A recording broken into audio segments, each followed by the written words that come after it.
Oh, I gotta test.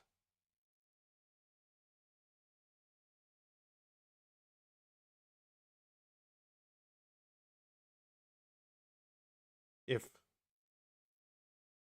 hello, hello.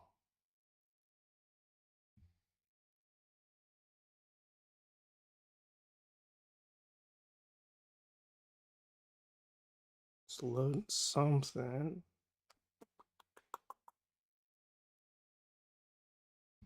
Do do do do do.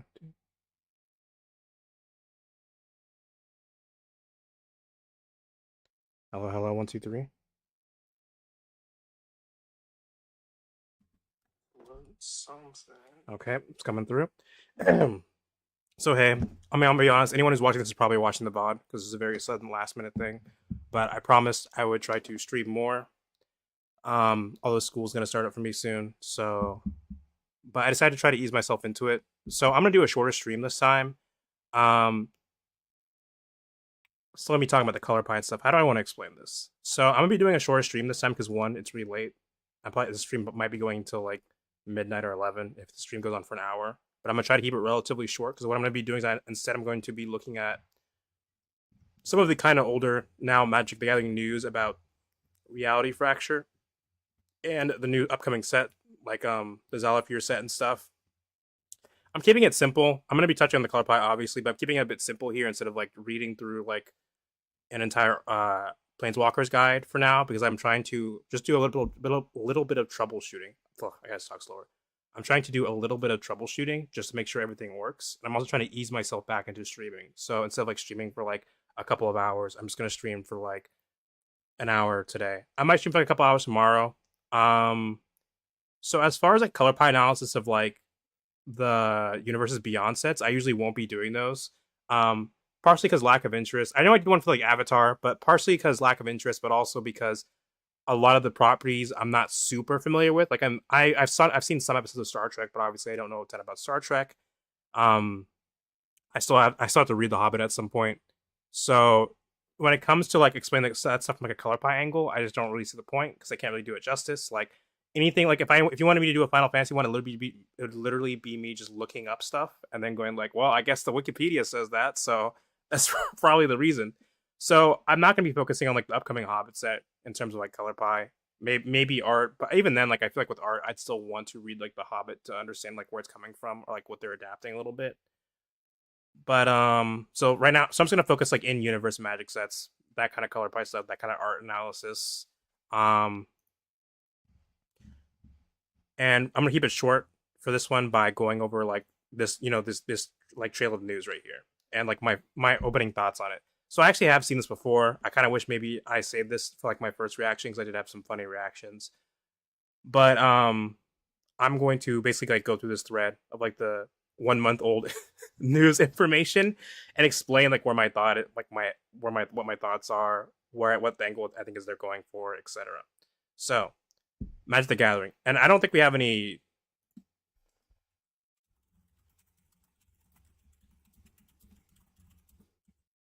So what I will do in the future is okay. There's no Planeswalkers Guide to Reality Fracture yet, but I would.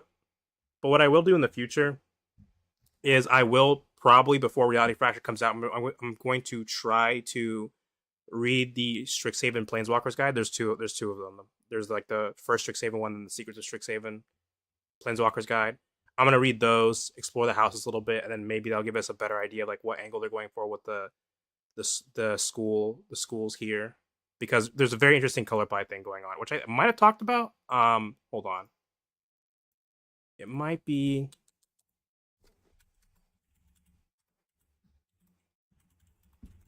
here. I do hate how like in Blue Sky, the one thing I complain about is you have to type in like the entire like URL instead of just like the username. Um,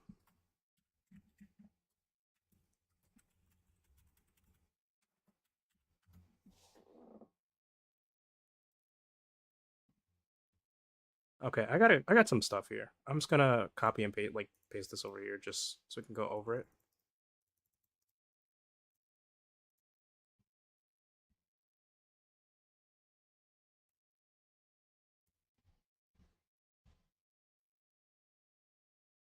Oh, also, okay, this is a funny question. I did hear, like, here I talk about how, like, in Secrets of Strixhaven, there's a clear art style change with the Inklings. Since we're talking about Reality Fraction anyway, I'll touch on this.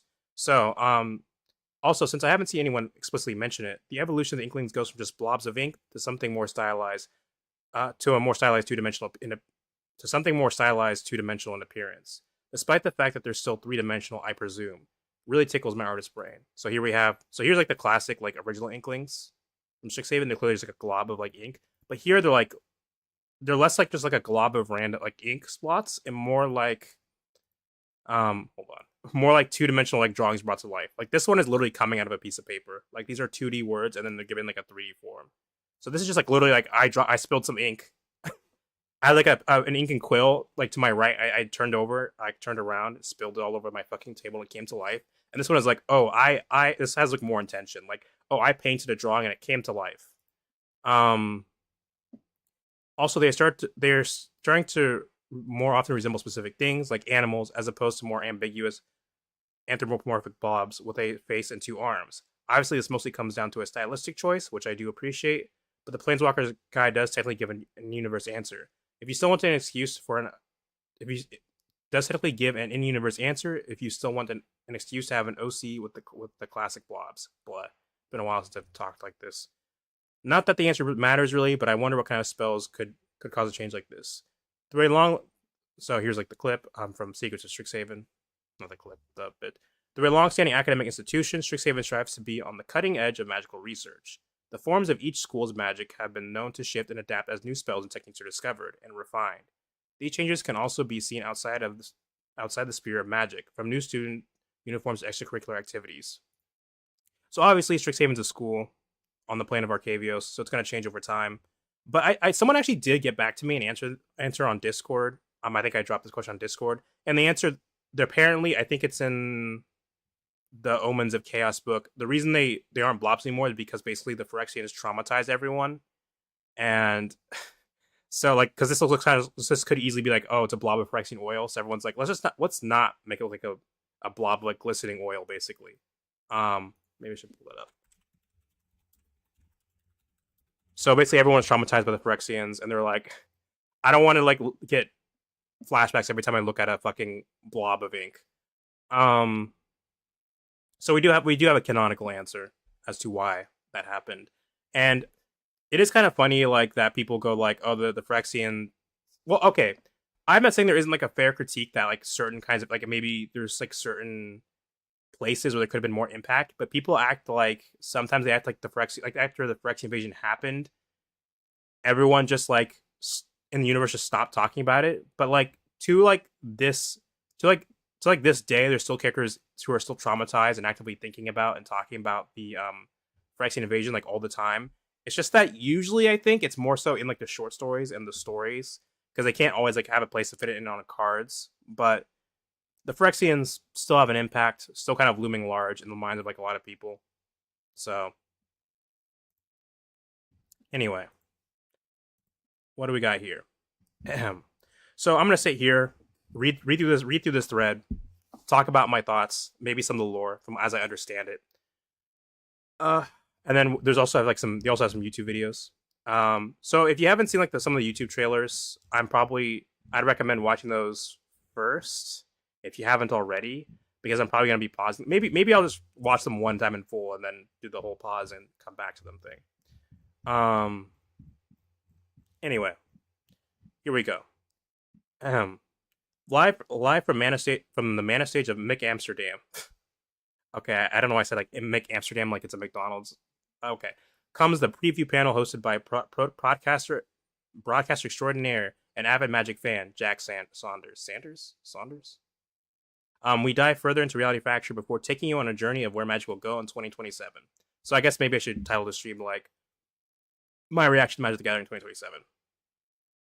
Reality Fracture is the result of one Planeswalker's desire to fix the perceived wrongs of the Magic multiverse. It just so happens that the Planeswalker in question is the most powerful mind mage in existence, Jace Beleren. He's been a sculptor of minds, a wielder of mysteries. Okay, those are references to the cards. I gotta pull this up. So, all like Magic the Gathering cards, when it comes to characters, they can't just have like the same card like called Jace Beleren like 15 times.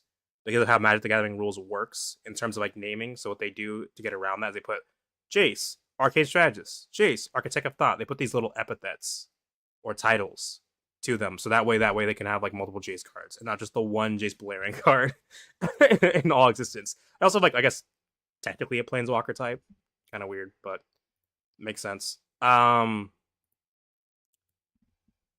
So like I said, Sculptor of Minds is a reference to one of these ones. I just gotta find it. So there's Mind Sculptor. There's the first one. And well, since you're here, where's Sculptor? Did I just like what kind of guess away? Memory Adapt, Mirror Maze, Reawaken, Projection, Ruse. I should probably type Planeswalker. Oh, here we go. Sculptor of Minds. Jace the Mind Sculptor. So Jace is a mind mage. Basically, it's a fancy way of saying he's kind of psychic. He can read minds. He can create illusions. He's OP as fuck. Actually, a lot of Planeswalkers, to be fair, even like post-mending, are OP as fuck. Most of them just are chew. But Jace especially, basically, if he really wants to, I think he basically one-shots everyone. The only thing really holding him back is like he like a certain, even now is like a certain like amount of morals, but it's kind of like fraying there. So Jace the Mind Sculptor, 2 generic, 2 blue, legendary Planeswalker Jace. Look at the top card of target player's library. You may put that card on the bottom of that player's library. Draw 3 cards. Then put 2 cards from your hand on top of your library in any order. Return target creature to its owner's hand. Exile all cards from target player's library. Then that player shuffles their hand to the library. So like I said, Jace is a mind mage. It's a fancy way of saying he's basically psychic, and he can create illusions. So here he can basically fuck with the minds of other people. So here it says target player, not just your deck. So basically you can mess the memories and minds of other players. If the hand usually represents what you are currently actively thinking of in that moment, what you can recall in that instant, and then like your deck is like your overall mind and memory, and you're trying to slowly pull from it. Here's is saying that Jace can basically fuck with that and make you forget stuff, make your stuff hard to remember. Obviously, for balancing reasons, they can't just have you. There's like limits to it, but and here draw 3 cards. So this is literally just the card Brainstorm. On Jace, it's a reference. So hold on.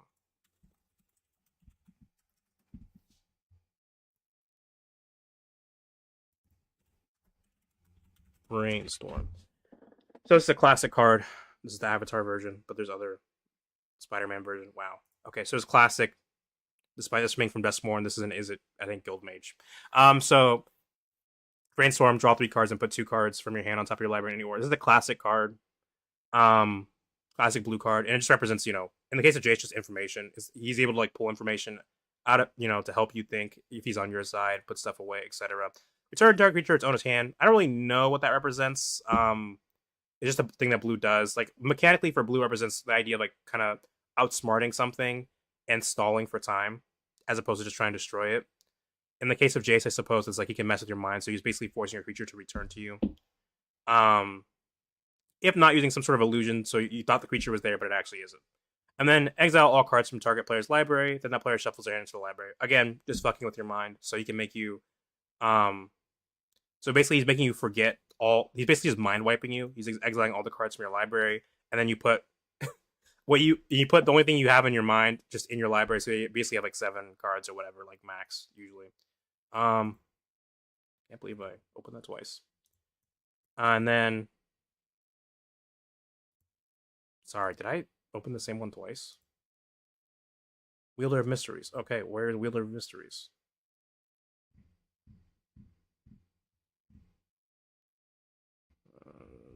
Wielder of Mysteries. So if you would draw your card while your library has no cards in it, you win the game instead.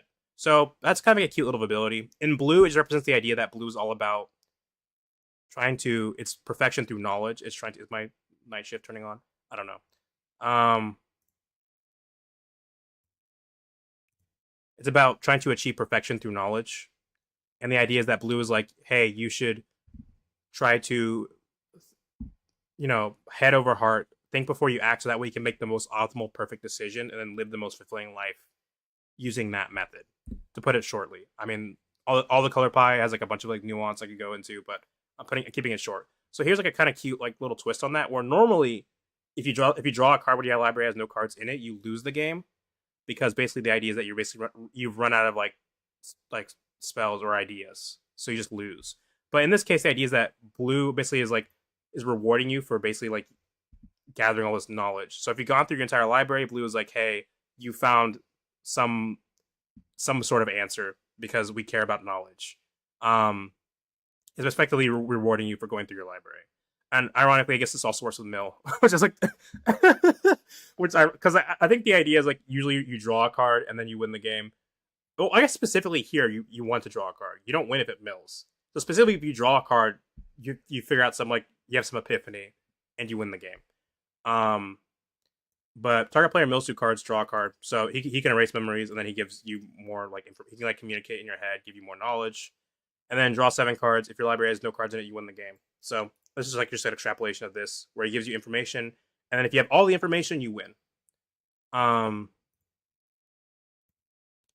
so now we have Jace, the theorist Jace Balerion, which is kind of funny, I guess, because now usually the epithet goes at the end, but because usually it'd be like Jace Balerion, the theorist, but it's the theorist Jace Balerion.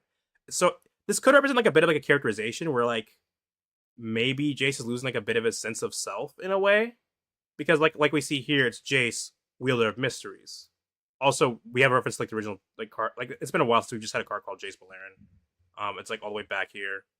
It's like I think the only card here named Jace Balerion, which is like the first Jace card ever, I believe, if I'm correct, because it would have been in Lorwyn.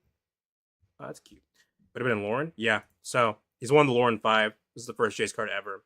Just it's very simple. Draws a card. Each player draws a card. It's a very compared to like the kind of like the power of some stuff today. It's kind of funny. I mean, I know it's just 3 mana, but it's like 3 mana +2. Everyone draws a card. You draw a card. It's a -1 for you to draw. Like these days, like you drawing 1 card would probably be like a +1 or something. I think there's cards that are literally like +2 draw. Is that real? Hold on. Is there that one planeswalker that like from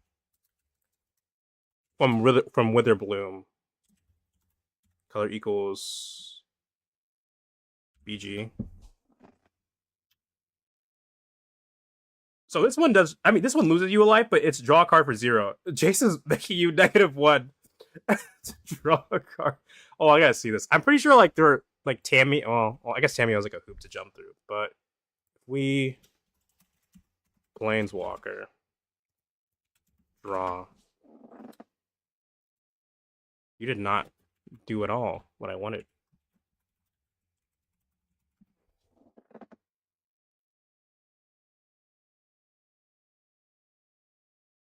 See, look. I guess maybe these aren't fair. Surveil. I mean, this one doesn't draw, but it puts it into your hand for +1. Ironically, Chandra. Huh. I mean, I guess it has 3 mana, so maybe it's more consistent than I thought in terms of design philosophy. Because like this is 5 mana. Okay, but this one, I guess it's equal to the amount. Maybe maybe it's just that maybe I just forget that most Planeswalkers cause like a like 5 mana or more. And that Jace is like 3 mana, so I guess it makes sense. Target player puts the top 20 cards of his or her library into his or her graveyard. Okay, again, you can just use they or their. Save yourself some type line, but yeah. So here we have like a shift in identity. Like Jace is like leaning away from "Hey, I am Jace" to more "I am the theorist." And here we have like all these screaming like look at the art here, right? I'm talking about like there's a loss of identity, and here we see all like these screaming faces, like almost like there's some sort of fracturing, maybe not just of reality, but maybe of Jace's persona.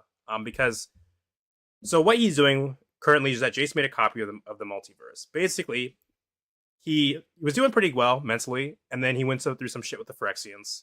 Got completed. He managed to kind of save himself after he got completed by essentially making like a little pocket like subconscious routine in his head that like took over after he was completed at some point once the Phyrexians got killed, and he did the same for Vraska.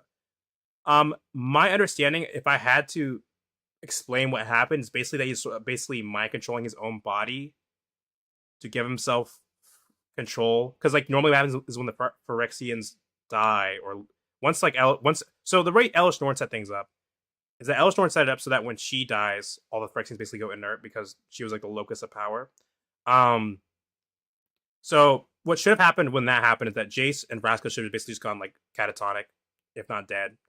But Jace managed to keep going because he's doing what I basically assume is mind controlling himself. But now he's not. I think he uncompleted himself. I mean, he's got plenty of time to do it.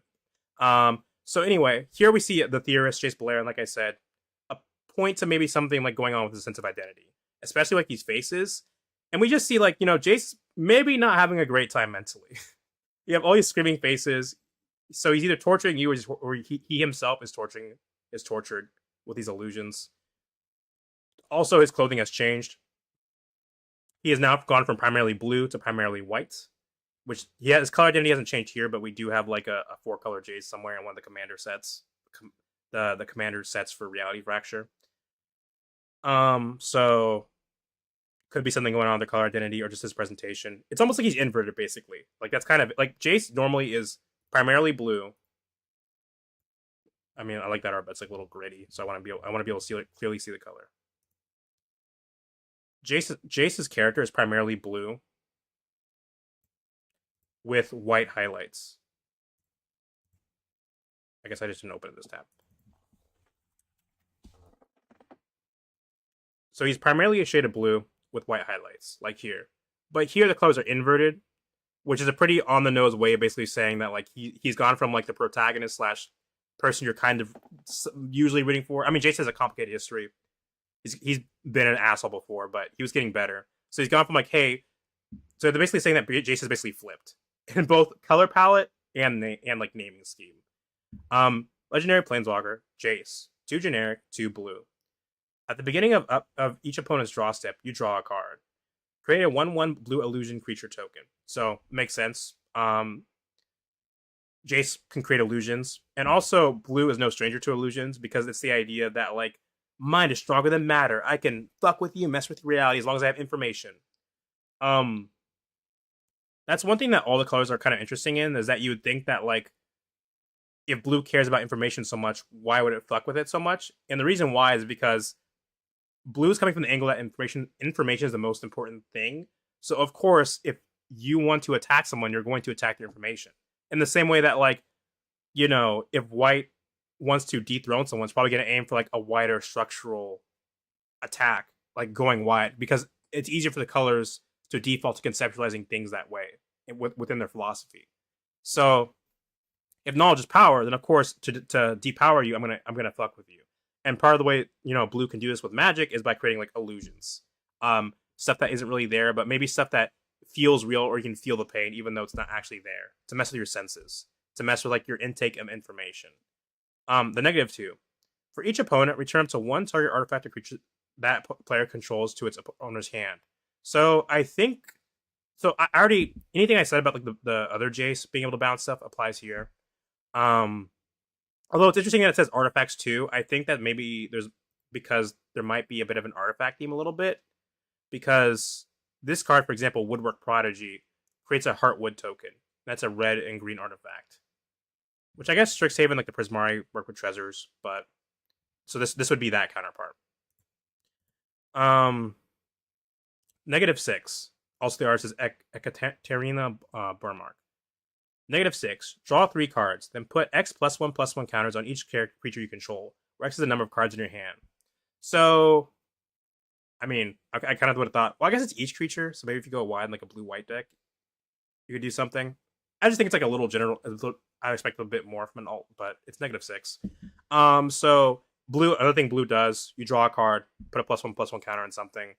The idea that literally knowledge is power. So the more knowledge you have, the better your creatures can fight. So the more you learn, the better your creatures fight, etc., etc. So. Is that also we don't need you anymore? He's been a sculptor of minds, a wielder of mystery, Rin's prodigy, and now he has a new title to add to the list: the theorist, Jace Balerion. But like I said, it's almost like the way it's set up. It's almost like the theorist is the person, then Jace Balerion is the title. So basically, Jace made a mirror version of the Magic the Gathering multiverse. Like I said, he was going through some shit with the Phyrexians. He originally wanted to set off the Silex to destroy the Realmbreaker tree Alastor was using to breach the multiverse. But while that was the original plan, there was a wrench thrown in that plan. The fact that at that point, Realmbreaker had already created openings that would eventually become like Omen Paths and stuff. Openings throughout the multiverse. So the Silex is a plane shaking slash is a plane shaking card that can basically like destroy almost like an entire plane. So if you set that off, here's also like the cop. So here's the original Silex. Here's the filigree that Saheeli made for Jace to use. And then Karn, I guess, also has. Man, people really love the fucking Silexes to destroying shit. So anyway, the problem was that there was already portals open. So there was the issue that if Jace potentially set it off, it might like basically reverberate through the multiverse. It wouldn't just destroy New Phyrexia. It would potentially destroy, like, chain react, destroy any plane that had like an opening to it. Which would be who knows how many planes. Now Jace, to be fair to Jace, he was being actively Phyrexianized, so he was running out of time. So he was like, I gotta pull this plug now before the shit gets out of hand. But basically he's like, that's a price we gotta be willing to pay, because if we don't, the Phyrexians will take everything over. But basically, like some other characters like Elspeth and like the other ones, people present, were not cool with that. They were like, that's not a risk we're willing to take. So they stopped him. And he got Phyrexianized, but he managed to bounce back from that a bit. So basically, Jace feels effectively what a survivor's guilt. And we've seen like a lot of that so far with a lot of character arcs. Ajani definitely feels survivor's guilt, as we see with the storms of Dragonstorm, Tarkir stories. So Jace definitely feels survivor's guilt. And he basically, what his goal is he found loot, which is who was in an old Fomori vault. And the Fomori are basically like a precursor civilization that used to be like all powerful and throughout the multiverse. So they're pretty like archetypical. I mean, so the Fomori have been referenced before, but this is the first time we're actually getting like more lore on them outside just like a one-off like card or something. So the Fomori basically inhabit a very like archetypical fantasy / sci-fi trope, and that is the precursor civilization. Your Forerunners, your Dark Age of technology. Like at some point, there's like this massive sprawling civilization with all this crazy tech and bullshit, and something caused them to collapse. And that's kind of like the mystery. It's like, how did the Forerunners collapse? How did the Fomori collapse? So the Fomori had a vault on Thunder Junction, which used to be an empty plane until the Omen Pass opened up. And in that vault was loot, which is a cute name because loot is he's a beast noble, but because loot is that's a word for treasure. So he looted his treasure. There's loot, and loot basically has a map of all the Omen Paths as in real time in his head. So potentially very busted, because the Omen Paths, depending on which ones you're taking, can be a little finicky. Sometimes you can go through an Omen Path and effectively close behind you. Some Omen Paths are permanent, some are temporary, some are like seasonal, like they'll come in at specific times of the day or year or whatever. But there's still like a certain like amount of risk, because you don't want to just run through any random Omen Path you see, because you might just end up on fucking Dustmourne, which is a plane literally designed to torture you and will not let you leave. So loot, kind of a game changer. And the thing, the first thing Winter does, like the main villain of that set does, is like, hey, let me fucking use this guy to cheat in a race so I can bargain, because it makes more sense in context, but it's just really funny. But loot has basically a real-time map of the multiverse. Are Fomori beast? Hold on, wait a minute. I just realized, is loot a Fomori? I don't know if it's ever confirmed, but well, Fomoris are giants creature type, so I guess not. But so loot has a real-time map of the multiverse, Omen Paths in his head, which is absolutely fucking insanely busted in terms of like politics and also navigation. Because yes, Planeswalker Sparks. So a lot of people try to argue Planeswalker Sparks are redundant to an extent, and yeah, maybe not as special anymore. But being able to Planeswalk on a whim is still an insanely good boon, because you're not always gonna have an Omen Path around you, and you're not always gonna know where the Omen Paths go. So, if, for example, you wander to Dustmourne, the only way you're gonna leave is basically if A, Dagavoth fucking lets you, or B, who's like a demon hellbent on eating your fear, like some sort of the Magnus Archive entity. Yeah. Or B, you have the ability to Planeswalk away. and not everyone has the ability to planeswalk away. So planeswalking is still a very useful ability to have because if you walk into a plane and you find yourself in an awkward situation, you can just instantly leave. Other people cannot do that. Other people will be stuck in whatever poor situation they're in. Unless you're the unluckiest planeswalker, I guess. Unluckiest planeswalker. Is it? Would that be a? Does it use dashes or? How do you?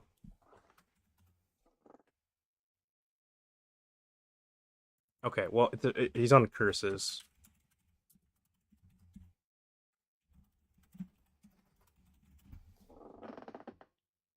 So this guy, curse of bad, curse of disturbance, unless you're an unlucky planeswalker. But basically, being a planeswalker is so insanely good in terms of like being able to politic and move around and stuff. There's a reason that Liliana sends Ajani to go find her students, for example, during the Strixhaven story, because she doesn't have her spark anymore. She cannot just be chasing people through Omen Pass. Also, that Omen Path disappeared. So being a planeswalker still super useful. Having a map of every Omen Path also insanely useful because now you can like because people who aren't planeswalkers can just go through Omen Paths. So with that said, you could basically probably take over whatever plane you want because you can just drag any. You could force loot because loot can also open Omen Paths, not just find them. So basically, have loot open an open path, which I think Valgavalt wants basically to like either send monsters through or to expand the house through different planes. You can march armies through. You could just use it to travel. It'd be insane trade. And like I said, because you can't always control Omen Paths, there are certain like some planes have like are always connected to each other, and some aren't. So, for example, it is confirmed within the Ixalan story that Avishkar does not have a consistently open Omen Path leading to Ixalan, and vice versa. But Avishkar does have Omen Paths that are consistently like open to like Muraganda and stuff. But you also have to consider that like there's like a certain order potentially where like, hey, if you want to get to like maybe Amonkhet from Avishkar, you might have to go through Muraganda and then to Amonkhet in most cases. So there's still like a path here, but loot circumvents that. So for example, like it might not be worth going to like a certain plane if you have to like cross through Innistrad or Duskmourn, but hey, loot lets you circumvent that. So not only like insanely like good for like battle, but also insanely good politicking. The trade potential here, insane. But Jace has other ideas. So what Jace is trying to do is Jace is trying to use the map inside Loot's head, and then he goes to Ugin's Spirit Realm. And the Spirit Realm is a reflection of like the thoughts and feelings of like the people in it. So he's going to Ugin's Spirit Realm, and then he basically what Jace is doing, he's using his mind magic to try to pull like the map out of Loot's head. And then what happens is the Spirit Realm basically like mimics both Jace's desire, but also the map in Loot's head to create like a perfect mirror of our current multiverse. Except because Jace's like thoughts and feelings are mixed up in how the Spirit Realm works. In this world, he also let Bull SV. But in this version of the multiverse, Nicol Bolas didn't rise to power. We don't know if he didn't exist yet, but he didn't rise to power, and the Phyrexians didn't invade didn't like take root in Mirrodin. Which brings all kinds of like metaphysical questions, like how much is like Jace controlling, for example. Like for example, we see you see some of your favorite planeswalkers that are now color shifted. Did he mean to make Chandra blue, or is that like a domino effect? Because you could make an argument for either, right? Is that he might have made Chandra blue because he is making a more idealized version of the world, and he thinks that having a calmer, cooler, level-headed Chandra as opposed to her hot-headed self is a better world. But the flip side is that he can't control literally everything, so what is happening is a sort of domino effect that is having unforeseen consequences. But we'll get to that. So, in the normal multiverse, Ajani eventually became a mentor and teacher after finding peace. In the Echoverse, his anger never ceased. So, I've also seen people say this is lazy. And to an extent, a little bit. I'm a sucker for like multiverse counterparts. Like, oh, I'm you but evil, or I'm you except this little thing is different. But I don't think they're like they're not like mindless. So each planeswalker planeshift you see here. Also, I should mention this is all like So this is all building off like the idea of like time spiral. So time spiral block had like a plane had a plane shifted set, and in that set was a bunch of like classic cards printed in different colors. So um Damnation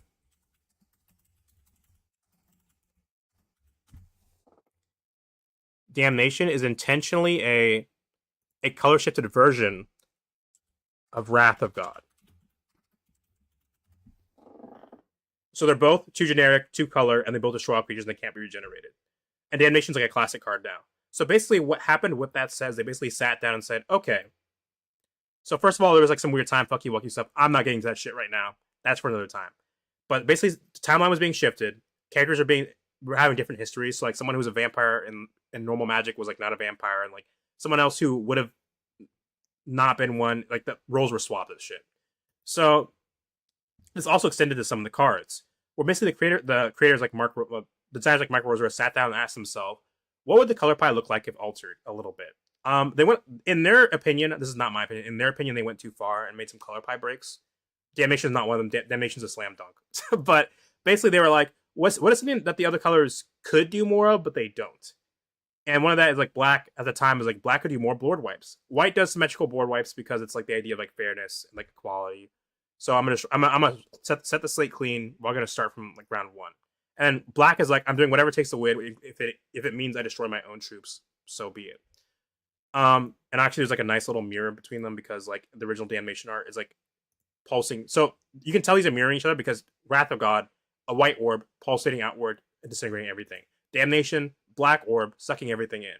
Wrath of God, it's in the name is the Wrath of God. And what does it mean if a god is like fucking you over or hates you? They are damning you. So Damnation, bam, perfect mirror. Like that's like a slam dunk time spiral remaster. Not time spiral, but like time spiral shit going on. I'm not gonna go into all the time spiral cards because I'm not well versed in like every single reference they're making to be able to do that on the fly. I mean, Mana Tithe is one. I forget what spell it mimics, but like blue is usually the one that counters spells, but here we have white countering a spell in the form of like attacks, which white has been doing sometimes. And then again, white bouncing spells, which is one thing we'll get to some other time. I think I've touched on it like my white color pie article. I'll go into that some other time. But the idea that white is like, hey, you got to pay the extra price if you want to do something. You got to pay your taxes, do your mortgage.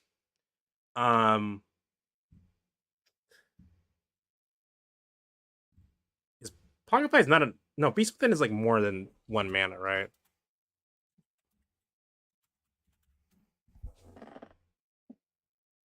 Yeah, no, I don't think Pocket Pie is an alternative Beast Within. But so a lot of these cards are references to like other cards within the history of Magic and their counterparts to them. So they're doing that again here, where you'll see it more with some of the other cards, but these cards are counterparts and references to each other. And like I was saying, is I don't think these changes here are being made mindlessly. They're not just like, ooh, what if Ajani but evil? They're making a very intentional commentary on specific arcs within the character's history. And I think some of that will be lost on people because Magic the Gathering has lore, maybe sometimes too much lore, to keep track of. So what they are commenting on here is that Ajani, it's a very important part of his arc where he basically was going through I think his brother died or something, and he wanted revenge on Bolas. But he's kind of like he was going through this arc, letting a revenge consume him. And during that time, he gains like a little bit of red in his identity because he's becoming a bit more emotional. He's becoming a little bit more impulsive, but like he has the trust of white justice. So he's becoming like a little bit Boros. He's like, I'm going to get vengeance, even if like it hurts me or maybe some of the people around me. But then over time he kind of chills out. He becomes more mono white and then into white green. So what Ajani Unrelenting there is commenting on that. It's like, what if Ajani just never calmed the fuck down? What if we twisted the knobs a little bit so things went a little bit differently? So Ajani never calmed down. So he's mono red. So Ajani is mono white because he's all about putting others first, healing, taking care of other people first. And then this Ajani has given into his rage. And you can kind of see that where he's almost like, so Ajani's like a white albino Leonin. This one is black, and not because like he's naturally black fur, I assume, but the idea that his rage is literally consuming him. It is burning his fur. So interesting. Also, like his mane, like it's kind of gone here. It's like his mane's been singed. It's just fire now. Like he's being eaten alive by his rage and hate. No, I do have to wonder about what exactly went on there because if Nicol Bolas never turned evil, would again, there's like a lot of mystery about what's happening with Reality Fracture here. Because if Nicol Bolas never turns evil, I'm not sure if Johnny goes to the exact same arc. But then again, his brother might still die because I think there was something in the lore about albinos being bad luck or something. So on his plane of Naya, which is the Shard of Alara, but Ajani Resolute, kind of weird as no comma. It's not like Ajani, comma Resolute like a title. It's like Ajani Resolute, like it's like just like a sentence. Um, Legendary Planeswalker Ajani. Whenever you gain life, put a loyalty counter on Ajani. 0, you gain life. So Ajani, he can heal people. Ajani's Pride Mate is like a classic play me with an Ajani card, make me gain life. A lot of Ajani cards gain life. I think which is funny. I guess if you go back here, hold on, wait. I guess what's kind of funny a bit is if you go back here. This is the only time. Well, he gains life by dealing damage, but here we can see him leading away from like gaining life. But then we go back to like +1/+1 counters and gaining life because Ajani's ultimately a healer. But here he's kind of the opposite. He's kind of the burning. He's kind of like a burning you, but and hurting you. But I think there's kind of like a bit of irony here too, in the sense that Ajani is basically like a sort of mentor figure to Chandra, and Chandra is the fiery one. But here they become almost swapped. We don't know their exact relationship in this alternate multiverse. I don't think Chandra would be his mentor in this universe, but it's kind of ironic that like Chandra, the fiery, younger, hot-headed one, has basically been swapped, where she's like the cool level-headed one in this alternate universe or multiverse, and then Ajani is becoming like the fiery, untempered, impulsive red mana fire guy. Not -4, create a 2/2 white cat. So Ajani's Pride Mate is just a card called Ajani's Pride Mate. We'll get to that in a second. Create a 2/2 white cat soldier creature token named Ajani's Pride Mate. With whenever you gain life, put a +1/+1 counter on this token. -10, you get an emblem with creatures you control, get +2/+2. Kind of a weird emblem. I mean, it's fine. It's just that I don't know. I mean, sure, your opponent can't. There's no way to interact with emblems, so it's just like a permanent buff that cannot be deleted. But sure, it is 2 mana. So if you can somehow get to -10, knock yourself out, you deserve it, I guess. So Johnny's Pride Mate is a classic card. This is like the art I'm familiar with. This is from Ravnica. But I guess this would be like the first card. So anyway, it's exactly what it says. 2 mana whenever you. It's kind of funny, I guess, because the Johnny Planeswalker card we're looking at is 2 mana, and then you can use that to create a Pride Mate, which is also 2 mana. So, and they've been really pushing Pride Mate lately, just as like a life gain archetype, like specific, like for example, Kala Ajani. She's literally Ajani's Pride Mate. She's not from the same planet as him. This is from. Is she actually? Actually, she might be from the same planet. I thought she was from Ixalan, but no, she might be from Naya.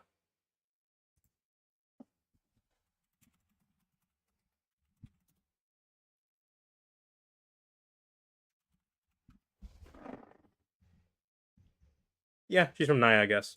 So she's one of I forget what they call them. The cats have a specific name on Naya, the anthropomorphic ones. But Naya is literally just a Johnny's Pride Mate. Like, what if you wanted a Johnny's Pride Mate as a commander? Well, here you go. Whenever it attacks other attacking creatures you control get +X/+0 until end of turn, where X is the number of counters on Koala. Whenever you gain life, put a +1/+1 counter on Koala. So literally a Johnny's Pride Mate as a commander, all you can pay for it to gain 1 life. So it just makes itself bigger. So Ajani the Unrelenting. So interesting, resolute. So this is something that may seem silly, but sometimes it's worth just like looking up the definition of a word to see like exactly what the vibe is.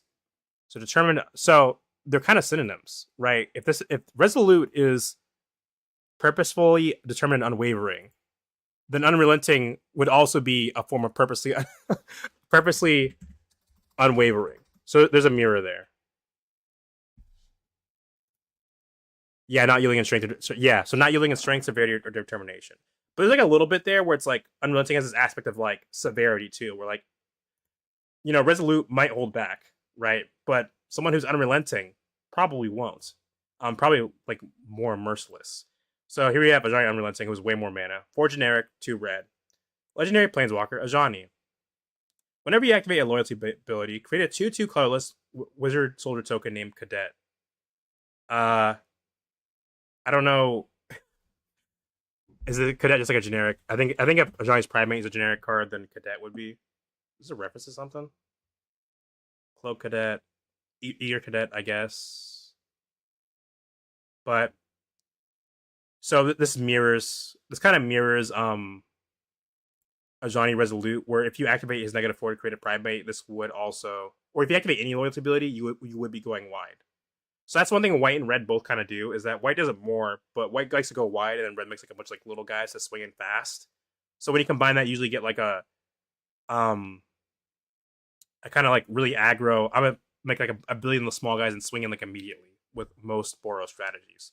And I think it's really cute that they kind of play together like this, where it's like you play a Johnny early, and then once this guy comes down, like you're making like a Pride Mate and then gaining life, and then this guy is bouncing off of that, making his own soldier, and then he rewards you for going white. I mean, for going wide, because creatures you control get +1/+0 and gain haste till end of turn.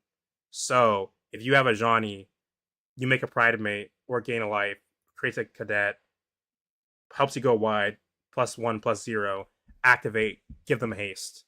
Now, I'm not saying it's like the optimal strategy. I'm just saying I think it's cute that these counterparts, despite being clearly opposed, have like these little synergies because they're mirrors to each other. So that's a nice way to show that they are connected in that way. Also, what do you mean for if the card's not out yet? What do you mean $49?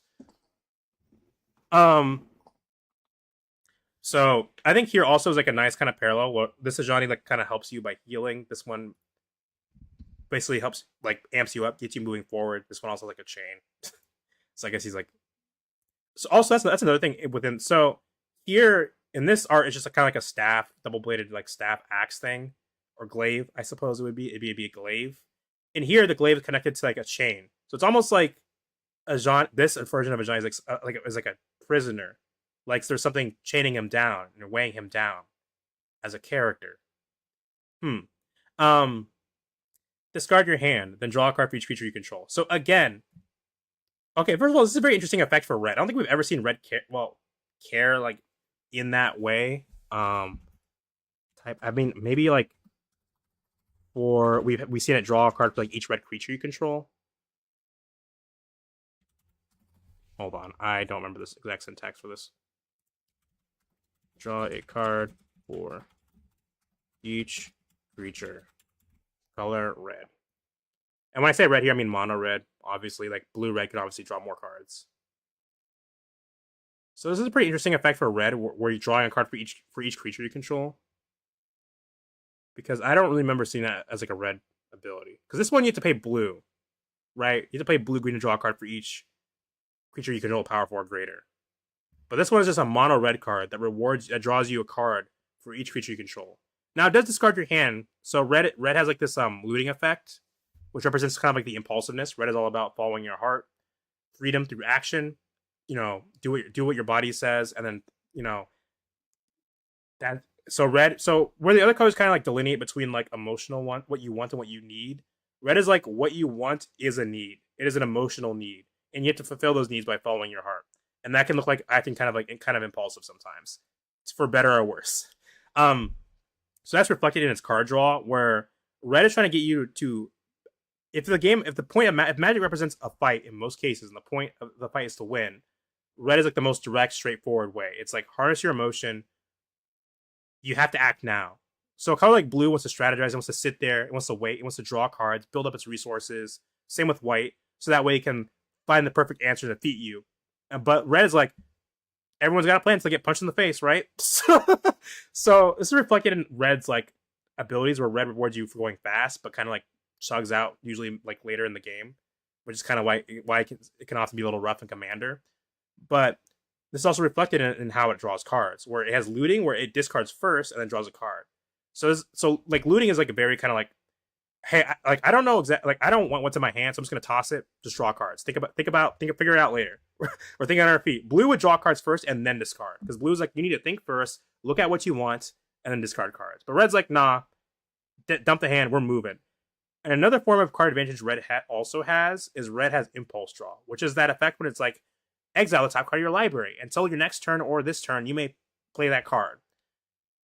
that kind of draw effect is trying to emphasize, trying to get you to get in Red's mindset a little bit, because Red is trying to get you to act now in the moment. Trying to like play slow with Red is not impossible, but kind of hard to do, because if, for example, you're exiling your cards and they disappear the next turn, Red is saying you need to play these now if you want to be with using you playing to your advantage, or using me to your best, and to using me, how do I phrase this, utilizing my tactics in the most optimal way, or my philosophy, like how I approach the world. And then a giant deals four damage to each creature except for tokens you control. So again, there's a very interesting mirror here in terms of gameplay, where this is an early card you drop, and then later, if that's still on the battlefield, you drop Johnny Unrelenting, and they play off each other. They're both opposed. They're opposites in the sense that like one heals, one wants to heal, one wants to hurt, but they play off each other. Where like one is making tokens, which causes this one to make tokens, and this one amps up your creature, makes them go fast. So now your primate's gaining life and swinging, and may have a +2/+2 emblem. And then it deals 4 damage except to token creatures you control, which means any tokens you would have made from either Ajani Resolute, i.e. Ajani's Primate, which is kind of a tall ass though, because it starts at 2, but you do gain life. Is whenever you gain life, you do put a loyalty counter on it. So I imagine that can actually stack very quickly. So you play this on turn 2, you start like gaining like next turn, if you have like 3 1 mana gain 2 life cards, you would hit 4 pretty quickly, and then it can spiral from there. But the idea here, obviously, being that they play off. They both want you to go kind of low, kind of fast, despite the fact this is like 5 mana to put down the battlefield. But hey, look, you're in red. You can probably like generate a bit of extra mana. Because in this set we do have other cards like I said, Heartwood Token, create a red or a green. So if in this set, if you could play white, you could play a white red, and then ramp yourself up just fast enough to get Johnny Unrelenting like down like a turn or 2 early, and then have these guys like kind of bounce off each other, which is really interesting to me. We showed you Blue Chandra back at MC Vegas, but here is a more familiar side of the Pyromancer Planeswalker. Every booster pack in MTG Fracture comes with a set of cards called an Echoed Pair. So instead of color shifter or plane shifter, we're getting echoed pairs. One represents our familiar multiverse, and the other their Echoverse counterpart. So yeah, we'll look at the art in a second. Oh, also very basic. They're literally opposed to each other. This one, he's facing right and he's facing left, and it looks like they're on the same environment of some sorts. Like the background here, like the floating structures, they look like this. They're in the same place, and there's literally fire here. Like they're literally actively fighting. Is there like a full art somewhere? Maybe, I don't know if they dropped the full art yet. We'll look at that some other time. But there's that. So now we have. So there's like also some really deep cuts in Magic lore here. I'm not saying this specifically is a deep cut. So here we have Chandra Torch of Defiance, which is that a card that's been printed before? Yeah, no, this is like a reskin of like a card that's already existed, which is fine. I don't need every card to be to be totally new. Torch of Defiance is a classic card. So there's something weird happening with Chandra here, right? Where she has like this little blue streak here, almost like. And this one I actually didn't notice has like a little red streak here, like a little bit of flame. So in the case of Chandra, we know that is because Jace basically hit her with a mental attack and seemingly scrambled her memories. But it looks like she's bouncing back from that. But seemingly he somehow scrambled her memory, and I think this kind of represents if maybe he's like basically like infected her a little bit with like the Echoverse a little bit in some way, or like basically like if this is Jason's idealized version of Chandra, maybe sort of like that kind of like leaked into her head a little bit, like these memories of like a Chandra that is not her. I don't know. That could explain why she's so confused in the story. But anyway, once again, obviously a simple mirror effect. There's even like a bit of like almost like spiraling flames here a little bit, and here we have the spiraling like frost. And once again, despite the fact that they're clearly antagonistic, they're clearly like, oh, I'm anti-Chandra, I'm evil Chandra, which is probably a bit simplistic, but despite that fact, they're still mirroring each other in key ways. Where like in Chandra, it's even more emphasized because in Ajani, let's see, in Ajani, he doesn't really have like any like pieces or bits of his other self outside of like using some of the same like similar equipment.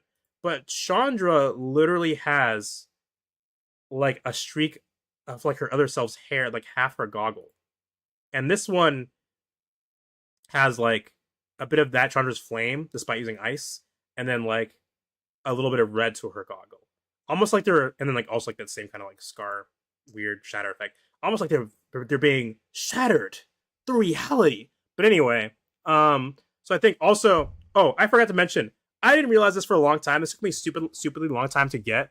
But the black aligned Rao we saw kill somebody in that Strixhaven story a while back, that was an Echoverse Rao. So the Rao Zarek we know is a member of the Izzet League. So might as well talk about Rao Zarek. So Rao Zarek, as we know him, is a member of the Izzet League on Ravnica, a group of blue-red aligned inventors. The Rao we see, for some reason, was like black aligned, and I remember being very confused. Like, is Rao black aligned now? And then like also he's like using like he's in Silver Quill instead of like Prismari, and you think Prismari would make more sense because even though Prismari is artsy, he invents stuff, which would be great for like the school all about plays and shit. So I remember looking at him like that's a very weird choice. I mean, I'm not complaining, but why is Rao black aligned? But if you notice that these on these echo pairs, they have this like little symbol, the symbol of Jace, which I guess looks kind of like a big like hooded figure, almost like that's the face, and that would be the hood. This little Jace symbol. So what actually happened during that story is who we were following was Rao, but it was not our Rao. It was Echoverse Rao. And at first I was like, holy shit, did Rao kill a guy? Because Rao's killed people before. I thought he kind of like maybe grew past that a little bit. I mean, he's still willing to kill people, obviously, but like maybe less of a murderer. But I was like, is he back to his old ways? But like, no, that's a different Rao. And this also explains something very, very important. The reality, the Echoverse pairs, the color shifted cards are not just opposites. So, for example, white is the enemy color of red and black. So, of course, to represent like the conflict, they made Ajani Unrelenting red to show that like they're opposing philosophies and different, blue and red are enemy colors. Blue is all about think first, act later. Red's all about act now, think later. And then here it's like Ajani. Here white's like you need to put the needs of others first and put your emotions aside. And red is like your own emotions are. You can be a little selfish. Put what you feel and want over like what you think quote unquote needs to be done for some abstract greater good. But here Rao is not the enemy color of blue or red. In fact, black is the ally color of both colors, right? It's between, if you look at a color pie, the MTG color pie. Holy shit, that's a yeah, sure, a random redditor. If you look at black, is smack dab between blue and red, which means it's actually allies with both. If you wanted to make just like opposing colors, white and green would actually be like more opposite to blue and red than black would be. And this is something that's actually touched on in some of Mark Rosor's articles, where he talks about the idea of blue and red being about an emphasis on change and new stuff, and then white green being more focused on being more focused on tradition, right? So if there was an enemy color to blue and red, it would actually be more like white green. Black is like the ally color they both share, and then from there, black is enemy colors of both green and white. And the thing they all share is like this idea that like you don't need to beholden yourself to like a certain natural order of things. So it shows that the colors they're picking are not just based solely on what if this character was opposite? What if this was evil Ajani, right? For example, I pointed out earlier that Ajani specifically has had red in his lineup before. So this is more like a question of like, what if Ajani went down like a different path? And so we can see this with Rao too, where like Rao is not just the opposite of blue and red. It's based specifically on Rao's character history.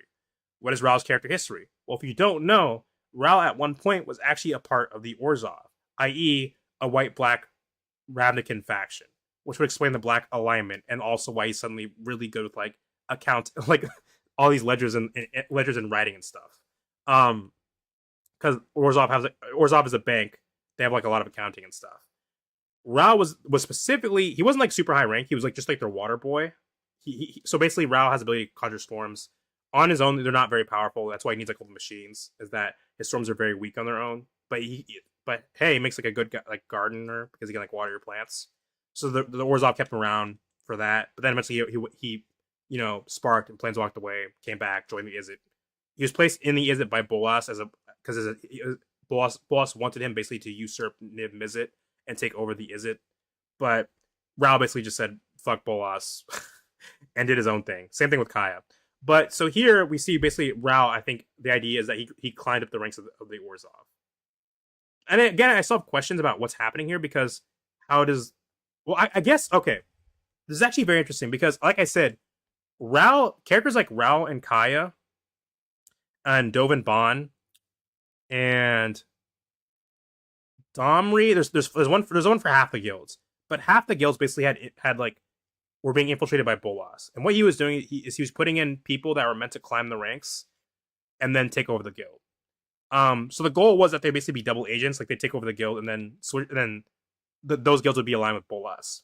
Now most of them didn't stick with Bolas. Kaya turned against Bolas. Rao turned against Bolas. Dovin Bond stayed with Bolas. I guess Dovin was like the fifth guy I was thinking of. Dovin Bond stayed with Bolas, but got fucking fried by Chandra, so he's not doing so hot. He's dead.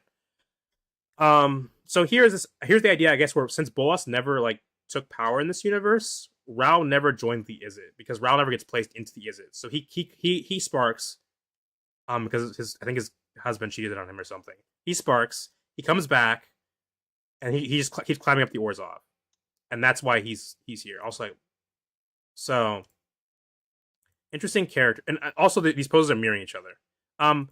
With the other one, I guess because they're not actually fighting yet. Obviously, also here's like literally Rao's like younger Monsoon Mage. Is what I was talking about.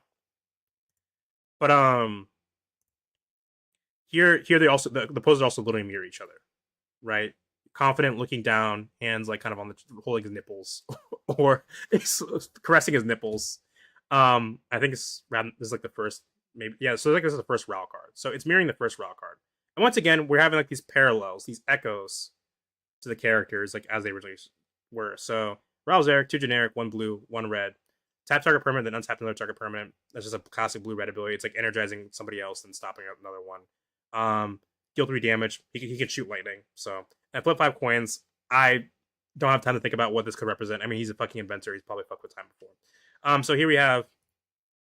So these abilities don't really mirror each other. Maybe they might mirror a different Raw card, perhaps, that I am unaware of because this one's I don't know. But Surveil 2. Any number of target players each discard a card. Return target card with mana value 3 or less from your graveyard to the battlefield. Flip 5 coins. Target opponent skips their next turn. Ranks the number of coins. Okay, so that is a reference to Ral Zarek because this one flips 5 coins and you get an extra turn for each coin flipped. This one flips 5 coins and your opponent loses a turn for each coin flipped. Which also again I think is new territory for Black. Not a color pie breaker or anything. It's just weird. It's just like usually blue and red are usually the ones fucking with like turns like this in any way. This is the first time we've seen Black skip turns. I think there might be like some weird obscure like alpha card. Early Magic was like a kind of like a all over the fucking place. So like there might be some random ass Black line card from forever ago that could like skip turns or give extra turns. I'm almost 100% sure that exists. But in modern Magic, Black doesn't really skip turns or fuck with turns. So it's interesting seeing that here.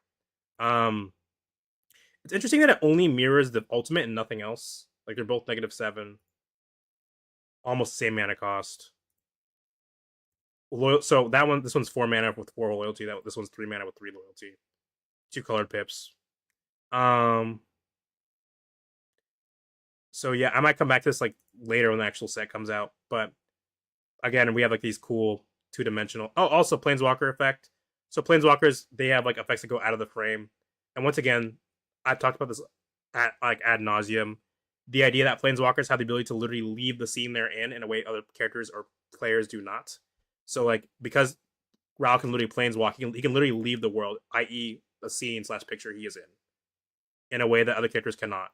Even with Omen Paths, you can't just leave on a whim. So the idea that like you're a Planeswalker like Rao here, and you can like because like I'm not really tied to any one plane. I'm not tethered in the same way that like other people are. I do wonder. I do wonder like what some of these abilities represent. Like Surveil 2 could represent basically anything. Like it's just the flavor of Scry, except like a little bit more like maybe morbid sometimes, where it's like you're looking for information. Like does what is Rao's magic? Like we only see him like using the maybe it's like law magic, I guess, because that's what the Orzhov do, and that would be something the Silver Quill would also potentially overlap in. Would be log like legal and law magic, because like he possibly just learned it because his um his rain magic wouldn't be as strong without like any equipment. Without the equipment of the Izzet. Also, like again, we have like that contrast. So this is like Silver Quill in general. So Silver Quill is black on my line, so of course you gotta have like the black ink and then like white paper kind of thing, which is really cute. Again, don't have all day for this. We'll probably have to come back to that some other time. So that's my route tangent. So basically, Chandra looks kind of like almost like melding with herself, almost, or like they've almost like Reese's peanut butter cupped each other in a way where it's like there's a little bit of each other stuck. So maybe Chandra is now connected to the way. Also, because we saw Rao, we know that Jason's plan like infiltrating like because we saw with Rao and also the Gorgon, the Simic aligned one.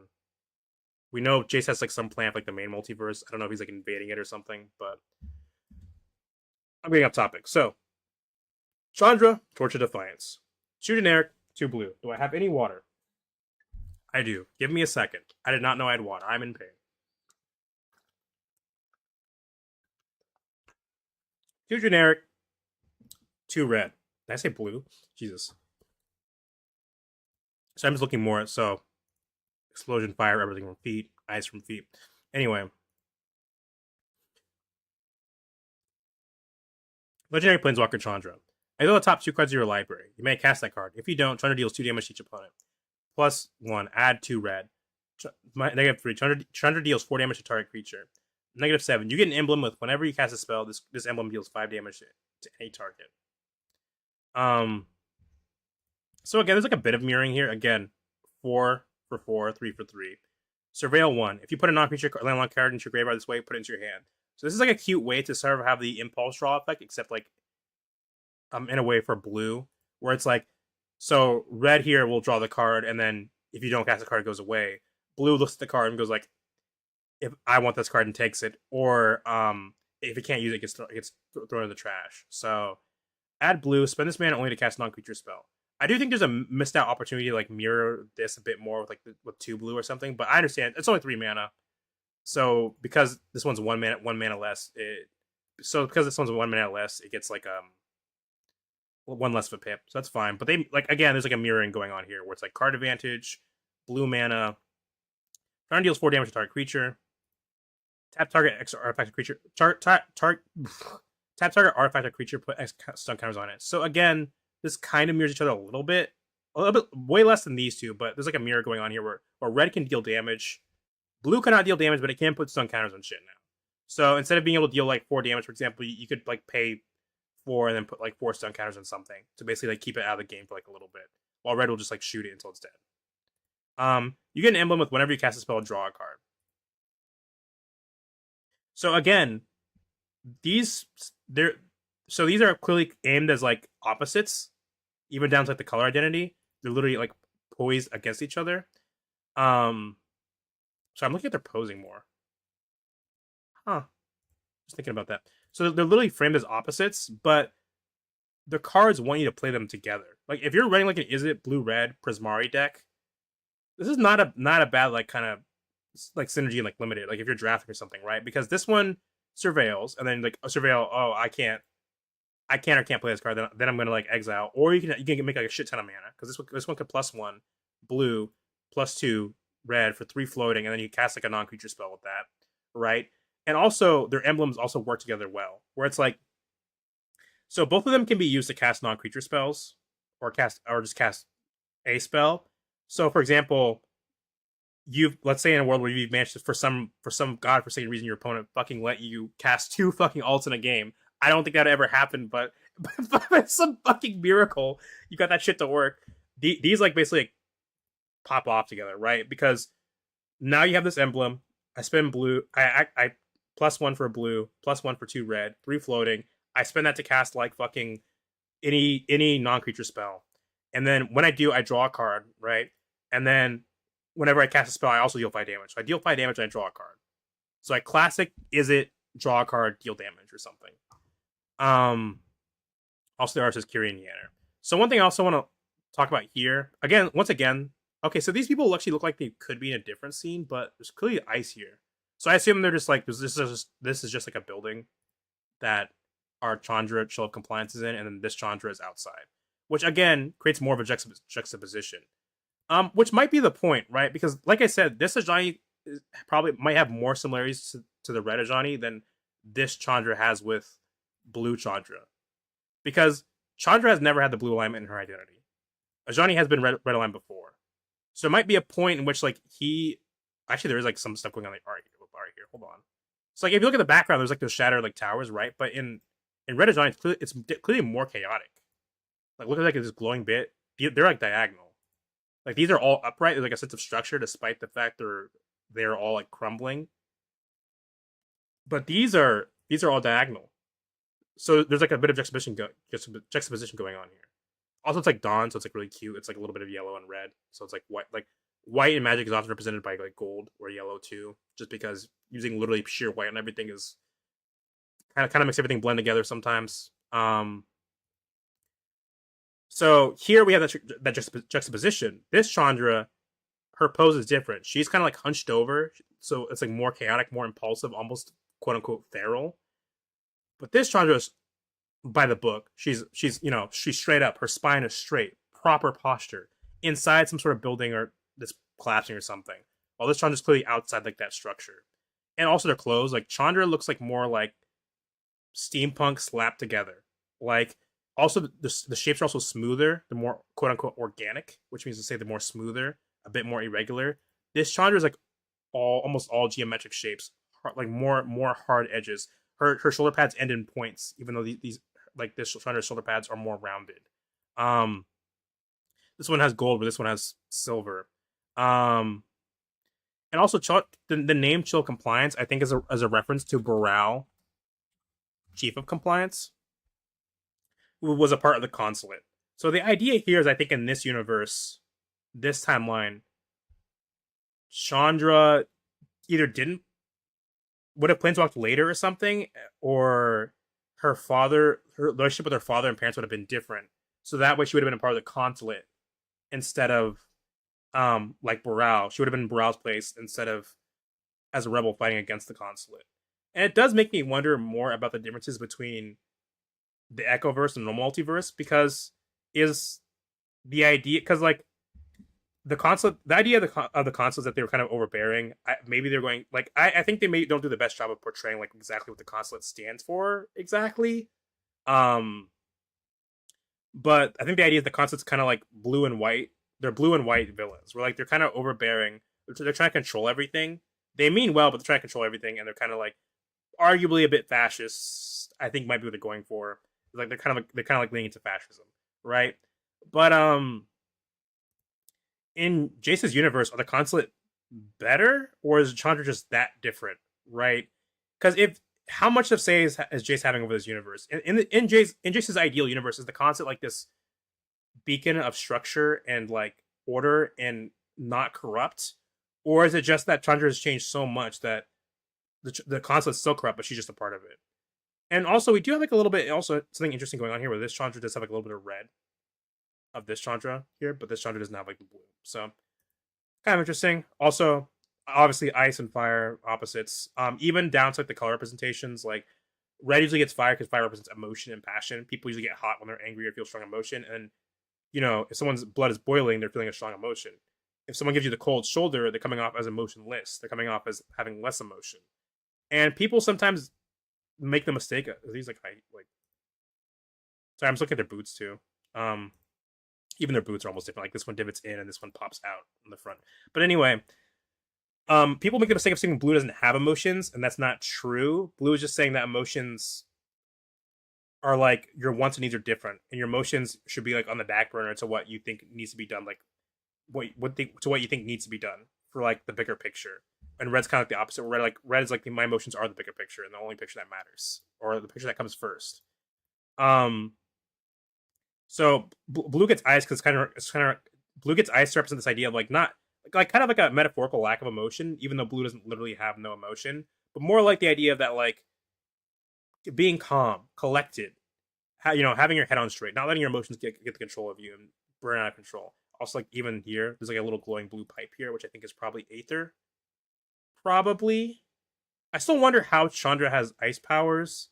So with magic, it kind of just depends on the character about how the magic works. Like some forms of magic can be learned.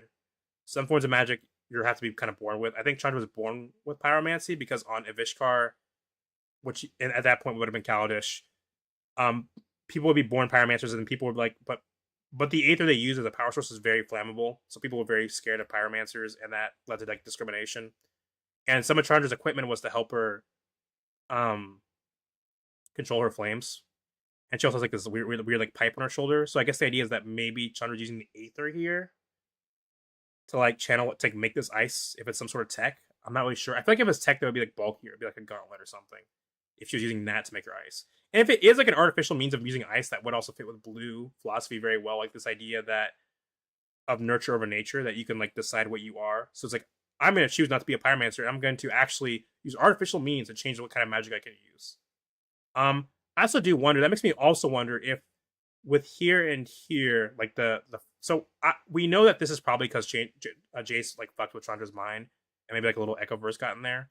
But with here, that would explain why the fire is there. Maybe they're somehow linked metaphysically, but it also could be that maybe Chandra in this universe does actually have pyromancer, and she's been holding it back. She's been putting on like this cold facade and like stifling her emotions, right? For some necessary greater good. Maybe Chandra does actually have a possibility for like some ice powers later. I don't know, but I mean, obviously, if she had ice powers, she probably would have like a blue red card here but this is just a mono red card. We'll see though. It could be that like this Chandra does actually have fire powers, but she just refuses to use it. But I don't know. I'm gonna start moving these over here because I just think it's good to have these as like to come back to, because I'm always like thinking of random shit. Okay. Okay, so we got full arts. Um so this is kind of cute where it's like it's kind of blurred in the background, but obviously like a bigger scene here, which I do hope we get to see with like the default cards too. But Chandra Chill Compliance. So funnily enough, this Chandra is actually making an ice dragon here, and dragons are usually associated with red mana. Dragons are like in every color mana at some point, just because they're very popular. So like there's blue dragons because blue gets a lot of flyers. There's green dragons mostly because green gets big creatures, but like Tarkir exists, so basically dragons have been in every color. White dragons, because there's like good dragons. Dragons are like so widespread in terms of like mythology in our real world that you can basically put them in any color.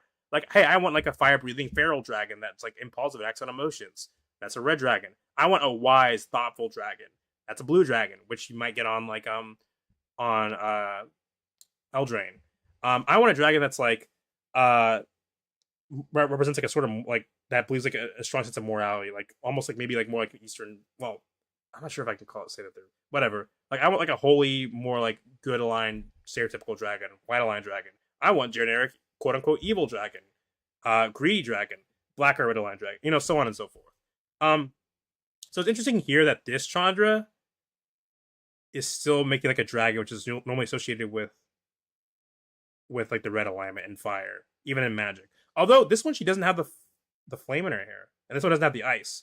So it makes me wonder if they're somehow just Jace fucked up and and just gave him like little bits of each other, or what. And I can't really tell what Chandra's making here. It could be a dragon, but it could also be there's like Chandra's like an elemental. I remember it could be Chandra Spitfire, which is an elemental. I guess it's shaped like a dragon still, but it's just an elemental. So maybe we'll see like a Spitfire counterpart for Blue Chandra. I don't know. But anyway, once again, there's a very obvious conflict happening. Literally, the stairs literally directed at each other. So here we have like almost like frost building on the steps, and here we have the light of the flame glowing. And the frost isn't glowing itself, but there is like some like light bouncing off of it to have it like this like these tints of like blue and white, and then like orange over here for Chandra. Um, it looks like they're fighting somewhere. Like seems important to the story. This looks like a Jace temple weird thing. Um, is this by a different artist? Hold on. Yeah, different artist. This one's by Alexi Breaklot. Breaklot. Um. Anyway, that's pretty cool. If Liliana's brother never died, her deep dive into necromancy would not have happened. Do we?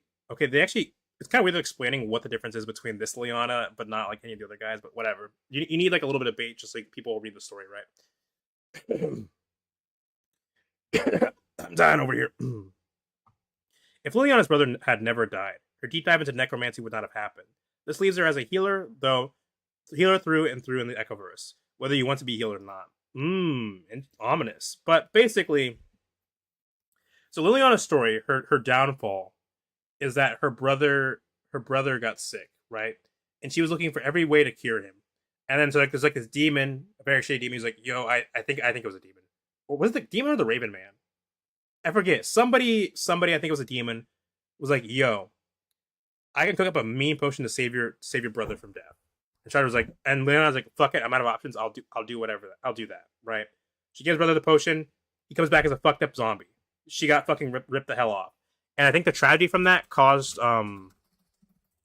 is what caused her to spark. Is that she effectively damned her brother, and the vessel of state since she left was taken over by zombies. And that's also why she kind of becomes like a necromancer, right? That's like her path to becoming a necromancer. Um,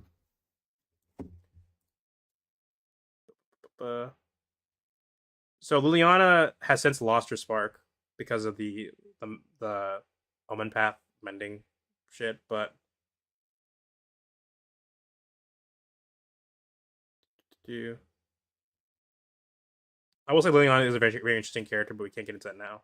But I'm trying to. Okay, so here's a good example, right? Because these flip cards are meant to capture when they spark. So Liliana, heretical healer, lifelink. Whenever another non-token creature you control dies, exile Liliana, heretical healer. Then return to the battlefield, transform under her control. If you do, create a 2/2 black zombie. So the idea here is that when something dies, i.e., whatever is in place for brother, she becomes a necromancer and sparks, and then she can make you discard cards and care about the graveyard. So I think what's her brother's name though? There's her steward. If I type in Vest, am I getting a bunch of stuff? Vest type, because I know her brother has a card. Okay, so Josu Vest, yeah, he came back as a fucked up zombie. I think Liliana took care of him eventually, but he just creates black zombie 9/20 ranges the battlefield. But I think Liliana came back and like finished the job because she was like, I fucked up. But here we have Liliana the Faultless and Liliana the Repentant. So where Ajani is almost like synonyms, like a slightly twisted meaning, and then Chandra is like completely opposite. It's defiance to defy, as in to not listen, and comply, as in to listen. Liliana leans more towards the opposite, where it's Liliana the Faultless and Liliana the Repentant, where because she never fucked up with her brother, she's probably really feeling herself. And she kind of has like that weird rainbow effect, which looks maybe like a little bit like Halo. I don't know. Another thing to consider too, also here, is that she has like a little feather design on her staff here. Which if you don't know, Liliana's headdress actually comes from an angel she killed, and Liliana actually also doesn't like angels, but Liliana's headdress comes from an angel. So there's like a bit of like, so there's some angel imagery going on here. It's like the feathery wings, the golden headdress. So I wonder if maybe in this universe, instead of going to instead of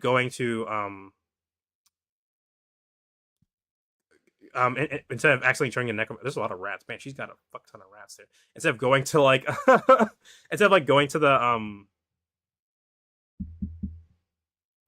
instead of using her like fucked up potion, she went to like an angel instead, and the angel found a way to heal her brother, and then she aligned herself like the angel and became white aligned. This art is kind of interesting because Liliana almost looks like the bad guy. Our Liliana almost looks like the bad guy here, because usually when you see like a swarm of fucking rats, you're not like, oh shit, That's the good guy. And this is like our more stereotypical idea of what it means to be like a quote unquote good guy. You know, gold and white to represent like purity and goodness, and then cool like rainbow shield to protect the weak and the innocent. And she's like saying a bunch of filthy fucking rats at you. No offense to any rat havers out there. Rats are pretty cool, but so this does also go to show you that like it's not as the color palette is not as simple as black evil and white good. I think Magic the Gathering sometimes does a bad job conveying that. Also, it's like an interesting symbol here. It's like a planeswalker symbol. I guess it's like reality fracture. It's like a planeswalker symbol with like a fracture going through it.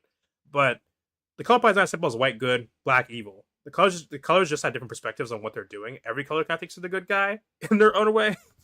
Um, Black does not believe in a objective good or evil. And I think part of the reason black can come off as evil is because one, it's more likely to do things that other colors are not philosophically, but also because black we're seeing stuff from the perspective of black in many cases, and black does not believe in like heroes and villains in the same way white does. So when white is trying to show you how when it's trying to put his best foot forward, it is like, yo, don't you want to be a hero? Don't you want to be a good guy? And then black is like trying to appeal to your best self interest, like do what it takes, gain power, survive in this world. So Liliana the Faultless, someone who has not made a mistake. Liliana the Repentant, someone who's made some grave mistake. We're gonna start with Liliana first because that's who we're familiar with, and then we can use that as a reference for this Liliana, who also has like fallen cape, a rainbow ass cape. Liliana the Repentant, legendary creature. Also, Liliana lost her spark. I think I already said that. Liliana the Repentant, legendary creature, human warlock, warlock cleric. Warlock's usually in black, cleric's usually in white. Clerics heal. Warlock's usually like necromancers and shit. Human warlock. Whenever another creature or planeswalker you control enters, mill 2 cards. So Leon's a necromancer, cares about the graveyard. Exhaust. 5 generic, 5 black. Exhaust is weird because we saw it in Aether Drift, and it was there because like the card theme. But I guess exhaust is vague enough that you can kind of put it anywhere. It's basically just like monstrous. It's monstrous. It's the monstrous keyword. It's hey, if you pay, if you can activate this ability once. Here's a +1/+1 counter, so you remember you activated it, and you can't activate it again unless you bounce me.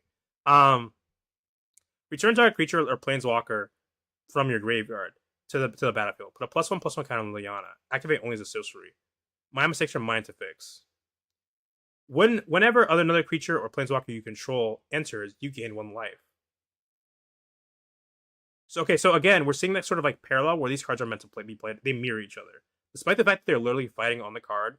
Because they're literally based on each other, they work together in a weird way. Where like this one, if you're playing like an Orzhov deck and the creature comes down, you mill 2 cards, you gain 1 life. And then this one can put cards in your library in your graveyard. So 1 generic, tap, discard a card. Another target creature or planeswalker you control gains hexproof until end of turn. All mistakes can be fixed, even you. So they actually play really well together because they both care about entering cards, and then this one can discard cards to protect your creatures, and then this one brings creatures out of the graveyard later. I think it's interesting that here this Leon actually looks more self-assured and confident. She's more upright. We're literally kind of the way her head's angled. We're barely looking up at her, but this Leon looks like more almost unconfident and less stable. Like look, even like her legs, they're like wide stance. This Leon is in movement, despite her dress. I think completely outdoing this dress. Like this dress is like so much more like gorgeous than that dress. She's clearly like in movement. There's less balance. There's like more hesitation, or like maybe not necessarily hesitation, but more like inner turmoil of some sort with her expression. And again, their clothing mirrors each other. So purple and black. So if you look at like in the color wheel, purple, I think. Hold on. So in the color wheel, blue and red are usually thought of as opposites, but on most color wheels, blue is actually like opposite of like orangish. So yeah, so if we look at like yellow here, yellow is usually going to be opposite of like kind of like some shade of purple. So they're literally like opposite color palettes. Or black is the opposite of white, and then yellow the opposite of purple. And those so like and those are kind of swapped within that. So it's like, you know, purple, and then its opposite is the highlight is the secondary color, and then white, and then its opposite is the secondary color for Liliana. Again, and also again with like the shape language, like this Liliana has like more rounded shapes, like fuzz, has more rounded shapes, and then this Liliana has more pointy shapes, like the shoulder pads, even like kind of the staff. It's not super pointy, but kind of pointy. I don't really know what's going on with the cape here. It's like really iridescent, so I can't really make out what it's supposed to be. If it is a physical cape, I guess it's tied to these. These come around the corner. And then again, more sharp angles. So like this one is like a bunch of ruffles coming up here, and then these are like sharp and like golden and metallic. And these ones are clearly more cloth. Anything else to say? Oh, also this. So sometimes you see this like when they want you to focus on something in art, they'll put something behind the character's head. So here, this I wish I could tell you the exact art movement it comes from. I should know this because I'm taking art history, but it's almost like a halo, almost like some of those old school like pieces of art. Except this one's obviously a lot more dimmer. It's like more dramatic. It's not like a golden radiant, almost like divine, representation. It's almost like a somber blue, like kind of dramatic, sitting behind her head, creating like a nice backlight. And this one actually doesn't have that. And here, is this like Gideon's head? I don't know, but this could represent the idea of, because she's a repentant, she's being haunted by something. So that shouldn't be Gideon's head, maybe, but I don't know where she is. But also, Gideon would still be alive in this universe, right? Presumably, because Gideon sacrificed himself to save Liliana so she could betray Bolas without dying. So Bolas is not evil. Gideon's probably still alive. So I hope we get a Gideon card, but who's to say? There's only so many slots in the set. But it's definitely one of those sets where I feel like when we get to the end of it, I'm probably gonna wish there was like a second, like it was like a 2-set block or something. Okay, Garruk, Veiled Butcher, Garruk, Curse Breaker. So this is like one of the cards I saw somebody looking at, and they were saying like, oh, this is like the most MCU-fication of like Magic, where it's like, what if good green guy fights evil black aligned guy? So important point here is this is actually very important to Garruk's history. If you do not know, Garruk basically fought Liliana, and Liliana was the one who had the veil, right? So in this timeline, because Liliana stays white aligned and does not use the veil, I assume, because the veil is black aligned, Garruk gets it instead because he would be in that area of Innistrad. And he was actually being corrupted by it. We see him being corrupted by it in Old Magic. I'll pull up the Innistrad trailer at some point. But so you know how I said that Ajani used to have red in his identity? Well, Garruk used to have black. Because at one point Liliana attacked him and he was being corrupted by the black mana of the veil. So here we have like Garruk Apex, and he's becoming more evil, like more power hungry. He just starts hunting for hunting's sake. So I've never seen that token before. Black Beast token with Death Touch on the battlefield. Anyway, so that's kind of what the black. So they're not just doing like an MCU. What if we had evil Hulk? It's like this is a very specific commentary on the history of Magic. It's kind of like a love letter to it. You don't have to like it. I mean, that's fair. I just don't think it's. I just think that there is in fact a thought being put into what is happening with the story and what they're portraying. And if you want to, we can watch the Innistrad trailer. I'm always down to watch like old Magic trailers. One day I'm just gonna do like a Magic, like probably marathon, just watch a bunch of Magic trailers.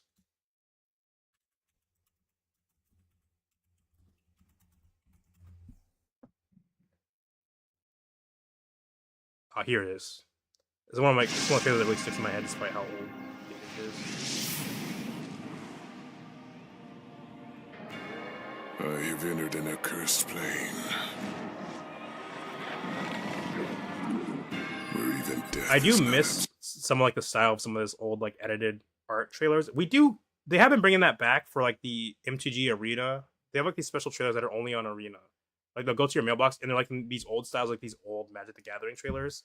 I do wish they posted it on their main channel though. Like it doesn't hurt. I mean, if you have the animation, you can post the cool, sick as fuck CGI animations, and then also these more old school ones. Absolute. A foul land where nothing. Okay, see this part always gets me a little rough. They're working with their gut. Like this part looks really fucking good. Like I think it's just the juxtaposition. Like this is such a fucking slam dunk of like editing. A foul land. It's like yeah. The wings are just a tough sell. The wings are just hard as a tough sell. Right. Where abominations run rampant, preying on a terrified populace. A fitting refuge for one as venomous as Liliana Vess. Also funny, Liliana Vess's name literally spells out villainess if you switch the words around. It has like all the letters for that. This consort of demons has damned me with the curse of the chain veil. And so this is what that alternate. This is Pose referencing this trailer too. But this is what that alternate Garrick is referencing. It is not just a point. It is not just like what if he was evil. It is what if he never came back from being evil. He already had this evil arc before. Sheet of demons has damned me with the curse of the chain veil, and she will revoke it, or she will die. Should I prove victorious, perhaps I'll aid those who would stand against this darkness. But time is short, and I feel her curse consuming me. And my greatest fear is that I may relish the monstrosity I could become. Ascend into darkness. So that's what this is based on. Just like Ajani, it is a reference to a specific point in Magic history. It is a love letter to that point. If my computer loads, we're kind of yeah. Hold on. Hello. Okay. I get it. So, once again, very basic. They're literally opposing each other. They're kind of like in different parts. Like again, like with Liliana, with Ajani, with Chandra, they're in different parts of like the overall picture. Like this is clearly like some other room separate from here, but there's like an opening obviously, but there's like this room that Liliana's in, and then this one she's more out in the open. Like it's almost like Liliana's more closed in, feels more trapped, maybe more closed off in a way within like this room. Like there's literally bars, like cages here, and here there's nothing restraining her because she's faultless. And it's also like implies that maybe there's like a character flaw here with this Liliana. Like it's a lot like obviously Red Ajani, hatred has consumed him. Blue Chandra, probably a bit of a stuck up asshole. This Liliana, interestingly, very prideful, which is funny because Blackline Liliana in the past has been extremely arrogant to a fault. But I guess the idea is that she's grown out of it in more recent years. But this Liliana never got that never had that challenge in a way. So she's actually more arrogant in the white alignment than she is in the black alignment. And also like it makes sense as like from a color palette perspective, because like white is the idea like there is a objective good or evil, and sometimes, hey, I know what's best. What you're doing is wrong. What I'm doing is right. Cut it out. So here we have Garrick, First Breaker. These are both like the exact same amount of mana. The other ones are kind of off. He's like 5/5. And every creature you control with power 4 enters with power 4 greater enters, draw a card. Untap 2 target lands. Create a 4/4 negative +2. Untap 2 target lands. -3. Create a 4/4 green beast creature token. Is Garrick Crossbreaker a reference to? Because I think that might be a reprint of something. Because we've seen Garrick. No, this is the first time we got in Garrick Crossbreaker. Okay.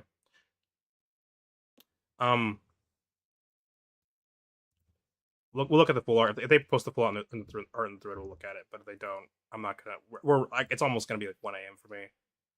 I'm doing a lot. So until your next turn, -4. Until your next turn, whenever one or more creatures attack one of your opponents, those creatures get +2/+2 and gain trample until end of turn. And then Black Garruk has, if black is in black aligned, not as in like he is one of the homies. If a creature an opponent controls would die, exile it instead. Up to one target creature gets -4/-1 until end of turn. Okay, so this is like the opposite of that. It doesn't kill the beast, but it renders them unable to hurt you. Each player sacrifices a creature of their choice. If you sacrifice a creature this way, create a 4/4. Okay, so these are actually these two are just counterparts, because this one kind of counters this, but then this one also lets you sacrifice a creature to create a 4/4 green beast creature token with trample. I'm kind of surprised they didn't make it a black beast creature, because Garruk has made black creatures before in his old cards, like black and green wolf. Also, it's funny there is a wolf in this art. That is a wolf. There's a mischance there, I think, to make like a wolf or something. But yeah, like this one's like a 3/3 black creature. You could have had to make like a 4/4 black creature. I think that would maybe it's a little big for black, but you're paying 5 mana for it. I think it's fine. Each opponent discards 2 cards. For each opponent who didn't discard For each opponent who didn't, discard 2 non-land cards. This way you draw a card. So, like I said, the other card. So far the cards mirror each other and that they play kind of well, but this one's kind of less obvious. There's like less synergy, which might be the point because Garrick Veiled Butcher, like I said, is like a commentary on Garrick Cursed Huntsman and Garrick Apex Predator. So and Garrick Relentless too. So the idea is that because the idea is that Garrick is fighting a fight side of himself that he's already encountered before. This time it's like more external though. Because like I don't know, like untap lands, it doesn't really read as immediately synergistic in that same way. Like yeah, it draws 4, and then if an opponent tries a chump block, he gets exiled or something, and then untaps 2 lands. Like, I feel like you definitely could have made like add 2 black mana or something because black can sometimes add like a bit of mana, like lose 2 life, add 2 black mana. I think there's more ways you could have made this mirror this more clearly. Because like again, this is like draw card, discard, and then draw. And then, but Garrick has cards that let you draw cards with creatures, but this one doesn't do that. So like I'm not really seeing as much of the like the only counterpart here is like, or I mean, there some of them are clearly counterparts, but the only ones I see like where you want to play these together is like, oh, you make a 4/4 beast, and then you can make your opponent sacrifice a beast, so you get 2 4/4 beasts. And then you draw an extra. Oh, I guess you draw a card. I guess you have this one, and then you sacrifice a creature. It creates a 4/4 beast. You draw a card, and then you create another 4/4 beast. You draw a second card. But I don't know. Compared to some of the other ones, it's kind of a bit lacking. But either way, once again, they're literally opposing each other. This one's looking up, and this one's like jumping down from like a high point. Um, once again, these versions. This one, he's definitely like spikier, but definitely this one has more sharp shapes somehow. Even like he's got claws and shit that this one doesn't have, despite like the buckles and pointy skull bits. This skull looks like a bit more humanoid. Like maybe he killed like a demon. There's like a helmet on that one, but like the idea is like maybe he killed like a demon here, or think something more sentient. This one's like just like an animal with like a pelts. This one's also, like I said earlier, I pointed out how he's referencing like how it. I gotta slow down. So, like I said earlier, I pointed out how it references the cursed veil. Here he is wearing. He's literally wearing the cursed veil, right? And also he has the same scars Liliana does. His tattoos have become the scars Liliana used to have. I mean, she still has them, but they used to glow. So his scars have become. He's gotten like these scars like Liliana, like these markings, which might imply he might have made some deals with demons. I don't know, maybe just the veil or something. But he kind of like mirrors Liliana in that way too. And once again, we have like a little bit of like the old Garrick still in there somewhere, like not mentally, but like they have the same kind of belt. It's like a green and brown belt, and otherwise like purple and like dark color. His skin's like unnatural gray, and their axes are also at a different position. Where like this one's like obviously glowing purple and pointing at you, and this one's swinging at this guy. And once again, it feels kind of like maybe there's like a little like these buildings feel closer to this field to Garrick and they feel wider. And Garrick also has a dragon. I think is that Niv Mizzet? Holy shit! I didn't even fucking notice that. There's Niv Mizzet back there. But anyway, this one feels like a more open space, and this one feels like more like things are closing in. But also, it looks like Garrick has like some sort of almost like an advantage in a way, like in the story being told, because there's like wolves down here. It's hard to see because of the text box, but there's a wolf down here. So this guy's like, so this Garrick is jumping into the fray, and this Garrick probably has like a lot more lackeys help him out, you know. Okay, I might need to speed this up. How far? Jesus, I thought this would be way faster. Do I have to wait till tomorrow to keep talking? I might. We'll see. I mean, if I can, I might get myself to like 1 or something, and then I might have to go to bed. Okay, the biggest planeswalkers aren't the only ones with an echo pair across separate realities. A tiny thief turns into a giant protector of creatures of Yavimaya. So say hello to Titan Bones. I don't really know anything about Tiny Bones. Is Tiny Bones from Yavimaya? Hold on. So Tiny Bones is a little bit of fan service. People just like Tiny Bones because he's cute. All his cards are fucking pain in the ass to fight in arena because he's always making you discard cards. But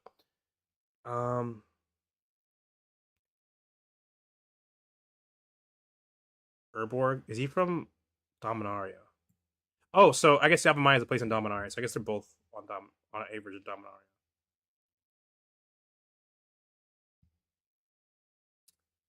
Interesting. I don't really know enough about Tiny Bones to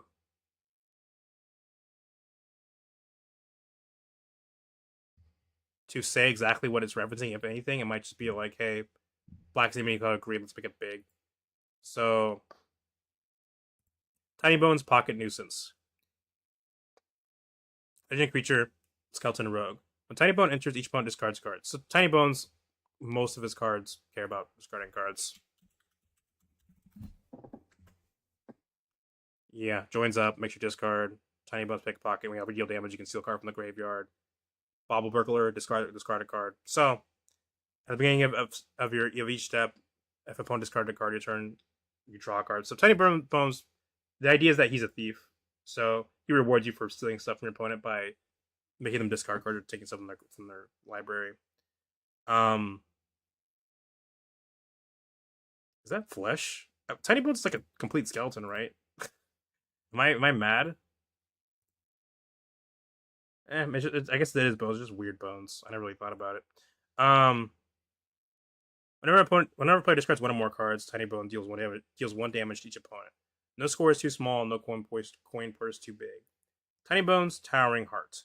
Three generic, one green. Legendary creature, Skeleton Druid, so rogue, druid, thief, plant, person. Reach. Whenever you gain life, put a 2+1/+1 counter on Tiny Bones. When you discard this card, you gain 3 life. Tiny Bones found he received the greatest gifts on the tiniest things. So there is a little bit of synergy here. Because this Tiny Bones cares about whenever a player decides this discards one or more cards, including you. So I guess you could also like run like a weird wheel deck or something if you want to. But so you can use this one to discard Titan Bones. Then Titan Bones will if you discard Titan Bones, you gain 3 life, and your opponent loses 1 life. I do think there's maybe a missed opportunity here with the fact that like, I guess if you have Titan Bones on the battlefield, then you have Tiny Bones also in the battlefield, and Tiny Bones makes somebody discard something. You discard if you have so you can only have like one legendary creature of the same name on the battlefield at the same time. This gives you something to do if you have more than one tiny Titan Bones in your hand, right? If you draw like 4 Titan Bones and like 1 Tiny Bones, and Tiny Bones ends up on the battlefield with Titan Bones, you could have Tiny Bones discard one of your Titan Bones to gain a life, which would then put a +1/+1 counter on Titan Bones. Which I guess is cute. I just think maybe is like you could have maybe not gain life, but maybe you could have like made it more like there's like you could have had these abilities work together somehow, where it's like maybe this is life drain. Maybe if you discard one or more cards, you opponent loses 1 life, you gain 1 life.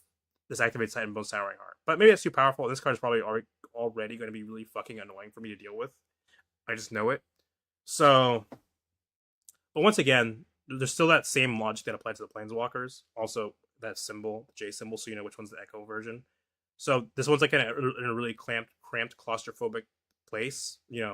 Stealthily grabbing stuff, and this Titan Bones is is like massive. He's in a wide open field where you can see like a lot of like what's happening.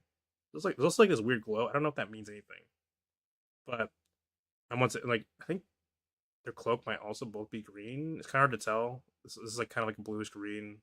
It's kind of hard to tell. I don't know if that's the lighting or what, but I think it's funny the head's still pretty small compared to the body though. Like it looks like the head like barely changed in size. Like it's still tiny, but it just has like this massive body now. But not too much to say. Once again, they're pointing in the opposite direction. One is reaching towards something. One is like looking at something. One basically gives you one basically like so if in this case discarding represents stealing stuff, then if they steal Titan Bones, who is apparently like generous, you get something. If you're willing to give something up by discarding something, basically. Also represents kind of like the circle of light kind of thing going on with green and black sometimes, where it's like death and life is like part of the same cycle or something to be used. So like decomposition stuff like that. What do we got?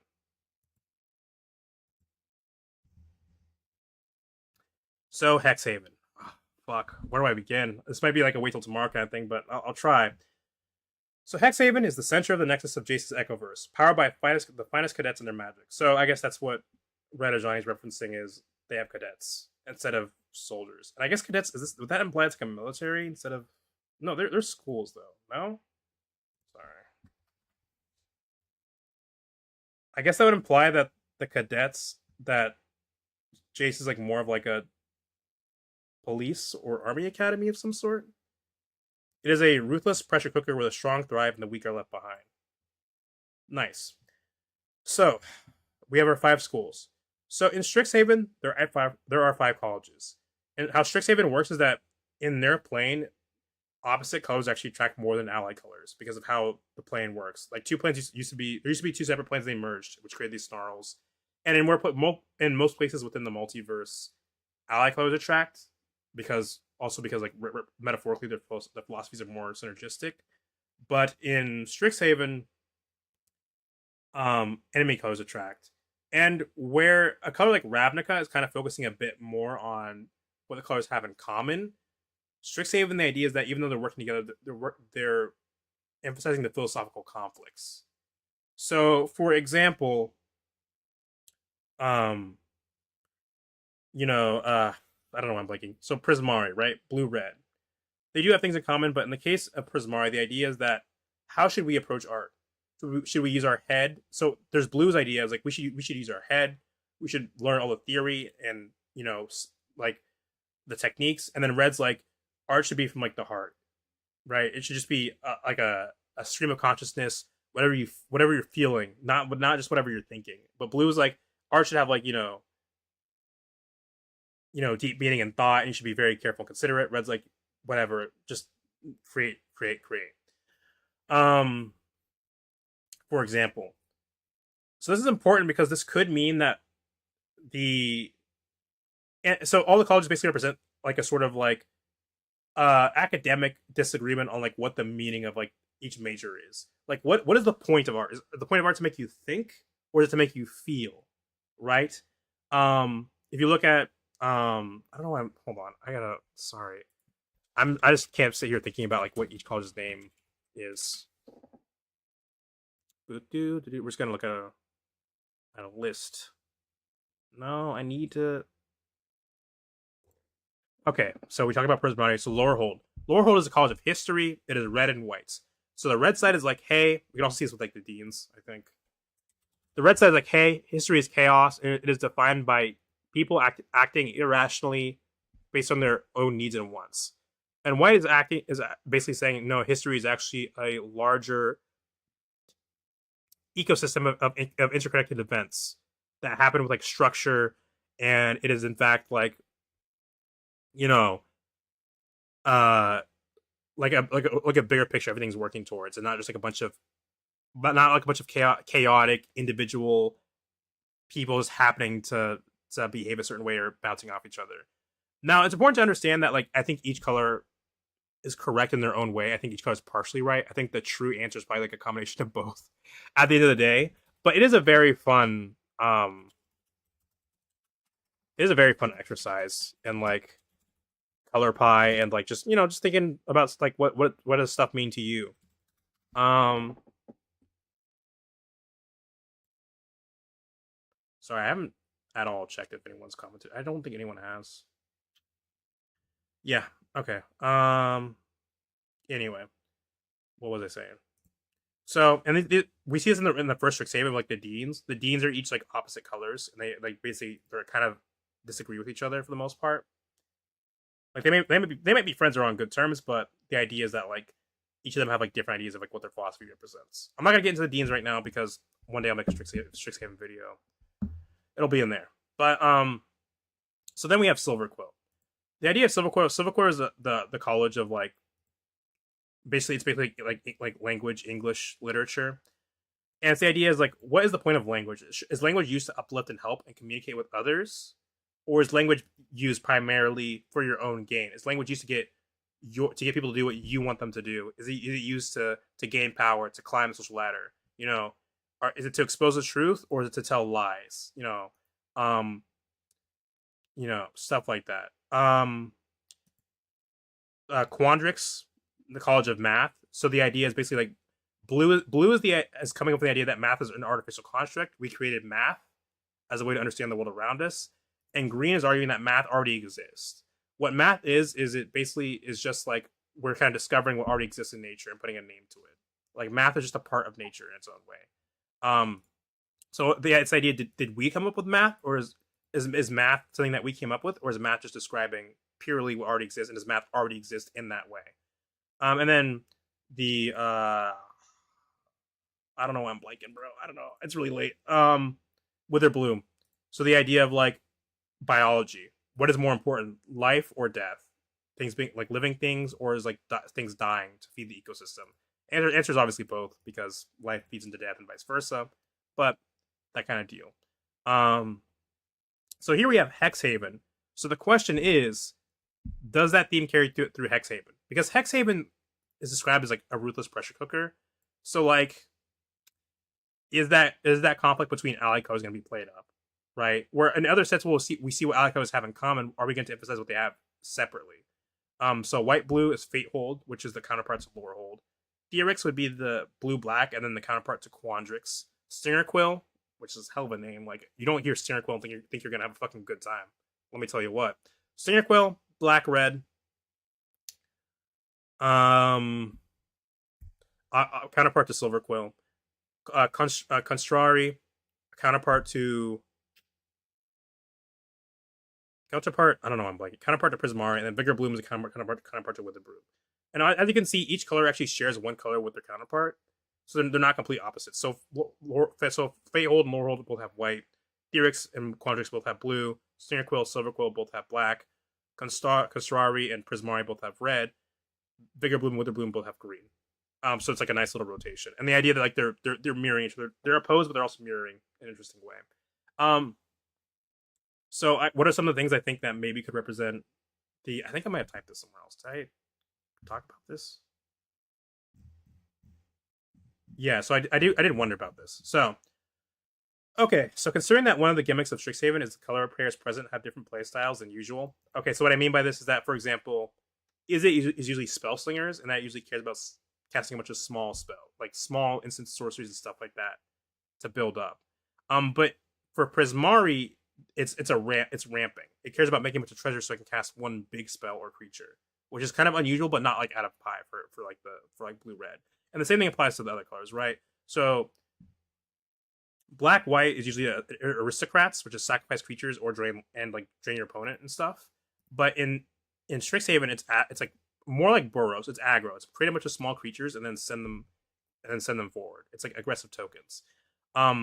Red white normally is like aggro, but in Strixhaven, it's like crazy about the graveyard. It's putting stuff in your graveyard, taking stuff out of your graveyard, because red and white both have ways of taking stuff out of the graveyard, sometimes temporarily, sometimes permanently, and also both can like discard stuff and like kind of mill and exile cards and put them in that place.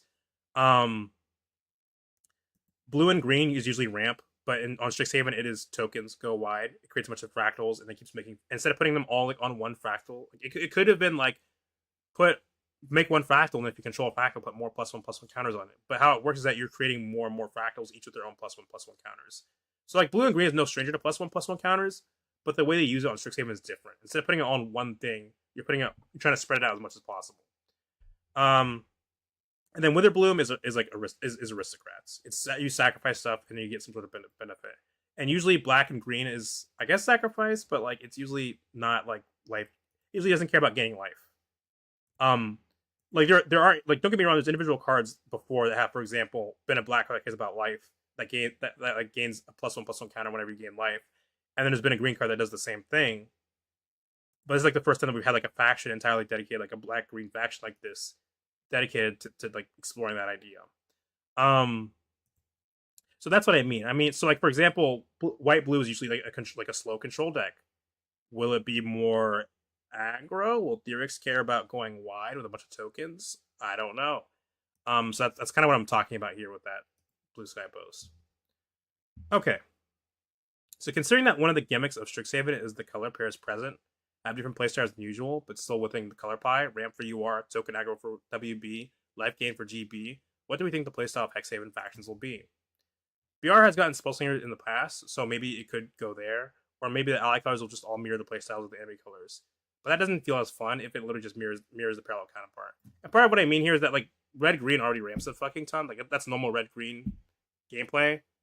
So while it's interesting for blue red to care about ramp in that way that Prismari does, to have red green also just ramp in the same way would be a little boring. But I wouldn't like say it's like a miss. It's just like I was hoping for something a little more interesting. Blue black could sack maybe, and what I mean here is that blue black have both can both sack creatures like draw cards and stuff. Oh, hopefully if that hiccup keeps coming back, I am going to. That's a stop for tonight. Hold on, I was gonna make sure I don't accidentally throw up or something if I strain myself. I've been having stomach issues, so I don't want to.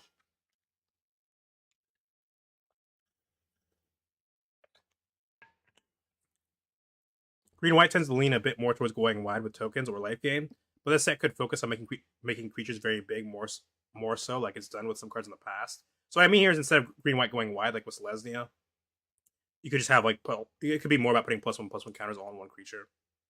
And I think with that one that could be cool because it could still play with for example like Wither Bloom or something. Because I think the schools will be designed so that they can play with their counterparts to an extent in some way. But I'm not sure how that will work. Although with white blue, it's hard for me to think of something that deviates a bit more. Maybe that one could be tokens. I don't really know for green.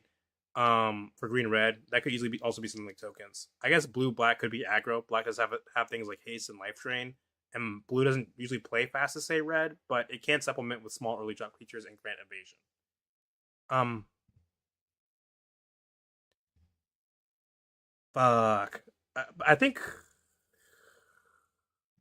does Aaron Radley have also follow them for their art? Their art is sick. They also have like a world building project. While I'm here, so they have their world. They make freelance fantasy art. So Wendaji, Remnant Leader. We'll one day we'll read some of their lore. The one that's for free. I'm not gonna read out the stuff that you have to pay for on Patreon because that feels unfair. And also, I don't have any money to spend on Patreon, so I wouldn't be able to read it anyway. So Hanan is like the little world building project. I don't know why I'm saying it's he, but good art. But anyway, let's see if we can find because I remember they added me, or how am I saying they? I remember he added me. I just don't. Oh, I still have it. Fuck.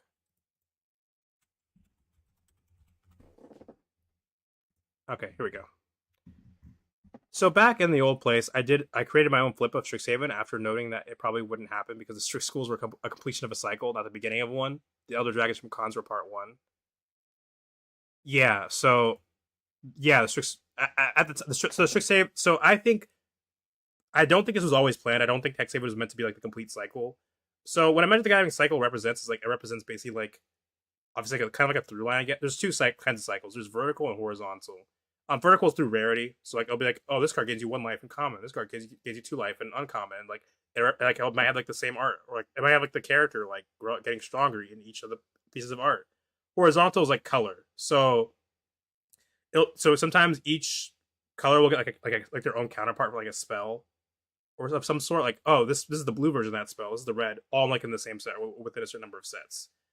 This also extends to factions. So in the case of Ravnica, the cycle of all the factions is 10 colors. It's all the enemy and all the ally colors. People might make the mistake of assuming that a cycle has to be in literally every possible color combination within that cycle, like color. Like for example, oh, this has two colors, so it needs to be all 10. But a cycle can just be like one for each ally color, or one for each enemy color, or one for each mono color. You can just stop there. So I think originally Strixhaven was like its own cycle. And then they just decided. So I think it's probably better to think of Strixhaven as its own cycle, and then Hexhaven as another cycle in my head. But you could see it as they just posthumously added more to the cycle.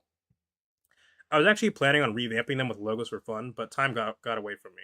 The idea is that if we took the ally colors and gave them schools based on the friction between the ally colors, like Strix did with enemy pairs, blue white, mech heart, the students of engineering and applied sciences. The tug here was all about the push between blue's theory crafting and white's practicality. Mech heart would have been torn between making an invention to help people now and ensuring it's perfect before launch to avoid harm. Right, so that makes sense. Also, this set might care about art. So Strixhaven cares about instant sorceries. We do have some artifacts. We have this new Heartwood token, which is a red green artifact. But it looks like Hexhaven might also just care about instant sorceries, just because they have the I guess the keyword support for that. It's just easier to do that. Also interesting that we see the wolves here. Like, are these Garrick's wolves? Anyway,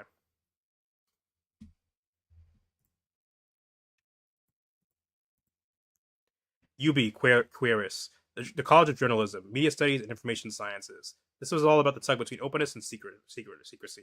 U believes information should be shared. B wants to control information. I thought this could be a lot of fun. So, like I said, Blue can also believe in controlling information, but I think it's like a good juxtaposition idea where like Blue is more open to sharing. Blue cares about like education, but Black is like, if education makes my enemies too more powerful, I probably don't want to do that. BR Gourmand, the College of Culinary Art, Food Wars. This was just Food Wars. The college. The idea here was the tug between cooking to share joy and emotions, and cooking to dominate a phone competition. Um, Red Green Serene Pulse. Oh, okay, black. I was confused about like what? I'm like, I was like, that's a weird choice of green. Oh, okay, it's black red. Okay, that makes sense. We're cooking for the joy and cooking for being the best. So it makes sense. Um, sorry, I've never seen that person before. I'm gonna have to check them out later. Um, Red Green Serene Pulse, the College of Philosophy. This was based on the push and pull of R's anger, aggression, impulse with Green Serenity. This probably needed a lot of work to pick, but it could have been enchantment focused maybe. I think that'd be kind of hard to do. Maybe you can be like a certain enchantment token, kind of like an enchantment version of like a treasure token, like the Prismari have. Maybe it's just a little hard to do because you already have. It seems like an artifact theme. I mean, not impossible, but green and white Vitalist. Okay, kind of nailed the fucking Xavier counterpart medicine. Call it the College of Medicine. And physical science. The idea here was possibly to mix life gaining keyword counters, and the push and pull here between white's belief that you can train and improve to become better, and green's more bio essentialist impulses. So magic gene splicing. So kind of like the stomach a little bit. Um, which ironically kind of seems like the direction they might be going with Vigor Bloom. So obviously follow Aaron Radley.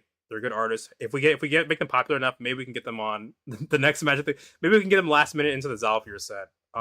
They did. I think they deserve to be in a Magic the Gathering set, or at least a secret layer someday. I don't know. I keep saying that. I think he deserves to be on a Magic the Gathering set someday. So, you know, go at Mark Rose. Don't do that. I don't want to. That's gonna be very awkward. Someone actually does that, but consider it. He's also talking a lot about the Zhalfir set. We'll probably come back to Aaron Radley in a second again. Why did I say Radley? Raddy. There's another person named Radley who's also talked about Strixhaven counterparts. He similarly also made counterparts of ally colors. I think he went with an artifact theme for his hypothetical. Although I think he went like with the orchestra and stuff. I can't find it on Twitter or Blue Sky right now. It's probably on Discord, but I don't want to just be like running through Discord on a stream and like and airing like everyone's like tweets in like a random server. So we're probably gonna come back to Radney in a second. I say a second, probably like in a couple minutes. So what will these conflicts be? Did I guess? I think I did guess. I talked a bit about the color pie interaction in relation in relation to Strixhaven, but I can't quite wait to talk about it in relation to Hexhaven. For example, Silverquill being a dichotomy of using words to make the world a better place, and Inspire versus words being something to further your own goals. In contrast to Stinger Quill's red, I assume leaning to red's association with art and emotional expression and words as a vector for that specifically. So what I'm trying to say is that there's writing as a way to make the world a better place. There's writing as a way to, as a language as a way to prop yourself up, to get more power, to look out for yourself. And then there's writing as an art. And I think that might be what the red Stinger Quill might represent. Like, red has a strong association with art as a form of like self-expression and a way to like manifest or channel your emotions through action. And that's why Prismari is red, for example, like red blue. And we also have like red literally in the arts here. But I do wonder, like, it seems like more like maybe school constructive arts. So maybe wait, hold on, did I I'm just trying to see if they tell you what the schools are. Okay, hold on. We might need to look at this other image. So like I don't know. White blue might be like focusing on the present versus the future. Blue black theory versus like what is like more tangible. I don't know. We'll have to see when it comes out. But here we go. Is this like it's like a different thing? I think. Do we have to do it? Should I read this? I mean, it's kind of short. We can get through this. I just won't have time to really go over the art. But Fate Hold, School of Future History, which sounds like you'd be talking about the present. It'd be future's history would be now. But I think that's the point. The idea is that it's trying to predict what's going to happen in the future. So Lorehold is about looking into the past. Fate Hold is about looking to the future and trying to predict for that, which I guess makes sense as like a characterization for Jace as someone who's worried about another Phyrexian invasion, especially with the open of the. So Jace's argument also for the Silex thing was that he was afraid that opening the Omen Pass would also mean that threats that were once contained, like up one plane, for example, Vagavoth or whoever else, or any number of demons or whatever, could now spread across the multiverse. That was his argument for that. So I think this maybe represents like a fear of that, and also new Phyrexian invasion. Theorics, School of Esoteric Mathematics. That's a little weird because I'm not really sure what the titles. Hold on. Esoteric. Because esoteric just be kind of like hard to understand. Hold on. I don't know why I can't spell esoteric. Intended or likely to be understood by only a small number of people with specialized knowledge or interest. So something that's not meant for everyone to understand. So maybe it represents Jace's more secretive nature. But also MTG Wiki, Prismari School. I'm trying to see if they have like any, if I can find the titles.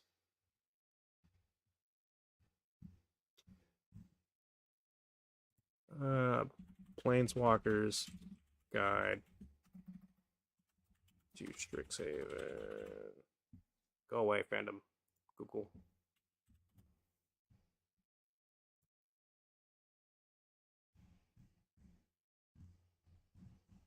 Mm-hmm. College of Eloquence. College of Elemental Arts. So there is like I think a parallel happening here. College of Essence Studies. What is Lorehold? College of Archaeomancy. So history mages. Man, this is a killer fucking design. Hold on. I love magic art so much. College of Numeromancy. So number mages. Outside the university, don't worry about that. So I'm just trying to look at Essence Studies. So they do parallel each other. I don't think I really have much to say about that at the moment. School of Painful Words. Okay, dude, Jace, there's no way making a school called the School of Fucking Painful Words thinking you're the good guy here. And also look how pointy this shit is. I guess they're like literally quills, and they're also like, like pen quills, like to with ink. I do wonder what their mascots are. Are their mascots like the same? Like, are they like counterparts? Like, are these also like statue spirit things? And then this would also be inklings, but maybe like a red tinge. Constrari, School of Constructive Arts, and then Vigor Bloom, School of Invasive Healing. And Invasive Healing sounds ominous as fuck. I don't really know what that means. The only thing I can think of is that the Phyrexians thought they were helping people, and then the Phyrexian infection was very invasive. So this might be like meant to be like counteract that with their own more form of like invasive healing. I might just have to wait. Okay, here's the full out Garrick. I do like how they're we might have to come back to this later. I'm not sure if I have time to, because we already talked about most of this. Here we have Chandra spilling into herself. Like I mentioned how they have traits of each other. So there's some like weird melting thing going on here. We're just gonna skim over this. Okay, there might be a new command of X card or whatever, but here's evil Garrick Saxon, good Garrick Sax. I say evil, but I mean he's evil, but I wouldn't say Garrick is like a good person / character. He's just out for the hunt. Here's Jace bringing Tamia. Color equals UG. Type equals UG. I mean, type equals organ. Is it Tamia? Not Tamia. Color equals. I spelled it. Tam. Um. So I don't know if Tam has a counterpart because she's already blue green, and it seems like Jace put her there as like to be like a spy or something. I don't know. We'll see where that goes. Um. So basically, Tam. We saw this like in the last arc where Tam was like basically she felt like alone, but Jace basically promised her she'd have like people who understand her, who can who are of her, who can hang out. And I guess the implication is that she's actually an Echoverse person. But I don't know. I don't think she's like a counterpart of anyone. It kind of seems like Jace made her just to spy on.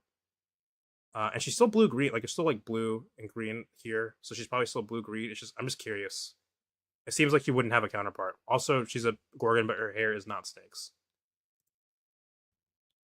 Um, I know I said I look over like the cards of Xhaven, but I think we're gonna have to like skip. So also Ancestral Craven. So you know how I said like in the plane, like the Time Spiral cards, like they had like counterparts. Well, Craving is a counterpart of Ancestral Calling.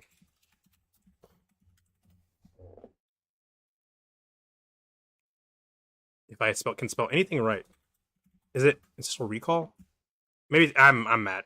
It's Ancestral Recall, but Ancestral Recall, which is banned in most fucking formats, because blue for 3 cards is fucking absurd. But it's a very classic Magic card. It's like one of the oldest Magic cards. Very classic. And it was before, or force opponents to draw 3 cards. I mean, never let anyone say the syntax has never improved. Oh, it's the guy's back. I'll go to look at his update. So draw 3 cards, and then the Hexhaven counterpart lets you draw 3 cards. Except you lose 3 life to make it balanced. It's also stuck onto a creature that needs to become prepared. So it seems like they're gonna be like referencing cards with like the little prepared abilities, which I'm gonna miss like a little bit, like getting like a full art. Like it'd be cool if they had like, well, okay. So there are cards that are literally have the exact same names as like certain existing cards. So there's certain like prepared abilities that have literally the same name as existing cards. So I suppose there could be like a special printing or edition, or maybe they'll come back to it later of like maybe like for example Ancestral Craving could be like an actual card at some point. I doubt it. 3 cards for paying 3 life is probably absurd. I'm trying to see if I can find one. It definitely was. See, this one just has Ancestral Recall. This is exactly what I'm talking about. This is actually really good. So this one just has Ancestral Recall. Are they counterparts to it? Hold on. Looking. 3 more creatures died this turn, and then this one wants to exile 8 cards. So they kind of work together a little bit because that one wants cards to die, and then you can draw cards, and this one wants to exile cards from your graveyard, which your creatures would be there, so then you can draw more cards. So, I didn't really think about that. I guess they mirror each other too. So here we have some interesting art. A lot of mirrors, and it looks kind of like they don't look like sad, but it does look kind of gloomy almost. Like maybe just because like this guy's the main focus as on the card, like it's some sort of creature card. It's like there's literally some sort of spotlight hitting him, and then these characters like more washed out a bit just to keep the focus on this person. Blue, white, obviously, and gold because that's the color of their color alignment. It's a fine school as long as you obey the theorist's rules. Otherwise, see again, notice I pointed out that it was called the theorist Jace Beleren, and they're not saying follow Jace's rules. They're saying the theorists. It does make me also wonder if Jace has his own counterpart in Echoverse. I mean, he made it, so maybe not. To me, it depends on how you read Jace's character. Where if he thinks there's like a better version of himself somewhere, maybe he would imagine a better version of himself for Vraska to hang out with, and then he'd try to focus on like what he thinks is improving the world. Otherwise, you might find yourself in a dark alley with a faceless enforcer or a horrifying eye creature. So they're talking about how it's invasive healing, and I didn't really think about that too hard until I saw like, look at these plants. It's almost like a parasitic plant like growing into this person's body, like as a part of their body. Also, it's like some somebody, a creature either forming or somebody being swallowed up by the plants. But here we can literally see like kind of like the invasive heal. I think it's like there's like no there's like a gap in their flesh. Hold on, wait. Yeah, look at this. It's not fucking fuck me, dude. It's not zooming in. Um, their arm right here is a gap here, and the plants are holding it kind of in place. Like there's like no flesh here. Huh. Interesting. So something a little ominous maybe going on here. So this is actually a reference. I didn't realize he has an eye down here. Which might be Jace's eye. I can't tell. Like here's an eye with the Jace is like patterned on it. It's like some sort of homunculus creature type. I know homunculus is in like real world in the real world like daddy. It's like an artificial human. In this in magic, it's like they look kind of like weird blue people. But it looks like it's being almost eaten by something. And then there's an eye here. But also this is a reference to like so Jace comes from a plane called Riley's gonna be mad at me. I don't remember this. Um what's the plane with the I'm so dude look, Bradley, if you're watching this, I can explain. I'm so fucking tired, man. You have no idea. um uh,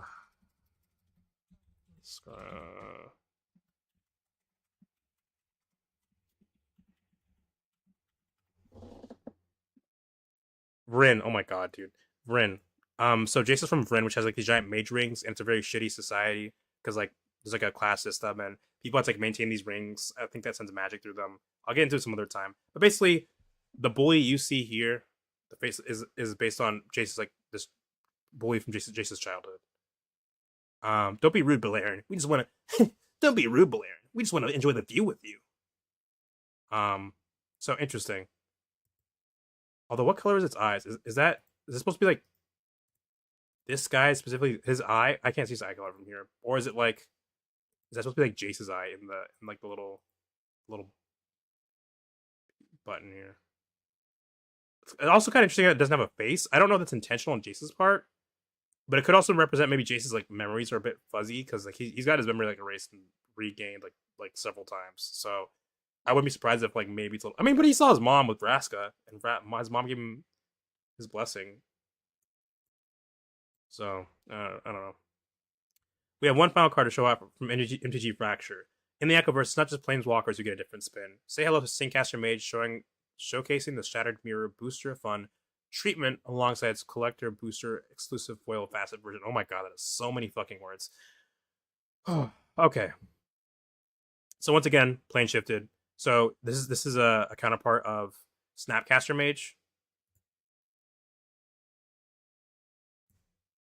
So also, like I said, the bully also like shows that bits of like, Jason's like subconscious and own thoughts are leaking into like at least Hexhaven, which might imply the multiverse might be like butterfly snowball effect shit going on in it. On the Echoverse side of things.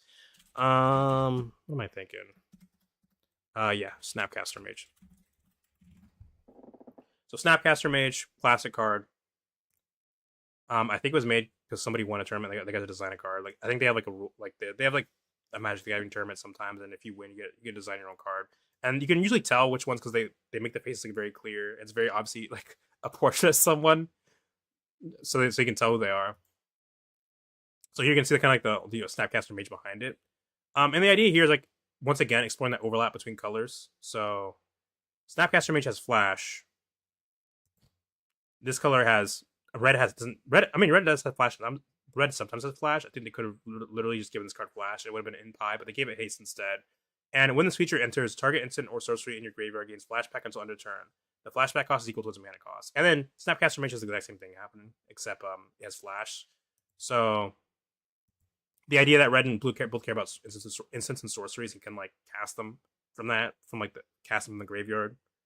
I do also love the shattering effect because for me sometimes it's a bit I don't have an encyclopedic knowledge of like every Magic card in some the way that some other players do, and they can get the references. But I think this is a nice way to kind of loop you into the reference, so you understand exactly what's being referenced, even if you're like kind of casually enjoying Magic. You're like, oh wait, so if I find like a card with like this art on it, I know it's this. This is the counterpart.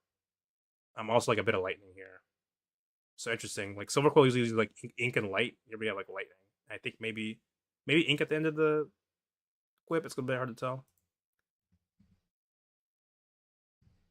Yeah. Support your unions, by the way. We'll get back to that some other day.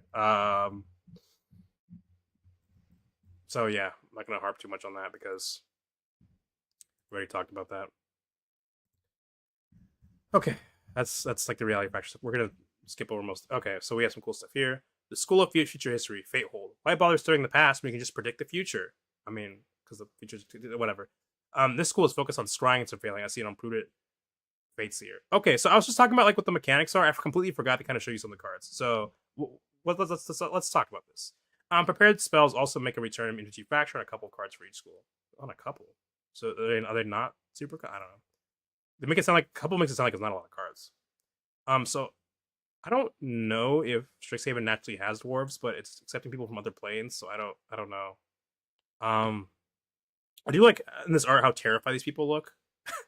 So once again, this guy's the main focus because like he's got most of the color. These guys are more washed out. Their clothes are even more drab. And then there's like literally like a frame for this person almost, and a light shining from behind them. But they look terrified. But Prudent Fate Seer, one generic. Also, this is kind of similar to the Azorius. When Doman took control, he started like trying to do like a RoboCop sort of like stop crimes before they happen using like algorithms to predict it with magic. So there might be something similar happening where like if he predicts a future where like you can see him looking through this thing, like maybe he sees a future where you break the rules, he's just gonna stop you here, and that might be scary. So white blue, hybrid blue, hybrid blue, white, one generic. Creature dwarf wizard. This creature is prepared. Whenever you scry or surveil each creature you control, get +1/+0 until end of turn. This ability triggers only once each turn. Peer review, 2 generic, white blue. Sorcery. Create a 2/2 colorless wizard soldier token named Cadet, surveil 1. So maybe this has a token theme. But also, so I was talking about what the mechanics might be. So for blue white, it looks like it's scry, which we have seen in actually the first Hobbit set, Lord of the Rings set. I don't know why I keep saying the Hobbit set. The first Lord of the Rings set. It was in blue green there. So it is nice to see it in like in white blue. It makes sense. It's something that way we haven't seen white blue do necessarily, like about scrying and surveilling. So that's pretty cool. And scrying and surveilling in the same set. So the one thing to consider about hybrid mana too is that there's like a lot of contention about like whether it counts as like one or the other. The original intent behind hybrid mana is, as Mark Rosewater explains in one of his articles, which I will pull up at some point, probably in the future at some point, is that hybrid mana is that it's supposed to represent, it can be either or color. So in a case like this, where both the hybrid mana symbols are white or blue, the idea, flavor-wise, not necessarily mechanically wise, like mechanical is like a whole, I'm not getting into that right now, but part of the reason that argument in Commander happens is people are kind of making two different arguments because they're arguing flavor versus like versus like a sort of mechanical argument. And I can't blame someone for looking at this card and go like, why couldn't I be able to play this in my mono blue deck? Because I can properly cast it with just islands, and but we're not getting into this because like I'm kind of neutral overall about the whole like commander thing. Like whatever, I can take it or leave being able to play hybrid colors because I think that's kind of like, on one hand I understand that the idea that they represent either or, but on the other hand they're also like they are technically white, blue, and or as in they can be either one or both at the same time. So you could make the argument either way, but I'm not gonna get into my full thoughts on that some other time. So here the idea is that the card can be either blue or white here, or both. So that's something to consider in terms of like color philosophy and card representation. The idea that this is like a representation, like manifesting like kind of both colors here, or one or the other depending on your angle. The School of Esoteric Mathematics, Theorix. This school barely uses real numbers, and as a result, many of its students just kind of go insane with all that reality bending. That's just normal math. That's just normal algebra. What are you talking about? This is normal AP algebra. Theorix majors like to mill and set up graveyard shenanigans. Okay, so it's a mill. We'll see. Hold on. So I guess Theorix is even more theoretical than Quandrix. Like numbers that don't. What do you mean? Was it like real numbers, like as in like the mathematical definition of a real number, or like literally a real number? So are they messing with like other dimensions? Mathematics, real numbers, a number that can be measured with one-dimensional quality. So I think the implication might be either using calculations beyond our dimension almost. It's kind of what it seems like. Imaginary number, sorry. And imaginary number is the product of a real number that the imaginary unit, I, the number zero. It might also be that like maybe the idea is that they're represent like kind of um like almost like placeholders, like where like it's like 2 plus b equals 4. Figure out what b is, but like imagine like literally it's all that, like all potential placeholder number, and then just like an answer or something maybe represents that. I don't know. So the School of Esoteric Mathematics, Theorix. This school barely uses real numbers, and as a result, many of its students. We already read this. Paradox Shaper. I mean, Quandrix also has some paradox cards. Probably check. Yeah, Embrace the Paradox, Paradox Gardens. Quandrix also likes paradoxes. At the beginning of your upkeep, if this creature isn't prepared, it becomes prepared. Put a target creature from your graveyard up on the bottom of your library. Huh. I mean, it's kind of weird because usually with stuff like this, what you're trying to do is you're trying to mill stuff into your graveyard so that you can like cheat it onto the battlefield somehow. But here, it's trying to put it back into your library. I guess you do it in like a response to protect something. I'm just curious. Is the idea that because like I said, on Strixhaven they each do something that the colors don't normally do, but that's like still within reason. So is the idea here maybe that you want to put stuff from your graveyard into your library, or is it like kind of more like a rotation thing instead of just leaving them in your graveyard? I don't know. Omit variables. Mill 3 cards. Okay, well that's about right. I mean, in terms of mill, like I said, blue cares about information. So denying information, black, same thing. Denying information.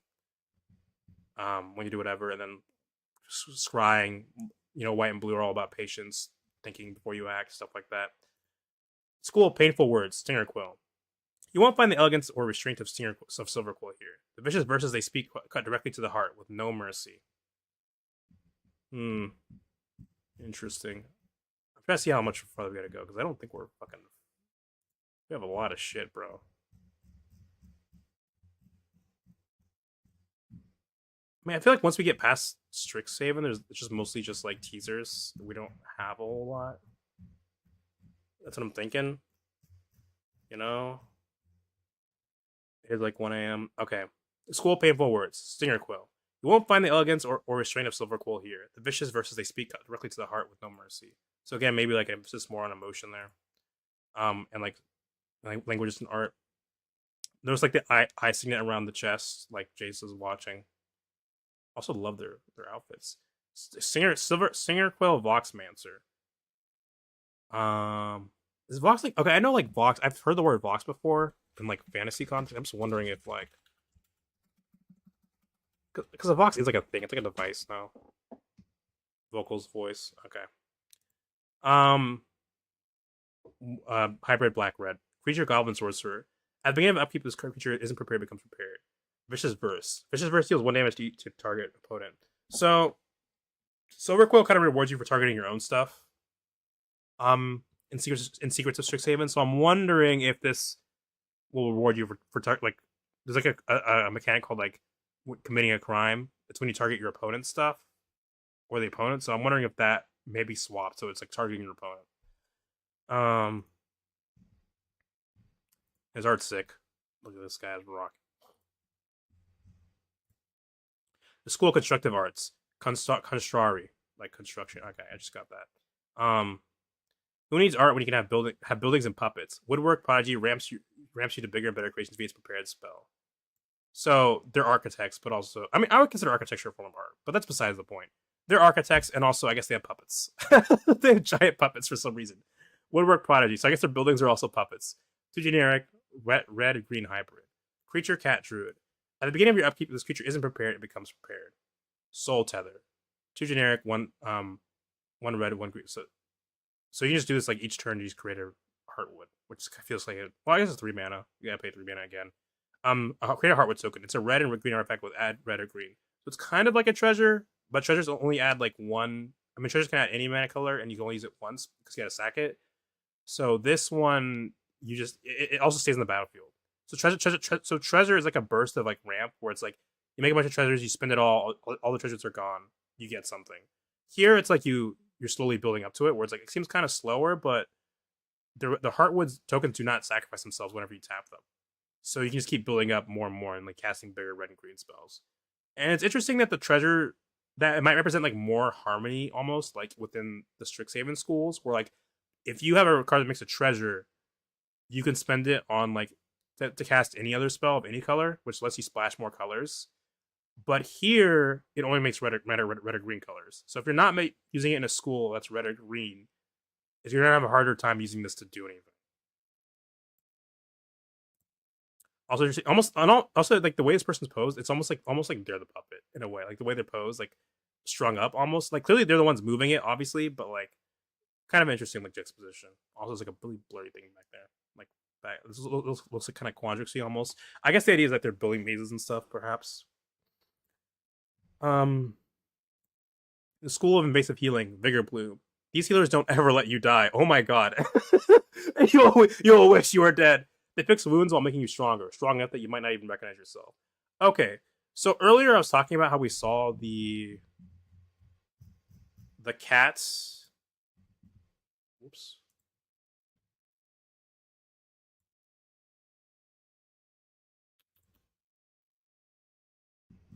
The cat with like a missing piece of their flesh. So I assume the idea is that they just replace your flesh with like plants. So I guess it's like the opposite of Phyrexia, where Phyrexia replaces it with metal and machine, and the flesh is weak. Instead, here they replace it with like quote unquote nature, with like more like with like biomass. Um, so that's cool. And I guess we can see that more here because there's plants growing out of this troll. This troll is missing like flesh. Like this is like a wooden arm. As a poor Quandrix student looks like based on the clothing, with like the geometric clothes getting their shit kicked in. But again, and then also like around the eyes, there's like flowers, and like they're literally like have plants growing out of them, like almost like parasitic. And otherwise, this does otherwise look like a Strixhaven troll, but clearly something's up with it. Like I said, like it like the plants are part of its body. It looks almost like frantic, which could be just because it's fighting. But I'm wondering what's going on with those plants. Because like there's like a version of this where like you can see the trolls in Strixhaven like have really long teeth. Because if they're all about like, giving you more and more vigor, maybe there's like almost like a monkey's paw thing where they give you so much vigor like you can't slow down almost. But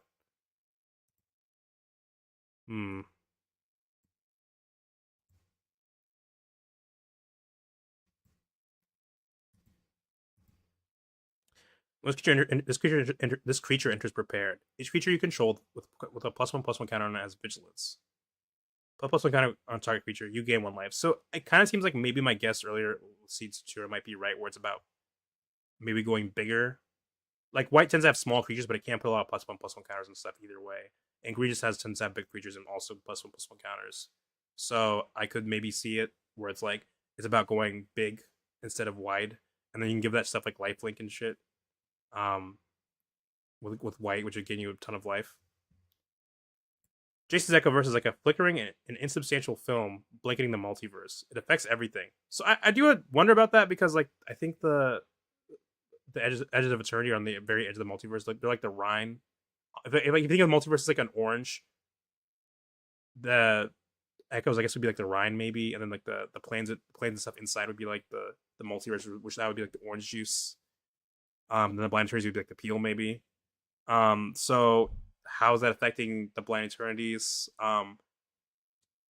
What exactly do you mean by over everything? I don't know, because like things aren't necessarily literally like there are planes that are quote unquote closer to each other, as in they're easier to go from one plane to another in Magic, but planes do not literally have like a physical location in the Blind Eternities as we understand it. It's kind of like the warp, I guess. I mean, maybe it's a bad example because the warp is powered by emotion and the Blind Eternities is not, but it's kind of like the warp in the sense that the warp does not abide by our ideas of in Warhammer, does not abide by what our like normal mundane ideas of what it means to space, what space and time means. The Blind Eternities is like kind of weird. It's described as being kind of like the dry. Like people ask, like, "Hey, can you go to the Blind Eternities?" Like it's kind of like for a normal person, for like a human, and not like instead of like an Eldrazi, you'd be like trying to go into the drywall of your house. Like there's nothing there, and you also well, there wouldn't be enough space. But also probably too much space because it's also like everything and nothing. Jason's Echoverse is like a flickering and insubstantial film blinking the multiverse. It affects everything, but it's not real yet. Not real yet, huh? So imaginary numbers. While attempting to go wide with a story of that scale, MPG Fracture focuses on the characters at the heart of it all. I'm curious. I'm curious of like because I kind of assumed they were just planning to keep the Echoverse around, even if it gets like locked away or something, because having the writing freedom to always be able to make a counterpart to a character sounds fun, but at the same time, I can respect the restraint they choose not if they choose like try to end it or shut it down. Um, I guess what it means by it's not real yet is that, like I said, it was created from the meditation realm, from Uga's meditation realm. So is the idea that it's still not, it's completely like formed, like it's not its own multiverse yet. It's like kind of one plane mimicking the multiverse, and Jason needs like that final piece to make it like truly a multiverse. Anyway, I love this art though. It reminds me of like those old like medieval like drawings of like what people thought the universe looked like. Um, and here we see like Jason's kind of like at the center of it all, like metaphorically, like bigger stuff orbiting, and then like these smaller planets. I mean planes, and then Jason at the center, almost like with like a big white light, like holy light, almost like he's opening a door too. Like this beam might almost be like a door being opened somewhere. I wish I could tell you what planes these were. These feel like references to something, but they're kind of generic a little bit. Like this is just a castles. Like is that Innistrad? This looks like it could also be Innistrad, and these are just like some mountains. Um, yeah, maybe they're meant to represent every color, like swamp, mountain, island, plains down here or something. Forest, but maybe mountain. I don't know. I don't know what card that's supposed to be. Oh, hey, more cards. This doesn't mean we can't have a little planar chaos esque what ifs though. Mark Wazar talks about enlightened confidant and how, despite being a clear nod to dark confidant, it stays within this place on the piece of the card pie. Did we? Oh, I guess that's like something he talks about during the conference. I don't have time to watch the conference. So dark confidant. Let's pull it up. One generic, one black. Final Fantasy version. One generic, one black. What the fuck is that guy? Is that supposed to be one generic, one black, human wizard. At the beginning of your upkeep, reveal the top card of your library and put that card into your hand. You lose life equals to its converted mana cost. So classic black. I'm going to do whatever it takes to win, but it could blow up in my face. I'm taking a bit of a risk here. So you get card advantage, but it could, if you have like a bunch of like high cost cards, it does blow up in your face. On the other hand, if you have like a bunch of lands, you don't lose life. You're just getting it for free. So what does Enlightened Confidant do? Enlightened Confidant lifelink. Does Dark Confidant have lifelink? It does not have lifelink. Dark Confidant, Enlightened Confidant, Core Cleric, lifelink. At the beginning of your end step, if you gain life this turn, Surveil 1. If you put a card with mana value less than or equal to if you put a card with mana value less than or equal to the amount of life you gain this turn into your graveyard this way, put that card into your hand. Greatness is an earn, not bought. Okay, I mean that's cool. It's just a little a little bit of a roundabout way of doing that. So Dark Confidant makes you lose life, and then this one rewards you for how much life you gained. And then you can put something in your hand. It's just like a little bit of a roundabout way. What the fuck is this? Is this their mascot or whatever, quote unquote? Hmm. I guess start. Also, like the art's really abstract in certain areas. This is like that famous painting with like the stairs.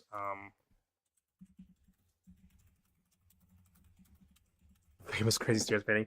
Relativity by MC Escher. So Jace's Hexhaven has like a very like a Escher type bend to it, like everything's kind of like weird and wrong, which could be because the plane's not his Echoverse is not fully formed. It might be how the schools are working. Like they have a school of like imaginary numbers that drives people insane. So I mean, fucking who knows? So Enlightened Confidant, I think, is based on Enlightened. Yeah, but okay. So we kind of see like the art they're basing it off of. Do we have? Can I pull that up? Let's check. So I guess this would be the art they're basing it off of, which seems like maybe I don't know what plane you're from. Hmm. Anyway.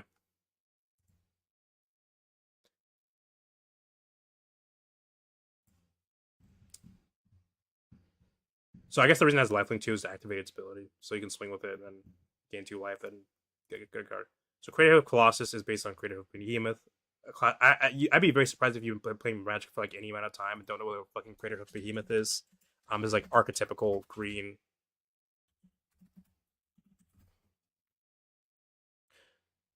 Usually it's more like a reptile. This one's like an elephant, so it's usually this one that people think of.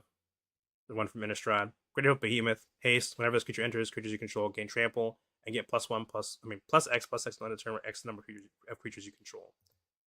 And then Greater Claw Colossus, 4 generic, 3 red. Is that so? It's actually 1 less than Greater, but I think it's because it grants you power, not toughness. Haste. When this creature enters, creatures you control gain trample and get plus X+0 until the end of turn. Or the number of artifacts you control. Okay, so the green one cares about creatures. This one cares about artifacts because red does care a lot about artifacts. Sometimes it's like a form of like artistic expression, and also like you can play this like in the Prismari or the Constructari or whatever, and it would make sense. It rewards you for having like a bunch of heartwood or treasures, so that's cute. And because it's red, it only pumps your power because red is a little bit more reckless. It's just more straight to the point, which is like I gotta hit you until you stop moving. So, so like other colors like white and green will pump up your toughness too to help protect you. Red's like a bit more reckless. Like I'm just gonna pump up my power and hit you before you can hit me back. Some puppet beasts are monstrous machines. Others works of art. The best are both. So they're called puppet beasts. So once again, we have a reference to the other counterpart. I love the shattered effect. I know some people. I think a friend who's like, I'm not really feeling it, but I love the shattered effect. Um, I do wish because like for here, like it goes over like the letters where they overlap, like Crater Hoof and Colossus. I think they could have maybe leaned into that like a little harder, where it's like maybe this bit was like a little bit more over here, so it's like Beast like from Crater Hoof, and then if you want to go really insane, you could like have like a that might be confusing, but like a little bit of green here, like as if this continued and it was like a little green. But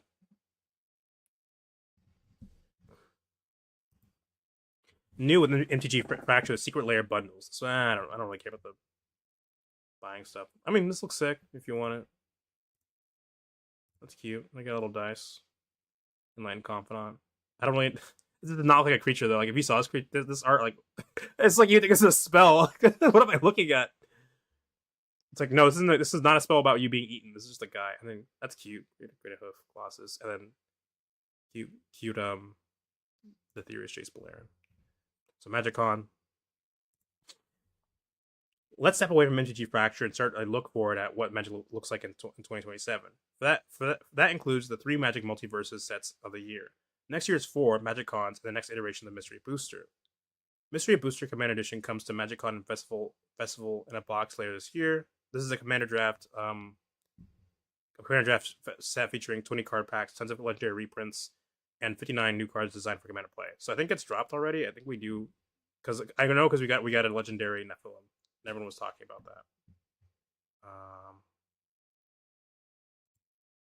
I can probably reverse find it by type Nephilim. So this is one of the cards I think. So like a lot of people have asked. So I think Graka Pacifist is also referenced like one of the pacifism cards. Pacifism is an iconic enchantment that you put on a creature and it can't attack or block. So Grak can't attack or block, and it rewards you for casting auras, which is what pacifism is. I could probably just show you pacifism. Oops.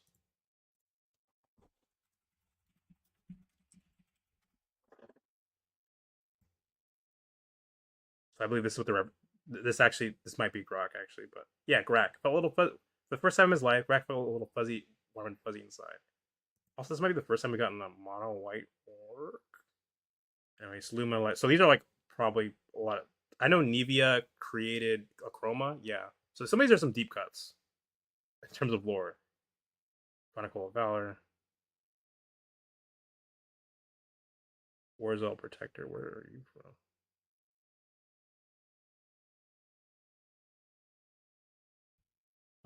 Splitwing Leo Detective.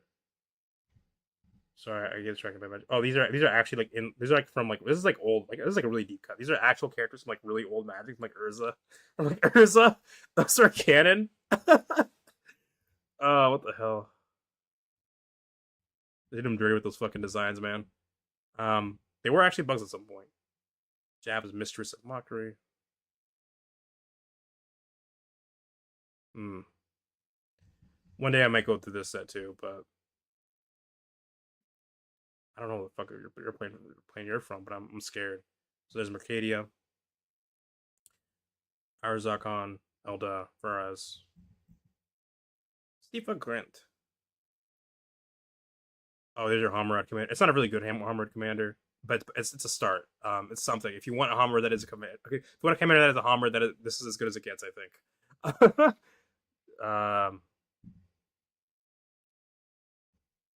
I do love the at least the rule breakers that showed us. Like this is cute. Like you can play any Phyrexian color. It's a nice little limit. I think it's better than just like Wooburg, as the kids say, Wooburg quote unquote slop. I kind of hate using the term slop like that, but I do. This opens up like a lot more opportunities where it's like, hey, you can kind of like you can play any Phyrexian, but obviously you can't just play any color. Like it's not just complete Wooburg, right? Which is still like an interesting limitation. Where it's like you better be all in on Phyrexians because you know, I think it's way better than trying to like force every like a Wooburg Phyrexian commander, right? I think it adds more flexibility. But anyway, I think Contaminator Priest. Anyway, so who likes Homeland? You'll love Joven and Chandelier. So Joven is like a famous card because I think his art's kind of looks funny to everyone. He just he just looks like he takes himself very seriously.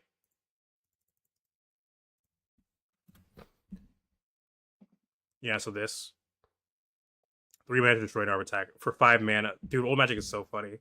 Like how far we power crept. How far we power crept.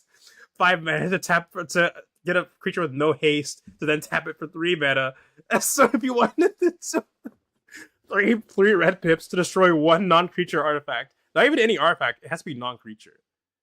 And then this one, 5 mana, sure, extra red pip, but also if for that you can gain control of a target artifact.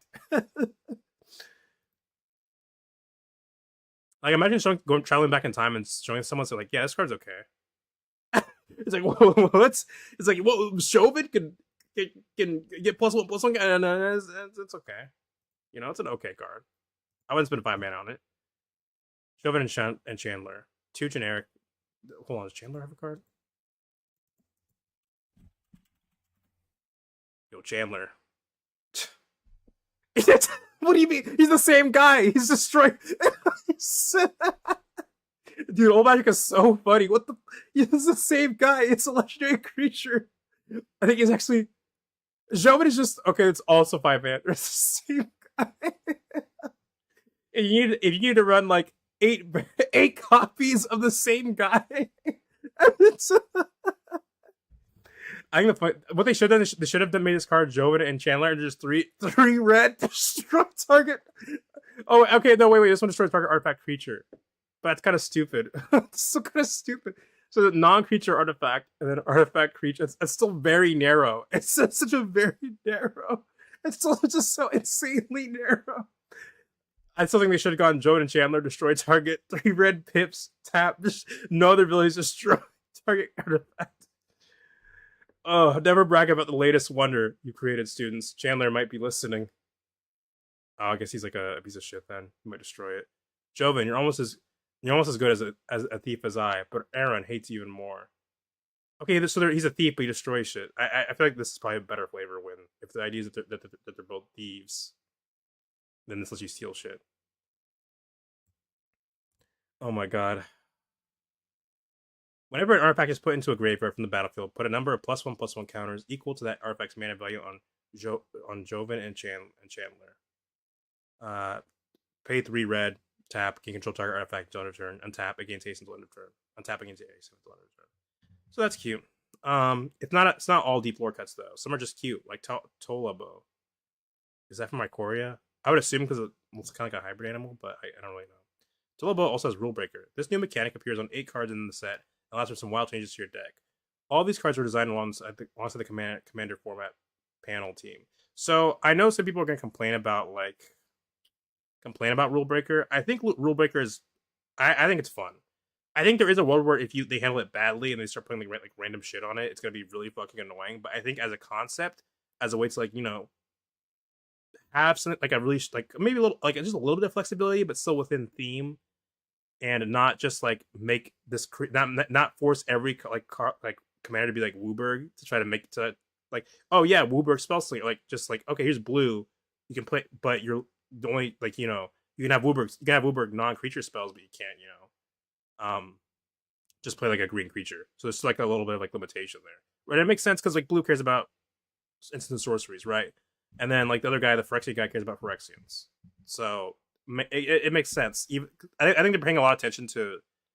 They said they made it alongside the Commander format panel team, and you can definitely tell. I think like they're definitely being very considerate, about like their choice here. Like they're trying to keep it kind of like in pie, even though it's like kind of bending it like a little bit. There's like a theme. It's not just for no reason. Tolabo, Lock Rascal. So Lock, I think, is like a type of body of water. Like the Loch Ness monster, it's in a lock. An arm of sea, especially narrow or partially landlocked. Yeah, so it's a body of water. Rule Breaker. A deck with this commander can have instant and sorcery cards of one additional color, not in this commander's color identity, and any basic land cards. So it's not just Wooburg instant sorceries. It's that you can pick a secondary color. So if you want to play like blue with like red instant sorceries, you can, but you can't be like, I want to play blue, red, green, white, etc. Whenever you cast an instant or sorcery spell, create a 1/1 blue and red honor token. I'll art creature token with prowess. I guess my question is that if I make a deck around this, because I have a rule where like I can only have one deck of like each color identity combination, and if I want to make a new deck, I have to take apart a previous deck that has the same color combination if they exist. So would I count this as a mono blue commander, or if I like put green in it, would I count this as like a simic commander? You know what I mean? I don't know. We're excited to announce the return of the Pro Tour Hall of Fame this year.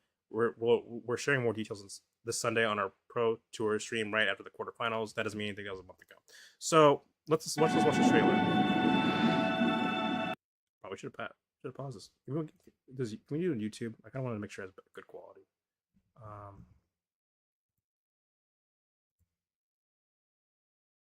Ignore that. Hey everyone, this is Tim from Your Six Studios. Today in this video, I'm going to show you how to view your string key on your YouTube channel. So if we go to the top right, we can see Create right here. Go to Create and then go to Go Live. Now, when we go live, we're going to have the... Okay.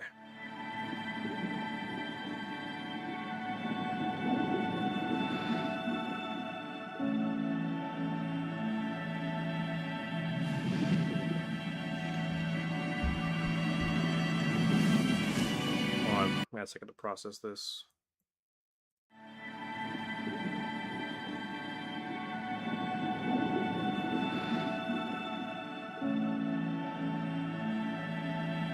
I'm trying to look at this guy's leg here. I've seen this trailer before, I'm sorry. But I'm trying to look at this guy's leg here. Is this like a foot in there? Or with like clothes hanging down? Or is it just like they don't have feet? It makes sense that they didn't have feet because literally everything's underwater. Where do you walk naturally? Like these buildings are artificial, so I'm curious.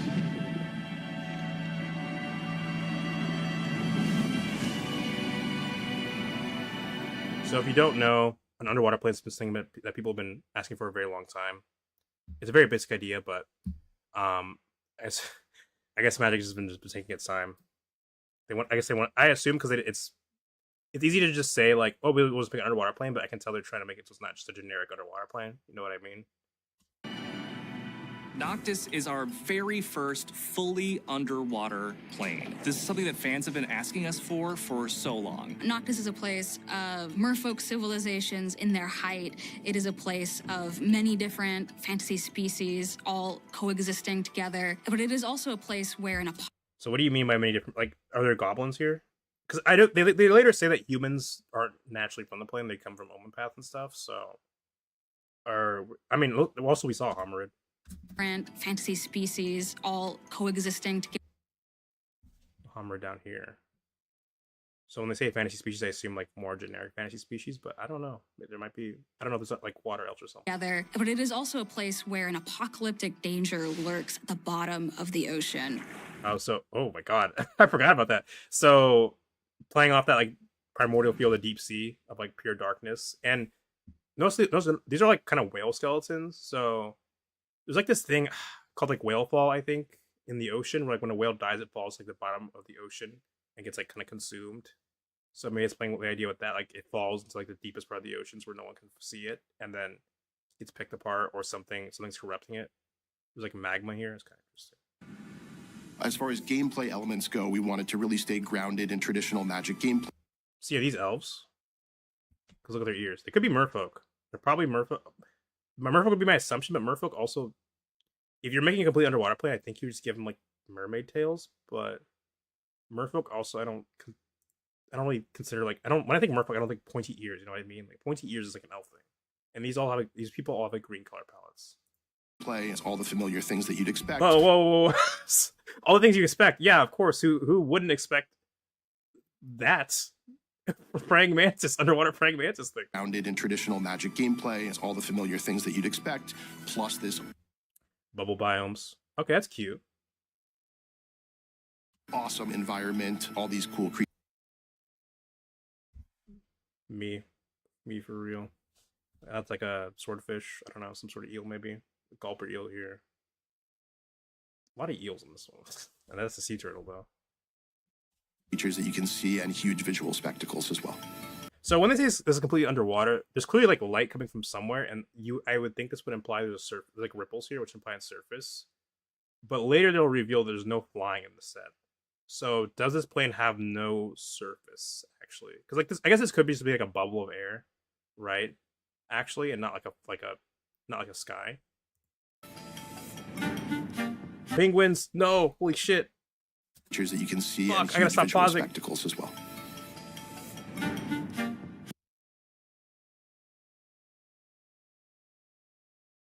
We have a lot of penguins. Have we even got like a single penguin card that isn't like an unset card?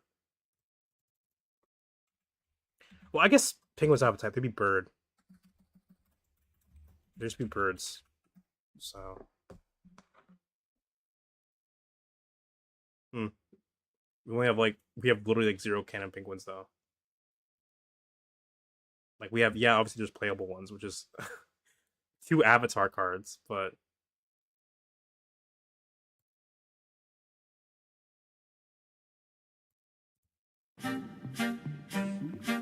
This is a fully... so that was like an elemental. Reminds me of like that one coral elemental everyone used to play, or probably still plays, the blue-green one.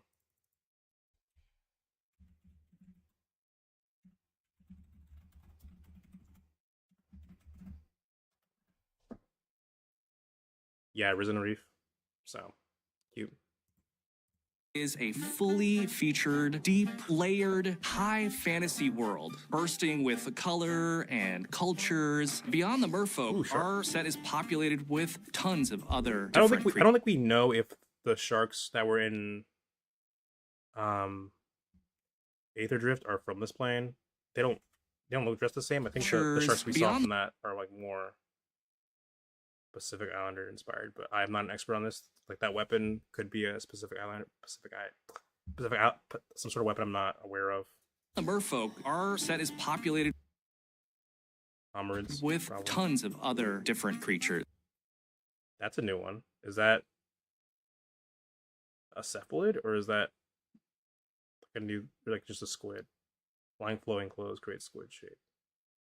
Sometimes they do post like their art guides for like stuff all for free on like the Magic the Gathering website. I hope they do that for this. Vents and fabric help obscure form. Jewelry is rounded, decorative pattern, outlines, squiggly lines, often found in sea life. Okay. The humans here are really the outsiders. To place an entire world in a place where everything is buoyant, it changes the game so much at its fundamental level. The first major unique thing about Noctis. So much at its fundamental level. So once again, this looks like there's like a surface above here, but again, could be a bubble because they're making it sound like there isn't anything beyond it. The first major unique thing about Noctis is that it's the first main set release, possibly ever, arguably, that doesn't have flying as a mechanic, since we're all underwater all the time. We actually have a brand new mechanic, which I won't tell you too much about yet, that is an evasive mechanic that sort of takes the place of flying. So I am wondering about this mechanic. I'm hoping it's not literally just flying, except... Because, like, okay, so there's a mechanic called, like, Shadow, right?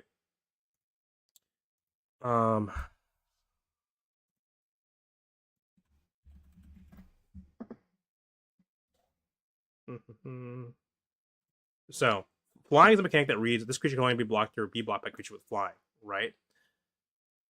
Or, I guess flying is, this creature can only be blocked by a creature. No, so flying, you can block anyone, obviously, but flying lets you block the creatures flying. My problem with Shadow, I guess Shadow maybe is more unique than I'm getting credit for, which is that you can only block or be blocked by a creature with Shadow. But I guess my worst, like, nightmare is that, like, it's literally just flying, except it's just called, like, Swim or something. Like, Swim, this creature can only block other creatures like Swim or something. You know what I mean? I'm hoping that, like, there's, like, a reason. At least it doesn't need to be, like, insanely good or anything. It can just be like a side grade. I just need, like, one reason that I'd want to, for example, maybe make a deck that cares about this new evasive mechanic over flying.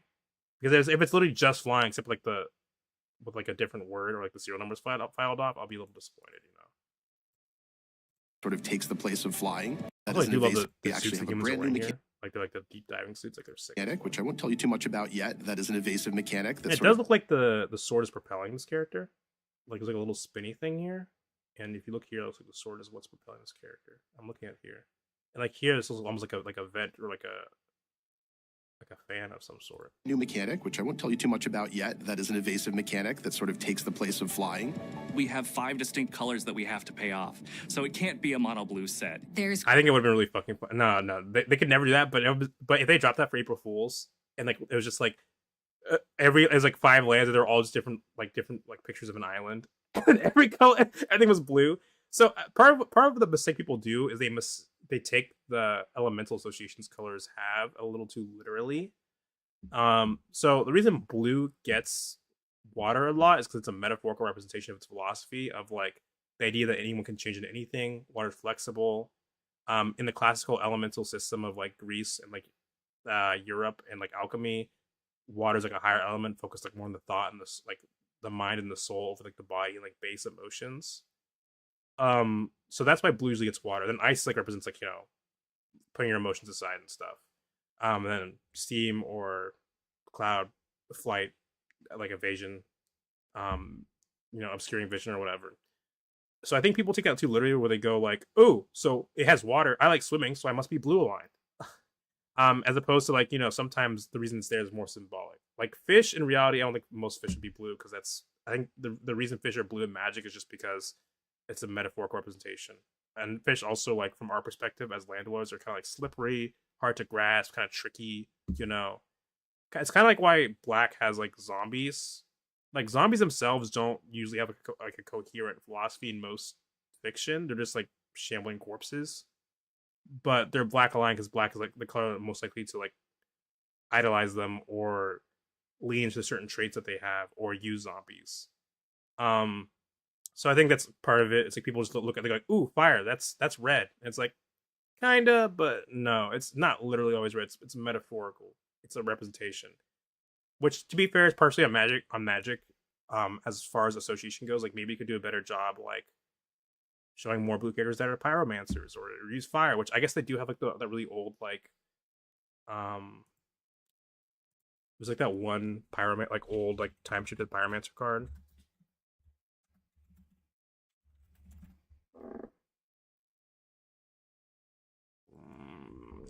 What's it called? Like draw a card, deal damage.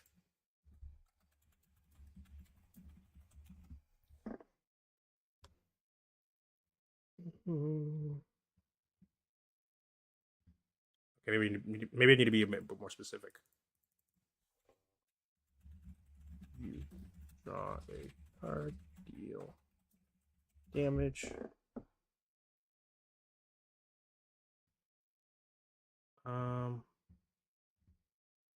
It deals 1 damage. Deal Why can't I find like this really oddly famous card? Did I just use the wrong syntax?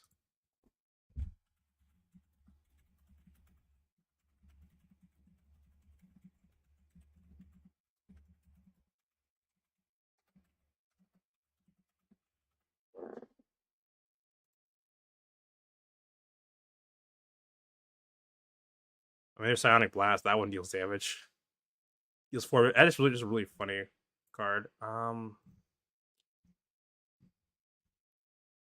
Ashes. There's like a card that says Ashes Old Man, and then there's like a counterpart to that card. Hold on. What I'm looking at, Ashes Old Man.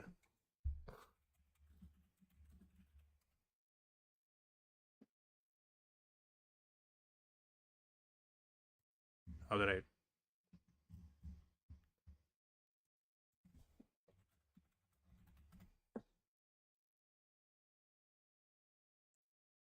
Okay. What's that? Hold on.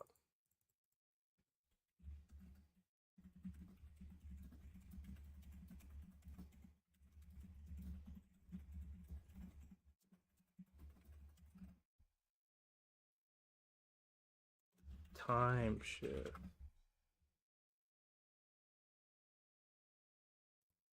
It's a product. It's prodigal something. Prodigal sorcerer. Prodigal sorcerer. Oh my god. Sorcerer. Here we go. I guess he doesn't have fire actually. Huh. It's him doing a chanter. Okay.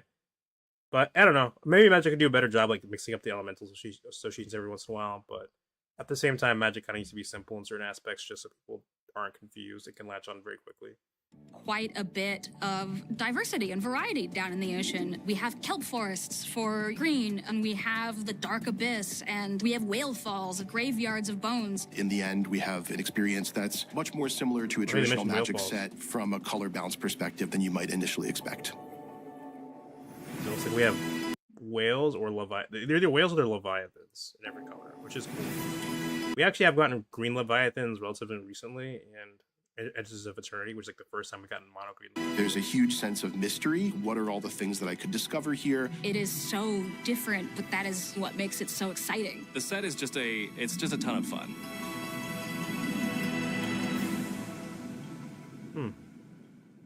Anyway.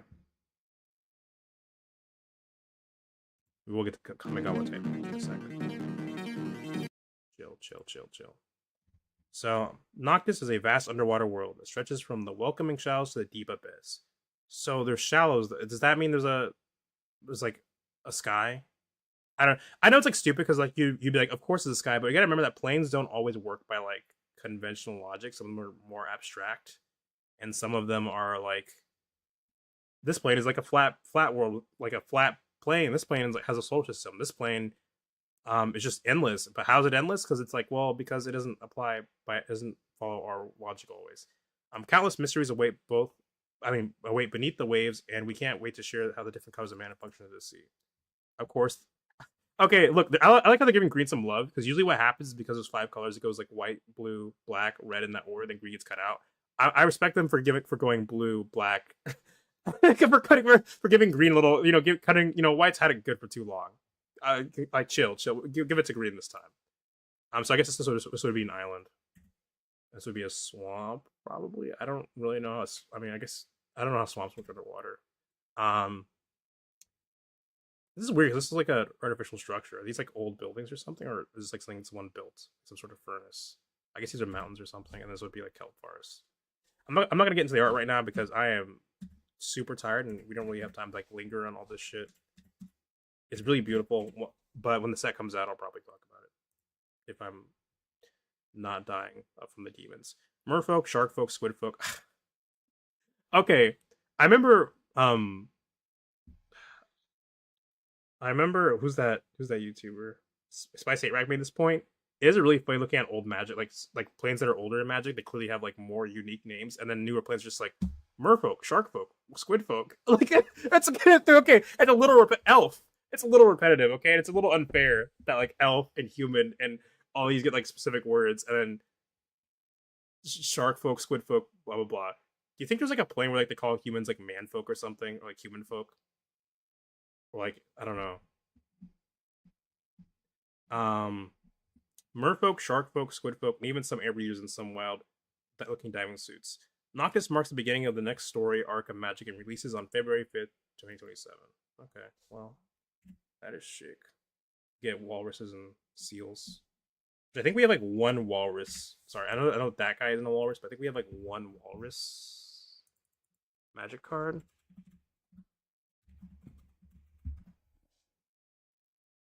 We have literally one, and it's an artifact creature bronze walrus.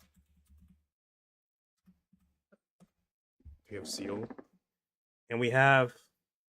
Well, you're definitely not making a commander. I'll tell you that. So these are all like the same tiger seal. So that's 3 seals. And there's like 1 cannon seal, and it's an elephant seal from Aether Drift. Cycling whenever you cycle this card. I do wonder. I guess I just go to bubbles and stuff because there's like stuff without gills. There's like bamboo and stuff. Sorry, I was thinking about like how that works in like the plane, not in real life. To be clear, tap this creature.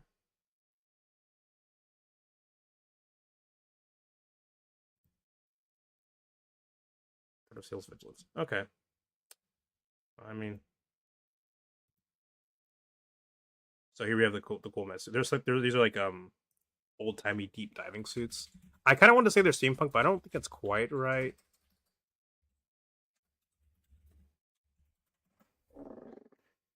There's like old timey ones. So like these ones kind of like they have like the metal bits, except they're kind of like merged with like that and like medieval armor of some sort. Clearly, and like I said, these look like they turn potentially like a turbine, perhaps to propel them. So that's cool. Yeah, it's just a timeline. Magic on Tokyo. Okay, Kamigawa Titan Breach. So we just opened that. Luckily. What do we got here? How far are we? Okay, we're not. I think Zhalfir's like the last thing they kind of announce here. So we'll wrap it up. I'm sorry, I don't exactly feel Zhalfir might not get the time it needs. So I'm very excited for that, but.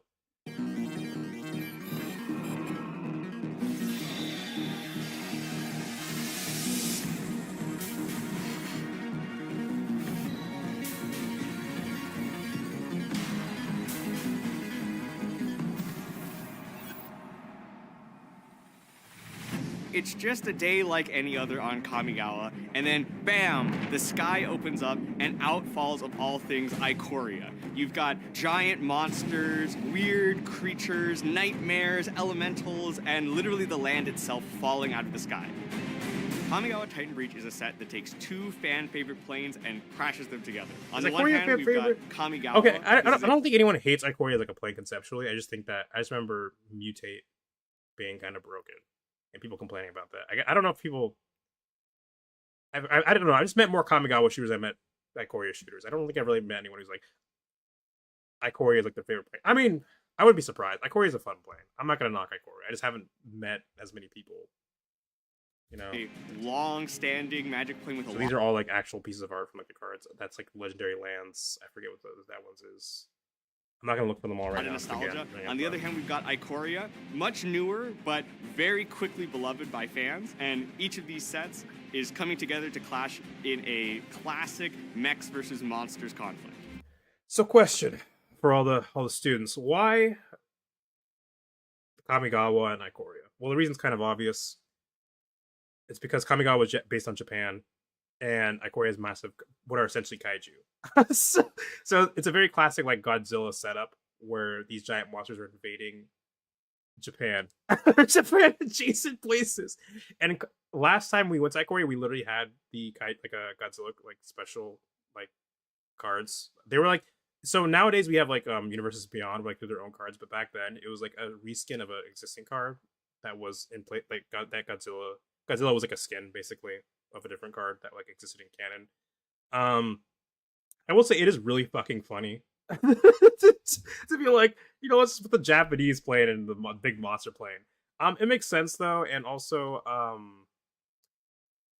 Kamigawa already had mechs before all this happened. So it just kind of feels like a easy. It'd be one thing if this was like just a Japanese plane, but I guess it's a Japanese plane with mechs. So if you were gonna do it, I guess are they vehicles? Mech isn't a type; it's a vehicle. Um, so I guess if you were gonna do it, this would be the plane.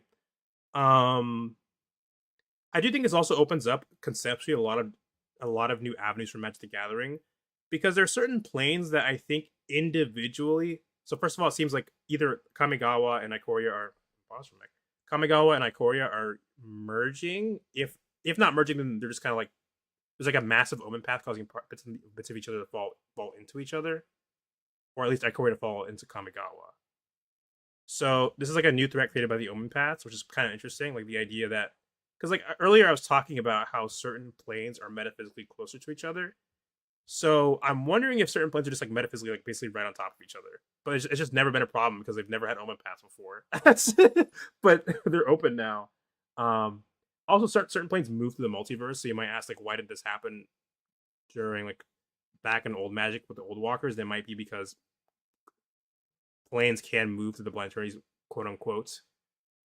So perhaps it's now overlapping with Kamigawa. And if you don't know what Ikoria's deal is, so Kamigawa is Japan inspired. It has like its two themes are basically like tradition versus technology. So like white and green lean towards tradition, blue and red towards technology, black is smack dab in the middle, which is represented by like obviously artifacts versus enchantments. Artifacts representing technology, enchantments representing tradition. And then Ikoria is a plane where it's a plane with a bunch of monsters. Like so, all the creatures basically have like this, it's like these weird crystals kind of, and it's having like this weird effect on all the creatures where they rapidly evolve suddenly. So basically, the people that are constantly like living in these special like walled cities and are very like strict about what you can bring in, because even like a plant or something can suddenly evolve and become like a monster. Like a cute little house pet can suddenly become like a monster. Like it might be like, oh, I found this puppy, and tomorrow the puppy's Godzilla. Um, but there's certain people who called bonders who can like like kind of psychically or spiritually or whatever bond with these creatures, and obviously people don't fuck with them because they're still wary of the creatures. But they're like these are people who basically Pokemon trainers. If you had one Pokemon, so these planes are merging, and what I was talking about earlier is that this opens up like a lot of interesting opportunities for Magic, because there are certain planes that on their own don't really hold up strong enough as a reason as to like go back to, or don't have enough going on. But and Kamigawa and Ikoria are both like solid planes, but I'm saying there's other planes that on their own do not have like enough to justify going back to. And that's kind of like a problem that Magic Systems has, where someone's like, "Hey, can we revisit this plane?" Or when will we see this plane that was referenced in like a random book like 15 years ago? So and then Mark will be like, "There's not really enough to go on. It's like that plane was like just an island or something. We can't really do anything with it." But this kind of opens up an opportunity, because there are certain planes where like where there might be too one note or might not have enough like space to do anything. Now you can like combine planes, right? Now you can be like, well, Metal Island doesn't make sense to have its own set, or maybe Segovia, or that Segovia is where everything's really small. There's like another plane I forget where it's like everything's really big. So you might go like, well, we can't just have a plane where everything's really big because everything's small, because we need big creatures. We can't have a plane where everything's just big because we need small creatures. Like, what if we merge them? Maybe that could be interesting, right? And then suddenly you have like something more to work with in terms of like an entire set. Like for example, Segovia is the small one. Here's what I was talking about. Gobakan. So Gobakan's pretty generic. We don't know a lot about it. There's like a lot of sand, two suns, and like deserts. Like maybe you're like Gobakan's like a little boring. We don't have much to work with. But what if we combine Gobakan with something else? And Xerix is like the Xerix's entire gimmick is that it's just kind of an abstract, weird plane. So you can't really do much with it, like story wise, because what you would see would probably be mostly incomprehensible or just kind of weird. But like, what if you maybe combined Xerix with Gobakan? So now you have an interest. The story writes itself, where it's like now you're dealing with, because now you're dealing with the conflict between them, but also like now you can make Xerix one faction, then Gobakan can be another faction. They can make something else a new faction, etc., etc. I'm just trying to read the cards sideways. The literal-minded Phyrexians made the greatest mistake possible in Xerxes. They tried to understand what they were saying. So yeah, see, that's what I mean. The literal-minded Phyrexians made the greatest mistake possible in Xerxes. They tried to understand what they were saying. Xerxes' entire point is that it's kind of incomprehensible for the most part. It's like all abstract, like the paladin. This vertex paladin is like one of the few things you would see that you'd understand what's happening. Everything else is like weird crystals and shit, and like moving through that kind of unreality almost. So there's an interesting opportunity here, I think, to like maybe revisit some planes, like a new spin on them, combine some planes. Like I think they said they probably wouldn't revisit Mercadia for a set in a set, but now maybe you can have Mercadia interact with some other planes or something, you know? So that's pretty cool, either way.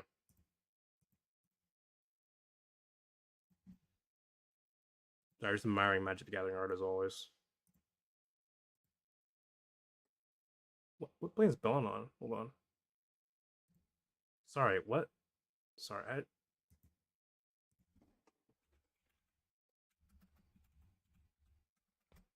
could type for the life of me. Do we know what? Wind-ridden complex architecture.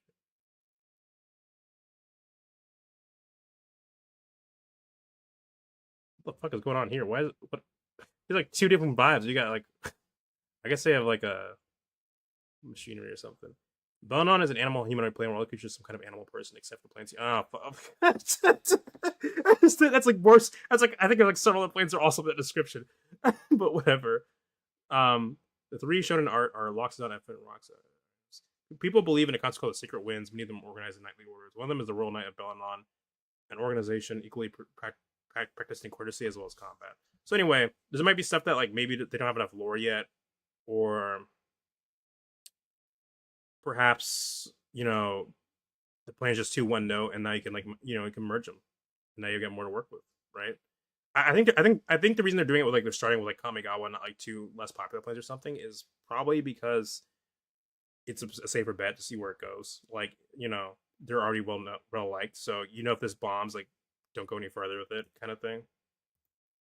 This is probably going to be one of the largest scale conflicts we've ever seen in Magic the Gathering. We're talking about things that. So I assume what he means is not necessarily like, because like the Phyrexians are like literally multiversal. I assume what he means is like the monsters are literally big. Like you're gonna be watching Titans punch each other. It's gonna be Pacific Rim. 5 to 6 times the size of things we've seen before. Whether it's the mechs and these kind of gigantic. So interesting mechs here, where this one's like clearly like mechanical. 6 times the size machinery. Of things we've seen before. This one looks like more like animated plants and stuff. Like there might be like a little bit of tech there with the holograms, but I think we're still keeping that kind of dichotomy between like tradition and technology. Whether it's the mechs and these kind of gigantic constructs, or most evidently the monsters who are going to dwarf everything. So this is interesting because earlier, I forgot to mention it earlier, but we see like one of the Kamigawa gigantic constructs, Kami most evidently next to a monster, and this monster looks like it has Kami around it. So it seems like the Kami like merging with the monsters or something, or the monsters are adapting to the Kami, or I mean, the Kami can be basically like anything. They're kind of like weird. I mean, they're like just like I guess real Kami, like in practice, but because they embody certain things and stuff and are fueled by that. But I don't know. I guess maybe the Kami are changing. The Kami would be changing if Ikoria spilled in, because maybe the Kami start embodying things from Ikoria, or are attracted to certain things that like if you were like a Kami of like electricity and there was like an eel monster, you might be like attracted to that or something. I don't know. The monsters who are going to dwarf everything around them. The scale is like off the charts huge, so we had to make sure that the human element was retained. So a lot of our humans I actually had to put up on.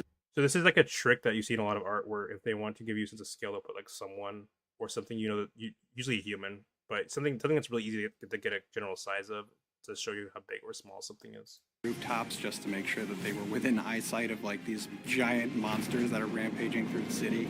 There's a large focus. Imperial Court pilots. Magical fan screens keep silhouette of old Imperial Court, but allow pilot's costume to be sleeker. Okay, that makes sense. That's cool. So I guess Imperial Court used to be like more samurai, and there's still that samurai theme here, obviously. But the idea is like obviously having like big samurai shoulder pads and stuff wouldn't make sense to be inside of a mech with, unless you want it to be. I mean, it's fantasy. You can probably you can probably figure something out. But these fans also kind of resemble like almost to me like purity tags too, in a way. Like these look kind of like purity tags or something, or seals. Keeping fan motifs from previous. Focus on the people of Kamigawa and.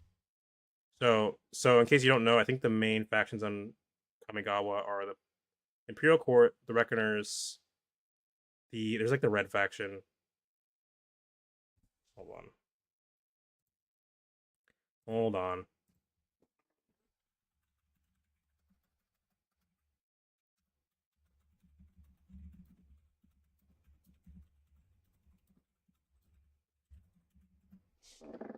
Planeswalker's Guide to Kamigawa Neon Dynasty. So the factions are Imperial Court for white, who are like with the Emperor. The Cyber Futurists for blue.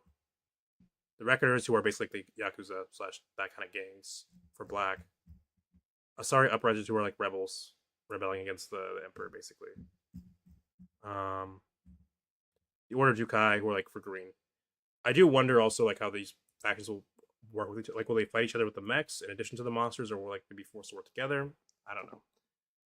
Attack on cheek / jaw keeps the shape of original Reckoner design while still showing off entire face. Cherry Blossom pixelated pattern magic replaces the class and tech. Huh. Cards and costuming replaced by tubes. Mechs cannot connect directly to the ports in the skin. Supports are abstract cherry blossom chips. So it's interesting here because like black feels like a bit more grungy here, where it's like you're metaphysically connected to the mech in a way that I don't think that I probably missed it. But like the white faction seemed like they didn't have all those tubes, right? They seemed like more clean and separate. And how they are going to have to deal. It seems like a very Blackline thing where like maybe they connect to the mech, but it's like there's almost like a cost. Like when the mech gets hurt, you get hurt, kind of thing. There's a large See, like they don't have tubes or anything. Focus on the people of Kamigawa and how they are going to have to deal. Hockey pilot, upside down Tengu mask shape on shell. Tubes connect to ports on the back of the shell plate. With this encouragement. Also, this looks like kind of like almost like it mimics like a molten something. I don't think it's literally molten; it just mimics the kind of pattern like molten or cracked rock. And how they're going to be able. Osage District ideas. Roofs rebuilt with planks. Bridges connect with other buildings. Neon lights. Markers with lights / screens / holograms, etc. Some street graffiti with the Reckoner style. With the Reckoner style. Oh, okay, I see now. The green is the graffiti. Okay. To defend their home, defend themselves, protect the people. The set story will have lasting implications on the characters that we know and love. What we're seeing now, for one of the first times, is an Omen Path representing an existential threat. It was. Yeah, so like I said, this is kind of building on the idea that a point that Jace made, where like the Omen Paths could be an existential threat if we don't close them, and that's kind of Jace's point, right? Is that like threats could bleed into each other. I thought that was only because also like Ikoria monsters are very scary; they adapt very quickly. So if one of those gets on your plane, that's a very big invasive species. Like imagine like an ant gets on your plane one day and starts growing. It's just like chimera ant fucking style Hunter x Hunter. It gets more powerful suddenly. I don't know. Very important to us when making the set that we weren't just taking mechs from one place and monsters from the other and smashing them together, but that this was really a true exploration of what would it mean for these worlds to combine and clash with each other, and what would that mean for Ikori's crystals, huh? For the denizens, what would that mean for the characters? What would that mean for the magic of the two planes? And I am wondering about that. Like, what do they mean by that? The magic? Like, has the magic changed fundamentally somehow? Because like they do have like, I guess that's something I don't really think about. That I should think about more. Is that like, for example, Ikoria has the Bonders, which is a type of magic, and then Kamigawa, this magic usually like through tech or the Kami on either side, like the scale. So like, does Kamigawa also start getting Bonders? Are the people who like weren't Bonders before on Kamigawa becoming Bonders now? I don't know. Red Mech. Was that Econ? Visible pilot helps keep off construct and show scale. I think that we really were able to dive deep and fully flesh out this mashup of two settings into one really cool result. I think it's just a match made. I do wonder like where the colors will fall. I think they'll fall the same way. I guess the blue. I guess it's just that the artifact stuff would just be mostly mechs and vehicles this time instead of like maybe modified in general, and then in creature, like I don't know, maybe big enchantment. We have the monsters, we have the mechs. And what we get to do is take the amazing things that you expect from this epic conflict. I think there's also something interesting here thematically in that in terms of like kaiju's, like contemporary wise, like Godzilla represents almost like humanity's hubris, like the fear of like nuclear energy or like messing with nature in a way that goes too far. So maybe something interesting here with the idea that maybe the kaiju represent like almost like a natural force or embodiment of nature, along with some of the kami, and then you also have the mechs as like technology in that way, or in progress and like artifice. But humanize it in the way that only magic can. Anyway, I'm hyped for that. Sorry for the pausing. I just get distracted. Okay. Oh, whoops. We got one more. I'm gonna skip all the Minneapolis like stuff. We're going to Zhalfir.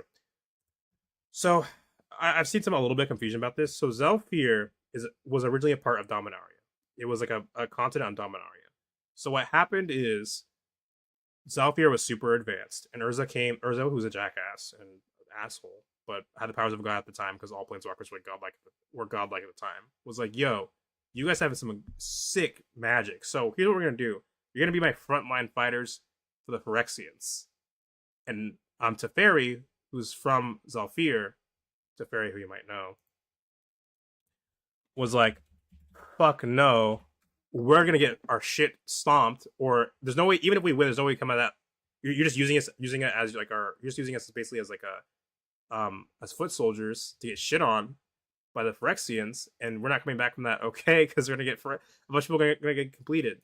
So Teferi has like this wise idea where he's like, here's what I'm gonna do. I'm gonna phase out Zhalfir so that Urza can't use Zhalfir or can't lead the Phyrexians to Zhalfir and get it and fuck us over and get a bunch of people killed. And I'm just gonna wait until this entire conflict is over and I'll phase it back in. So problem, there's like this this is like kind of where time shifted and plane shifted come into play. There's all these temporal breaches that are created because the planeswalkers are fucking around too much. So the planeswalkers are going on a goose chase, including Bolas. Like they had to close this shit before it gets out of hand. It's that bad. Even Bolas is like, fuck, I gotta better help him out. And when they close it, that's when like the planeswalkers are nerfed. And so Teferi, who used to have the powers of a fucking god, no longer has the ability to phase Zhalfir back in. So Zhalfir is fucking gone. It's just the fucking void. That's where Zhalfir and void comes from. Whoops.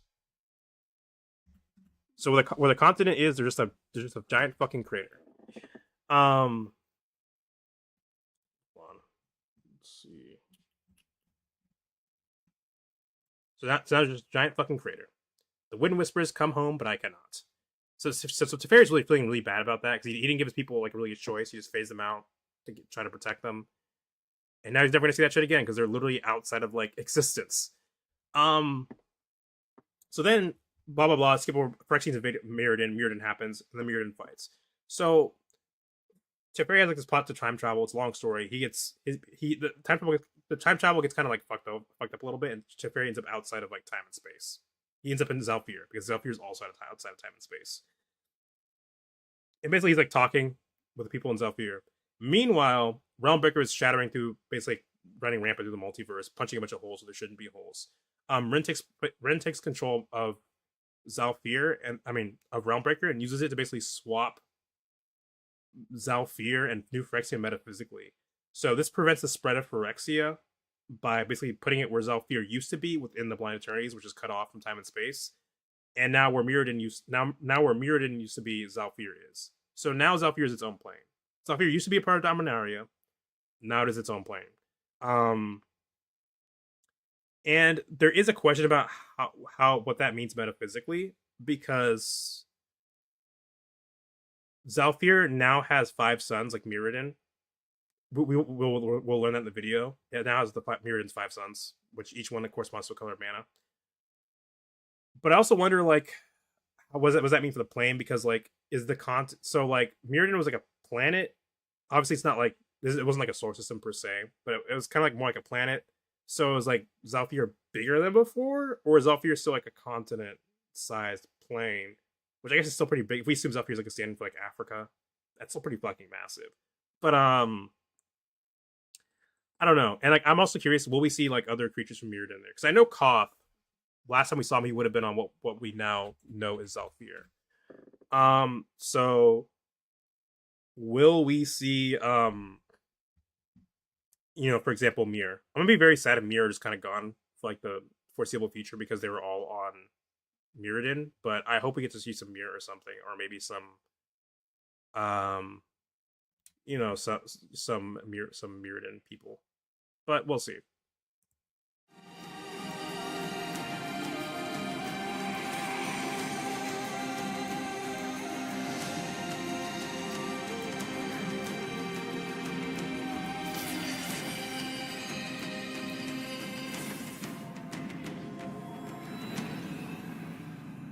Also, I thought of a joke. I need to draw this, but imagine like Teferi's like, it's gonna be back in Zhalfir. So I think Teferi doesn't have a spark. I think. No, he has a spark, does he? No, yeah, I don't remember. But it'd be really funny if Teferi's like, I'm gonna be back in Zhalfir. He sits down to like go to take a nap, and then he's like, oh fuck, there's 5 suns. It's eternally day here now. Right. So I don't. This might just be a landmass, but I do. So Mirrodin had like a giant hole going through it that the suns would pass through the center of the plane, like as they orbit. It was like a weird orbit. Like they wouldn't just orbit around it; they'd orbit like through it. It's like kind of like a donut, like a spherical donut. So I do wonder if Zhalfir also has a hole like that now somewhere. Zhalfir is a plane that has been a part of magic history for a very, very long time. It's a very highly magical plane. Zhalfir is a plane that has been a part of This is very interesting in terms of like art, because we see like a graffiti, very modern contemporary art. Magic history for a very, very long time. It's a very highly magical place. This is a world that is powered by the I like her hair. Light and the magic of 5 suns, so there's never night here. And so I wonder if this also means there's like new magic if it's powered by like the 5 suns. And this is contrasted with the spirit realm, where it is full of mystery, is full of dangers, where your ancestors. Okay, see, this is another question. Like Mirrodin, as far as we were aware, didn't have a spirit realm. So with a spirit realm, I don't know. It makes me wonder just a bit about because I don't think Zhalfir had a spirit realm before. Is what I'm saying. So like, what did it gain from Mirrodin? Is it exactly just the continent basically in space, or is it now like there's more land or metaphysics happening? And this is contrasted with the spirit realm, where it is full of mystery, is full of dangers, where your ancestors and spirits go, and it is a world of eternal darkness. So there's lots of monstrous things and things that you have to protect yourself from, but ultimately it's a way to stay connected to your history. Zhalfir sort of overwrote Mirrodin's, but we didn't want it to overwrite what had come before it entirely. I want people to feel like this is untapped potential, only scratching the surface, not just of what Afro fantasy can be, but what magic can be. Oftentimes when we think about fantasy... Oh yeah, so last time, that's... Can be. So that's like one of the main villains of like, he was like a big villain way back for like Zhalfir. He escaped and was like on Thunder Junction. But it's like, so basically he was in a piece of amber. So while Zhalfir was phased out, he was in a piece of amber. Where'd he go?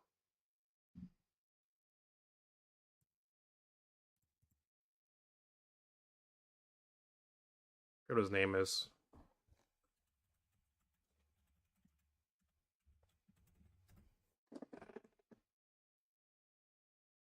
There's some like old spirits in Zhalfir. Interesting.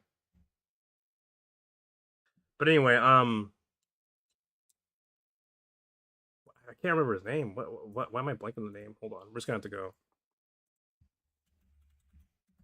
Under Junction, baby.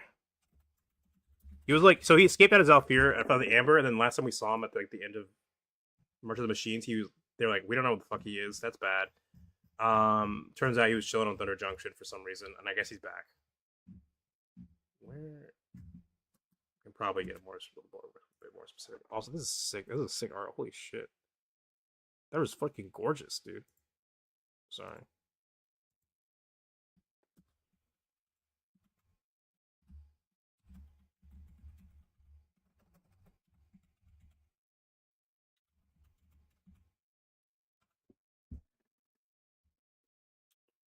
Also, I don't know this, but Akul is on the same plane as the Reckoners in Aether Drift. I don't know if people know that.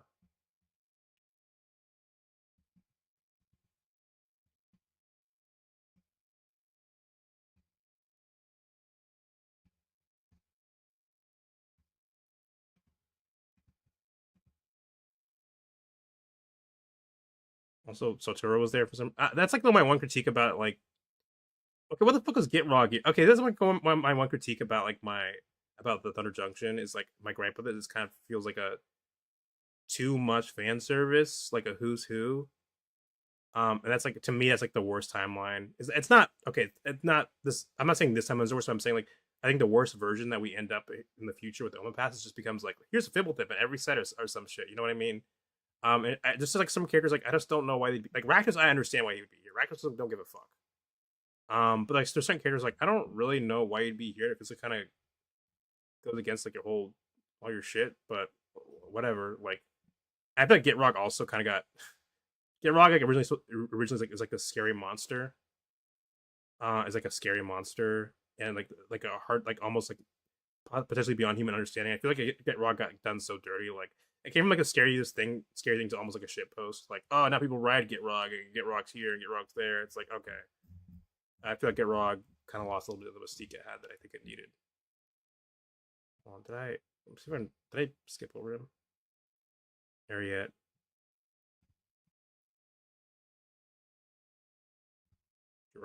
Giraffe and Giss is funny though. I do like that it includes skeletons now. Oh, is it Cav? Yeah, Caverick. Let's go to lore.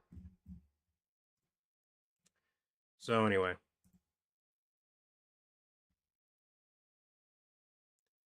Your arrogance amazes me, Caverick. Did you not know the price you would pay? Mangara.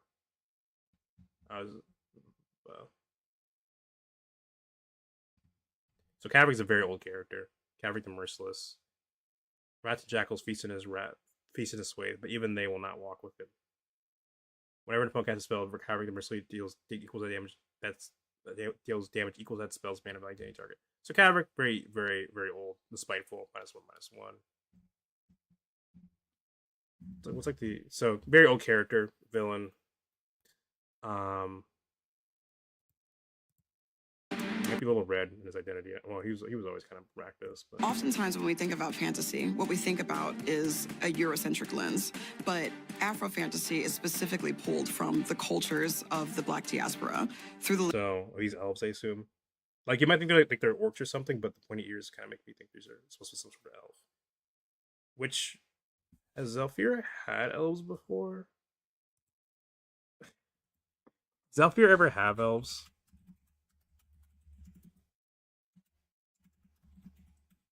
Oh.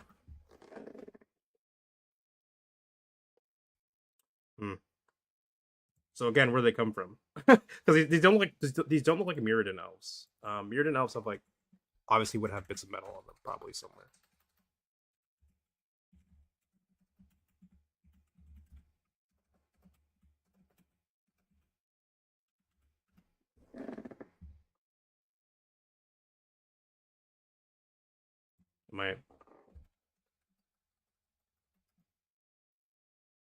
Did I just do it wrong? Hold on.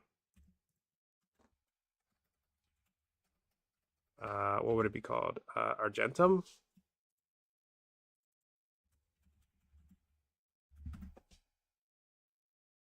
No way you go with fucking Argentum and not Mirrodin, Jesus Christ. Arts. No. So Argentum was the original name before Karn found it. Karn changed it to Mirrodin, and then Mirrodin became new for Exio. Oh, okay. So like for example, old Mirrodin had elves. I guess these elves are green. Maybe they're from Mirrodin, and they're kind of just like lost in metal bits. I will say if these are like Mirrodin elves, that'd be really like they just took to it fast. Like it's just like that meme with the guy doing like the dance.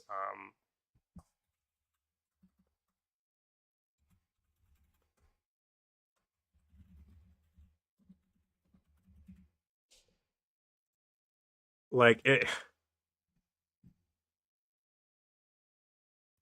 Like if the elves are from Mirrodin, they just like they're just like this. Fine face like Genevieve. Anything you want, I go be. Anyway, I'll be right here. Lens of our mythology, our culture, the way that we dress, the way that we approach artistry. So interesting. So I guess it's like the white faction. This style looks familiar. I don't want to say it's Zulu, but just give me kind of that vibe with like the some of the cuffs, like the overall shape language here. I don't know what this is. I mean, it looks familiar. I just don't know the specific culture. I couldn't tell you. They look so sleek. We get to use our inspiration from the foundation of what our culture is and build a new world and realm based off of that. So I thought, perfect, blank slate, we can start fresh and really focus on making sure this stays as Afrocentric and authentic. A lot of spiraling patterns I notice here. As possible. So we had cultural consultants, we had Afrofuturist authors, we had African history professors keeping us on track and making sure it stayed true to our vision. The challenge was doing enough research and making sure that we were marrying African culture. So this red faction seems like kind of very modern, like these like very modern graffiti, and like interesting like a mix of like older like sculpture kind of things, but also like very stylized in a certain way. And weapons and textile patterns and all of that stuff with that sprinkling of the Magic the Gathering aesthetic. This is one of my favorite parts of the set. At the heart is like I believe Aaron did talk about this too. But I think we're running out of time. I'm not sure. It's been so much longer than I expected. I think we gotta just speed through this. I don't think we have time to look for that tweet. It's very rich culture and spirituality. I want. Spirits do seem like have a. Well, that one doesn't have a mask, but this one looks kind of like a mask theme. It's like a very, very common like. It's like this very rich culture and spirituality. I want. Is that like snake hair? Is that a Gorgon spirit or something? Or just a spirit? I want ancestral connection. I want to see a spirit world. Ooh, that's pretty merfolk. I want to see that rich tapestry of people represented. It's a very highly magical place. Being able to show something that's so spiritually and culturally significant. So I think this is a spirit, like a bug spirit, like a hyena. I do like the markings, like painted markings on them. And again, a lot of them seem to have like this mask theme, like their face looks almost like it is part of a mask or it is entirely a mask. In a very fantastic. You don't know what the fuck you are. You lost me there. I think Aaron said it was based on something. I don't remember. Way was a really important part of the set. So again, mask theme. And the visuals are stunning.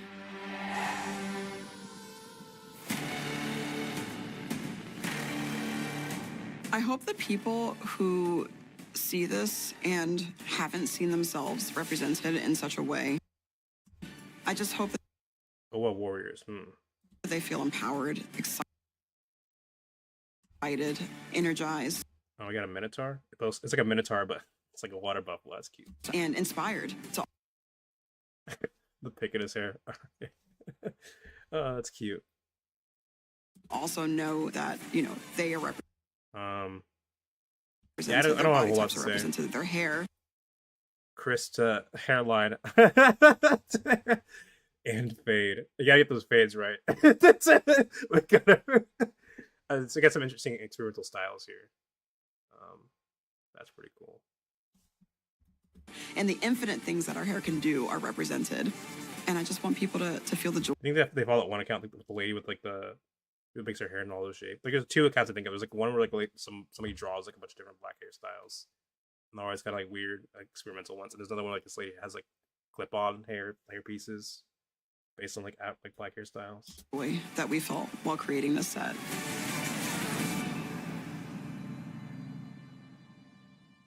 Anyway, I'm hyped for that. So that's about it. I mean, I'm not gonna I cannot touch on the art. It's kind of interesting that all the suns don't really have their color here because the idea is that each Mirrodin sun has like a specific color of mana. And because of that, they kind of look like they're different colors of lights corresponding to the mana color. Like, for example, here it's very obvious: white, blue, red, green. I don't know if that's supposed to be black, but here we have black here. But if you look here, whoops, all the suns are white. So I don't know if that's just like from the perspective we're looking at them, where they're just so bright they all look white, or if the idea is that they maybe don't function the same way they did before. I don't know. It kind of seems like the idea they're going for that they're still connected to colors of mana. Sphere World is pretty cool. Why that was a fear. So again, really heavy on this mask theme. Like these bits are like parts of a mask. Elephant's fucking sick though. They do have griffins. We did see the griffins when they in the invasion of invasion of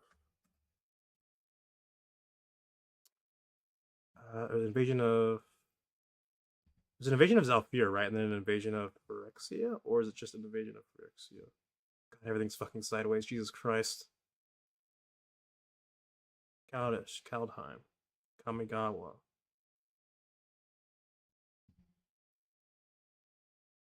I might as well do it manually. It'll probably be faster.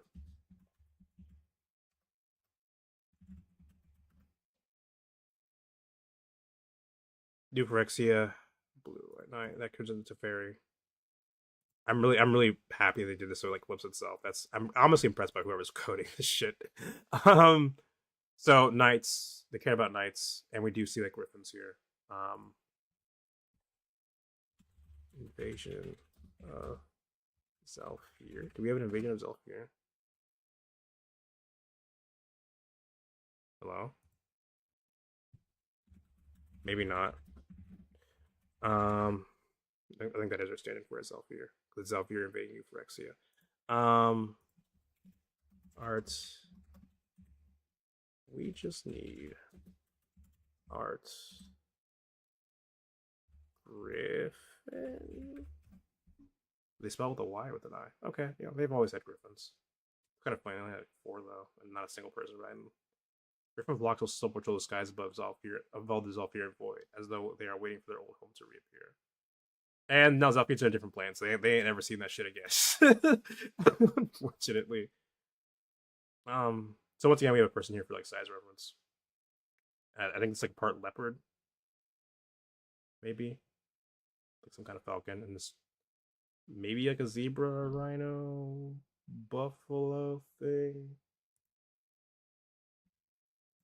So again, I can't wait to learn more about the factions here because I don't really have enough to say without that.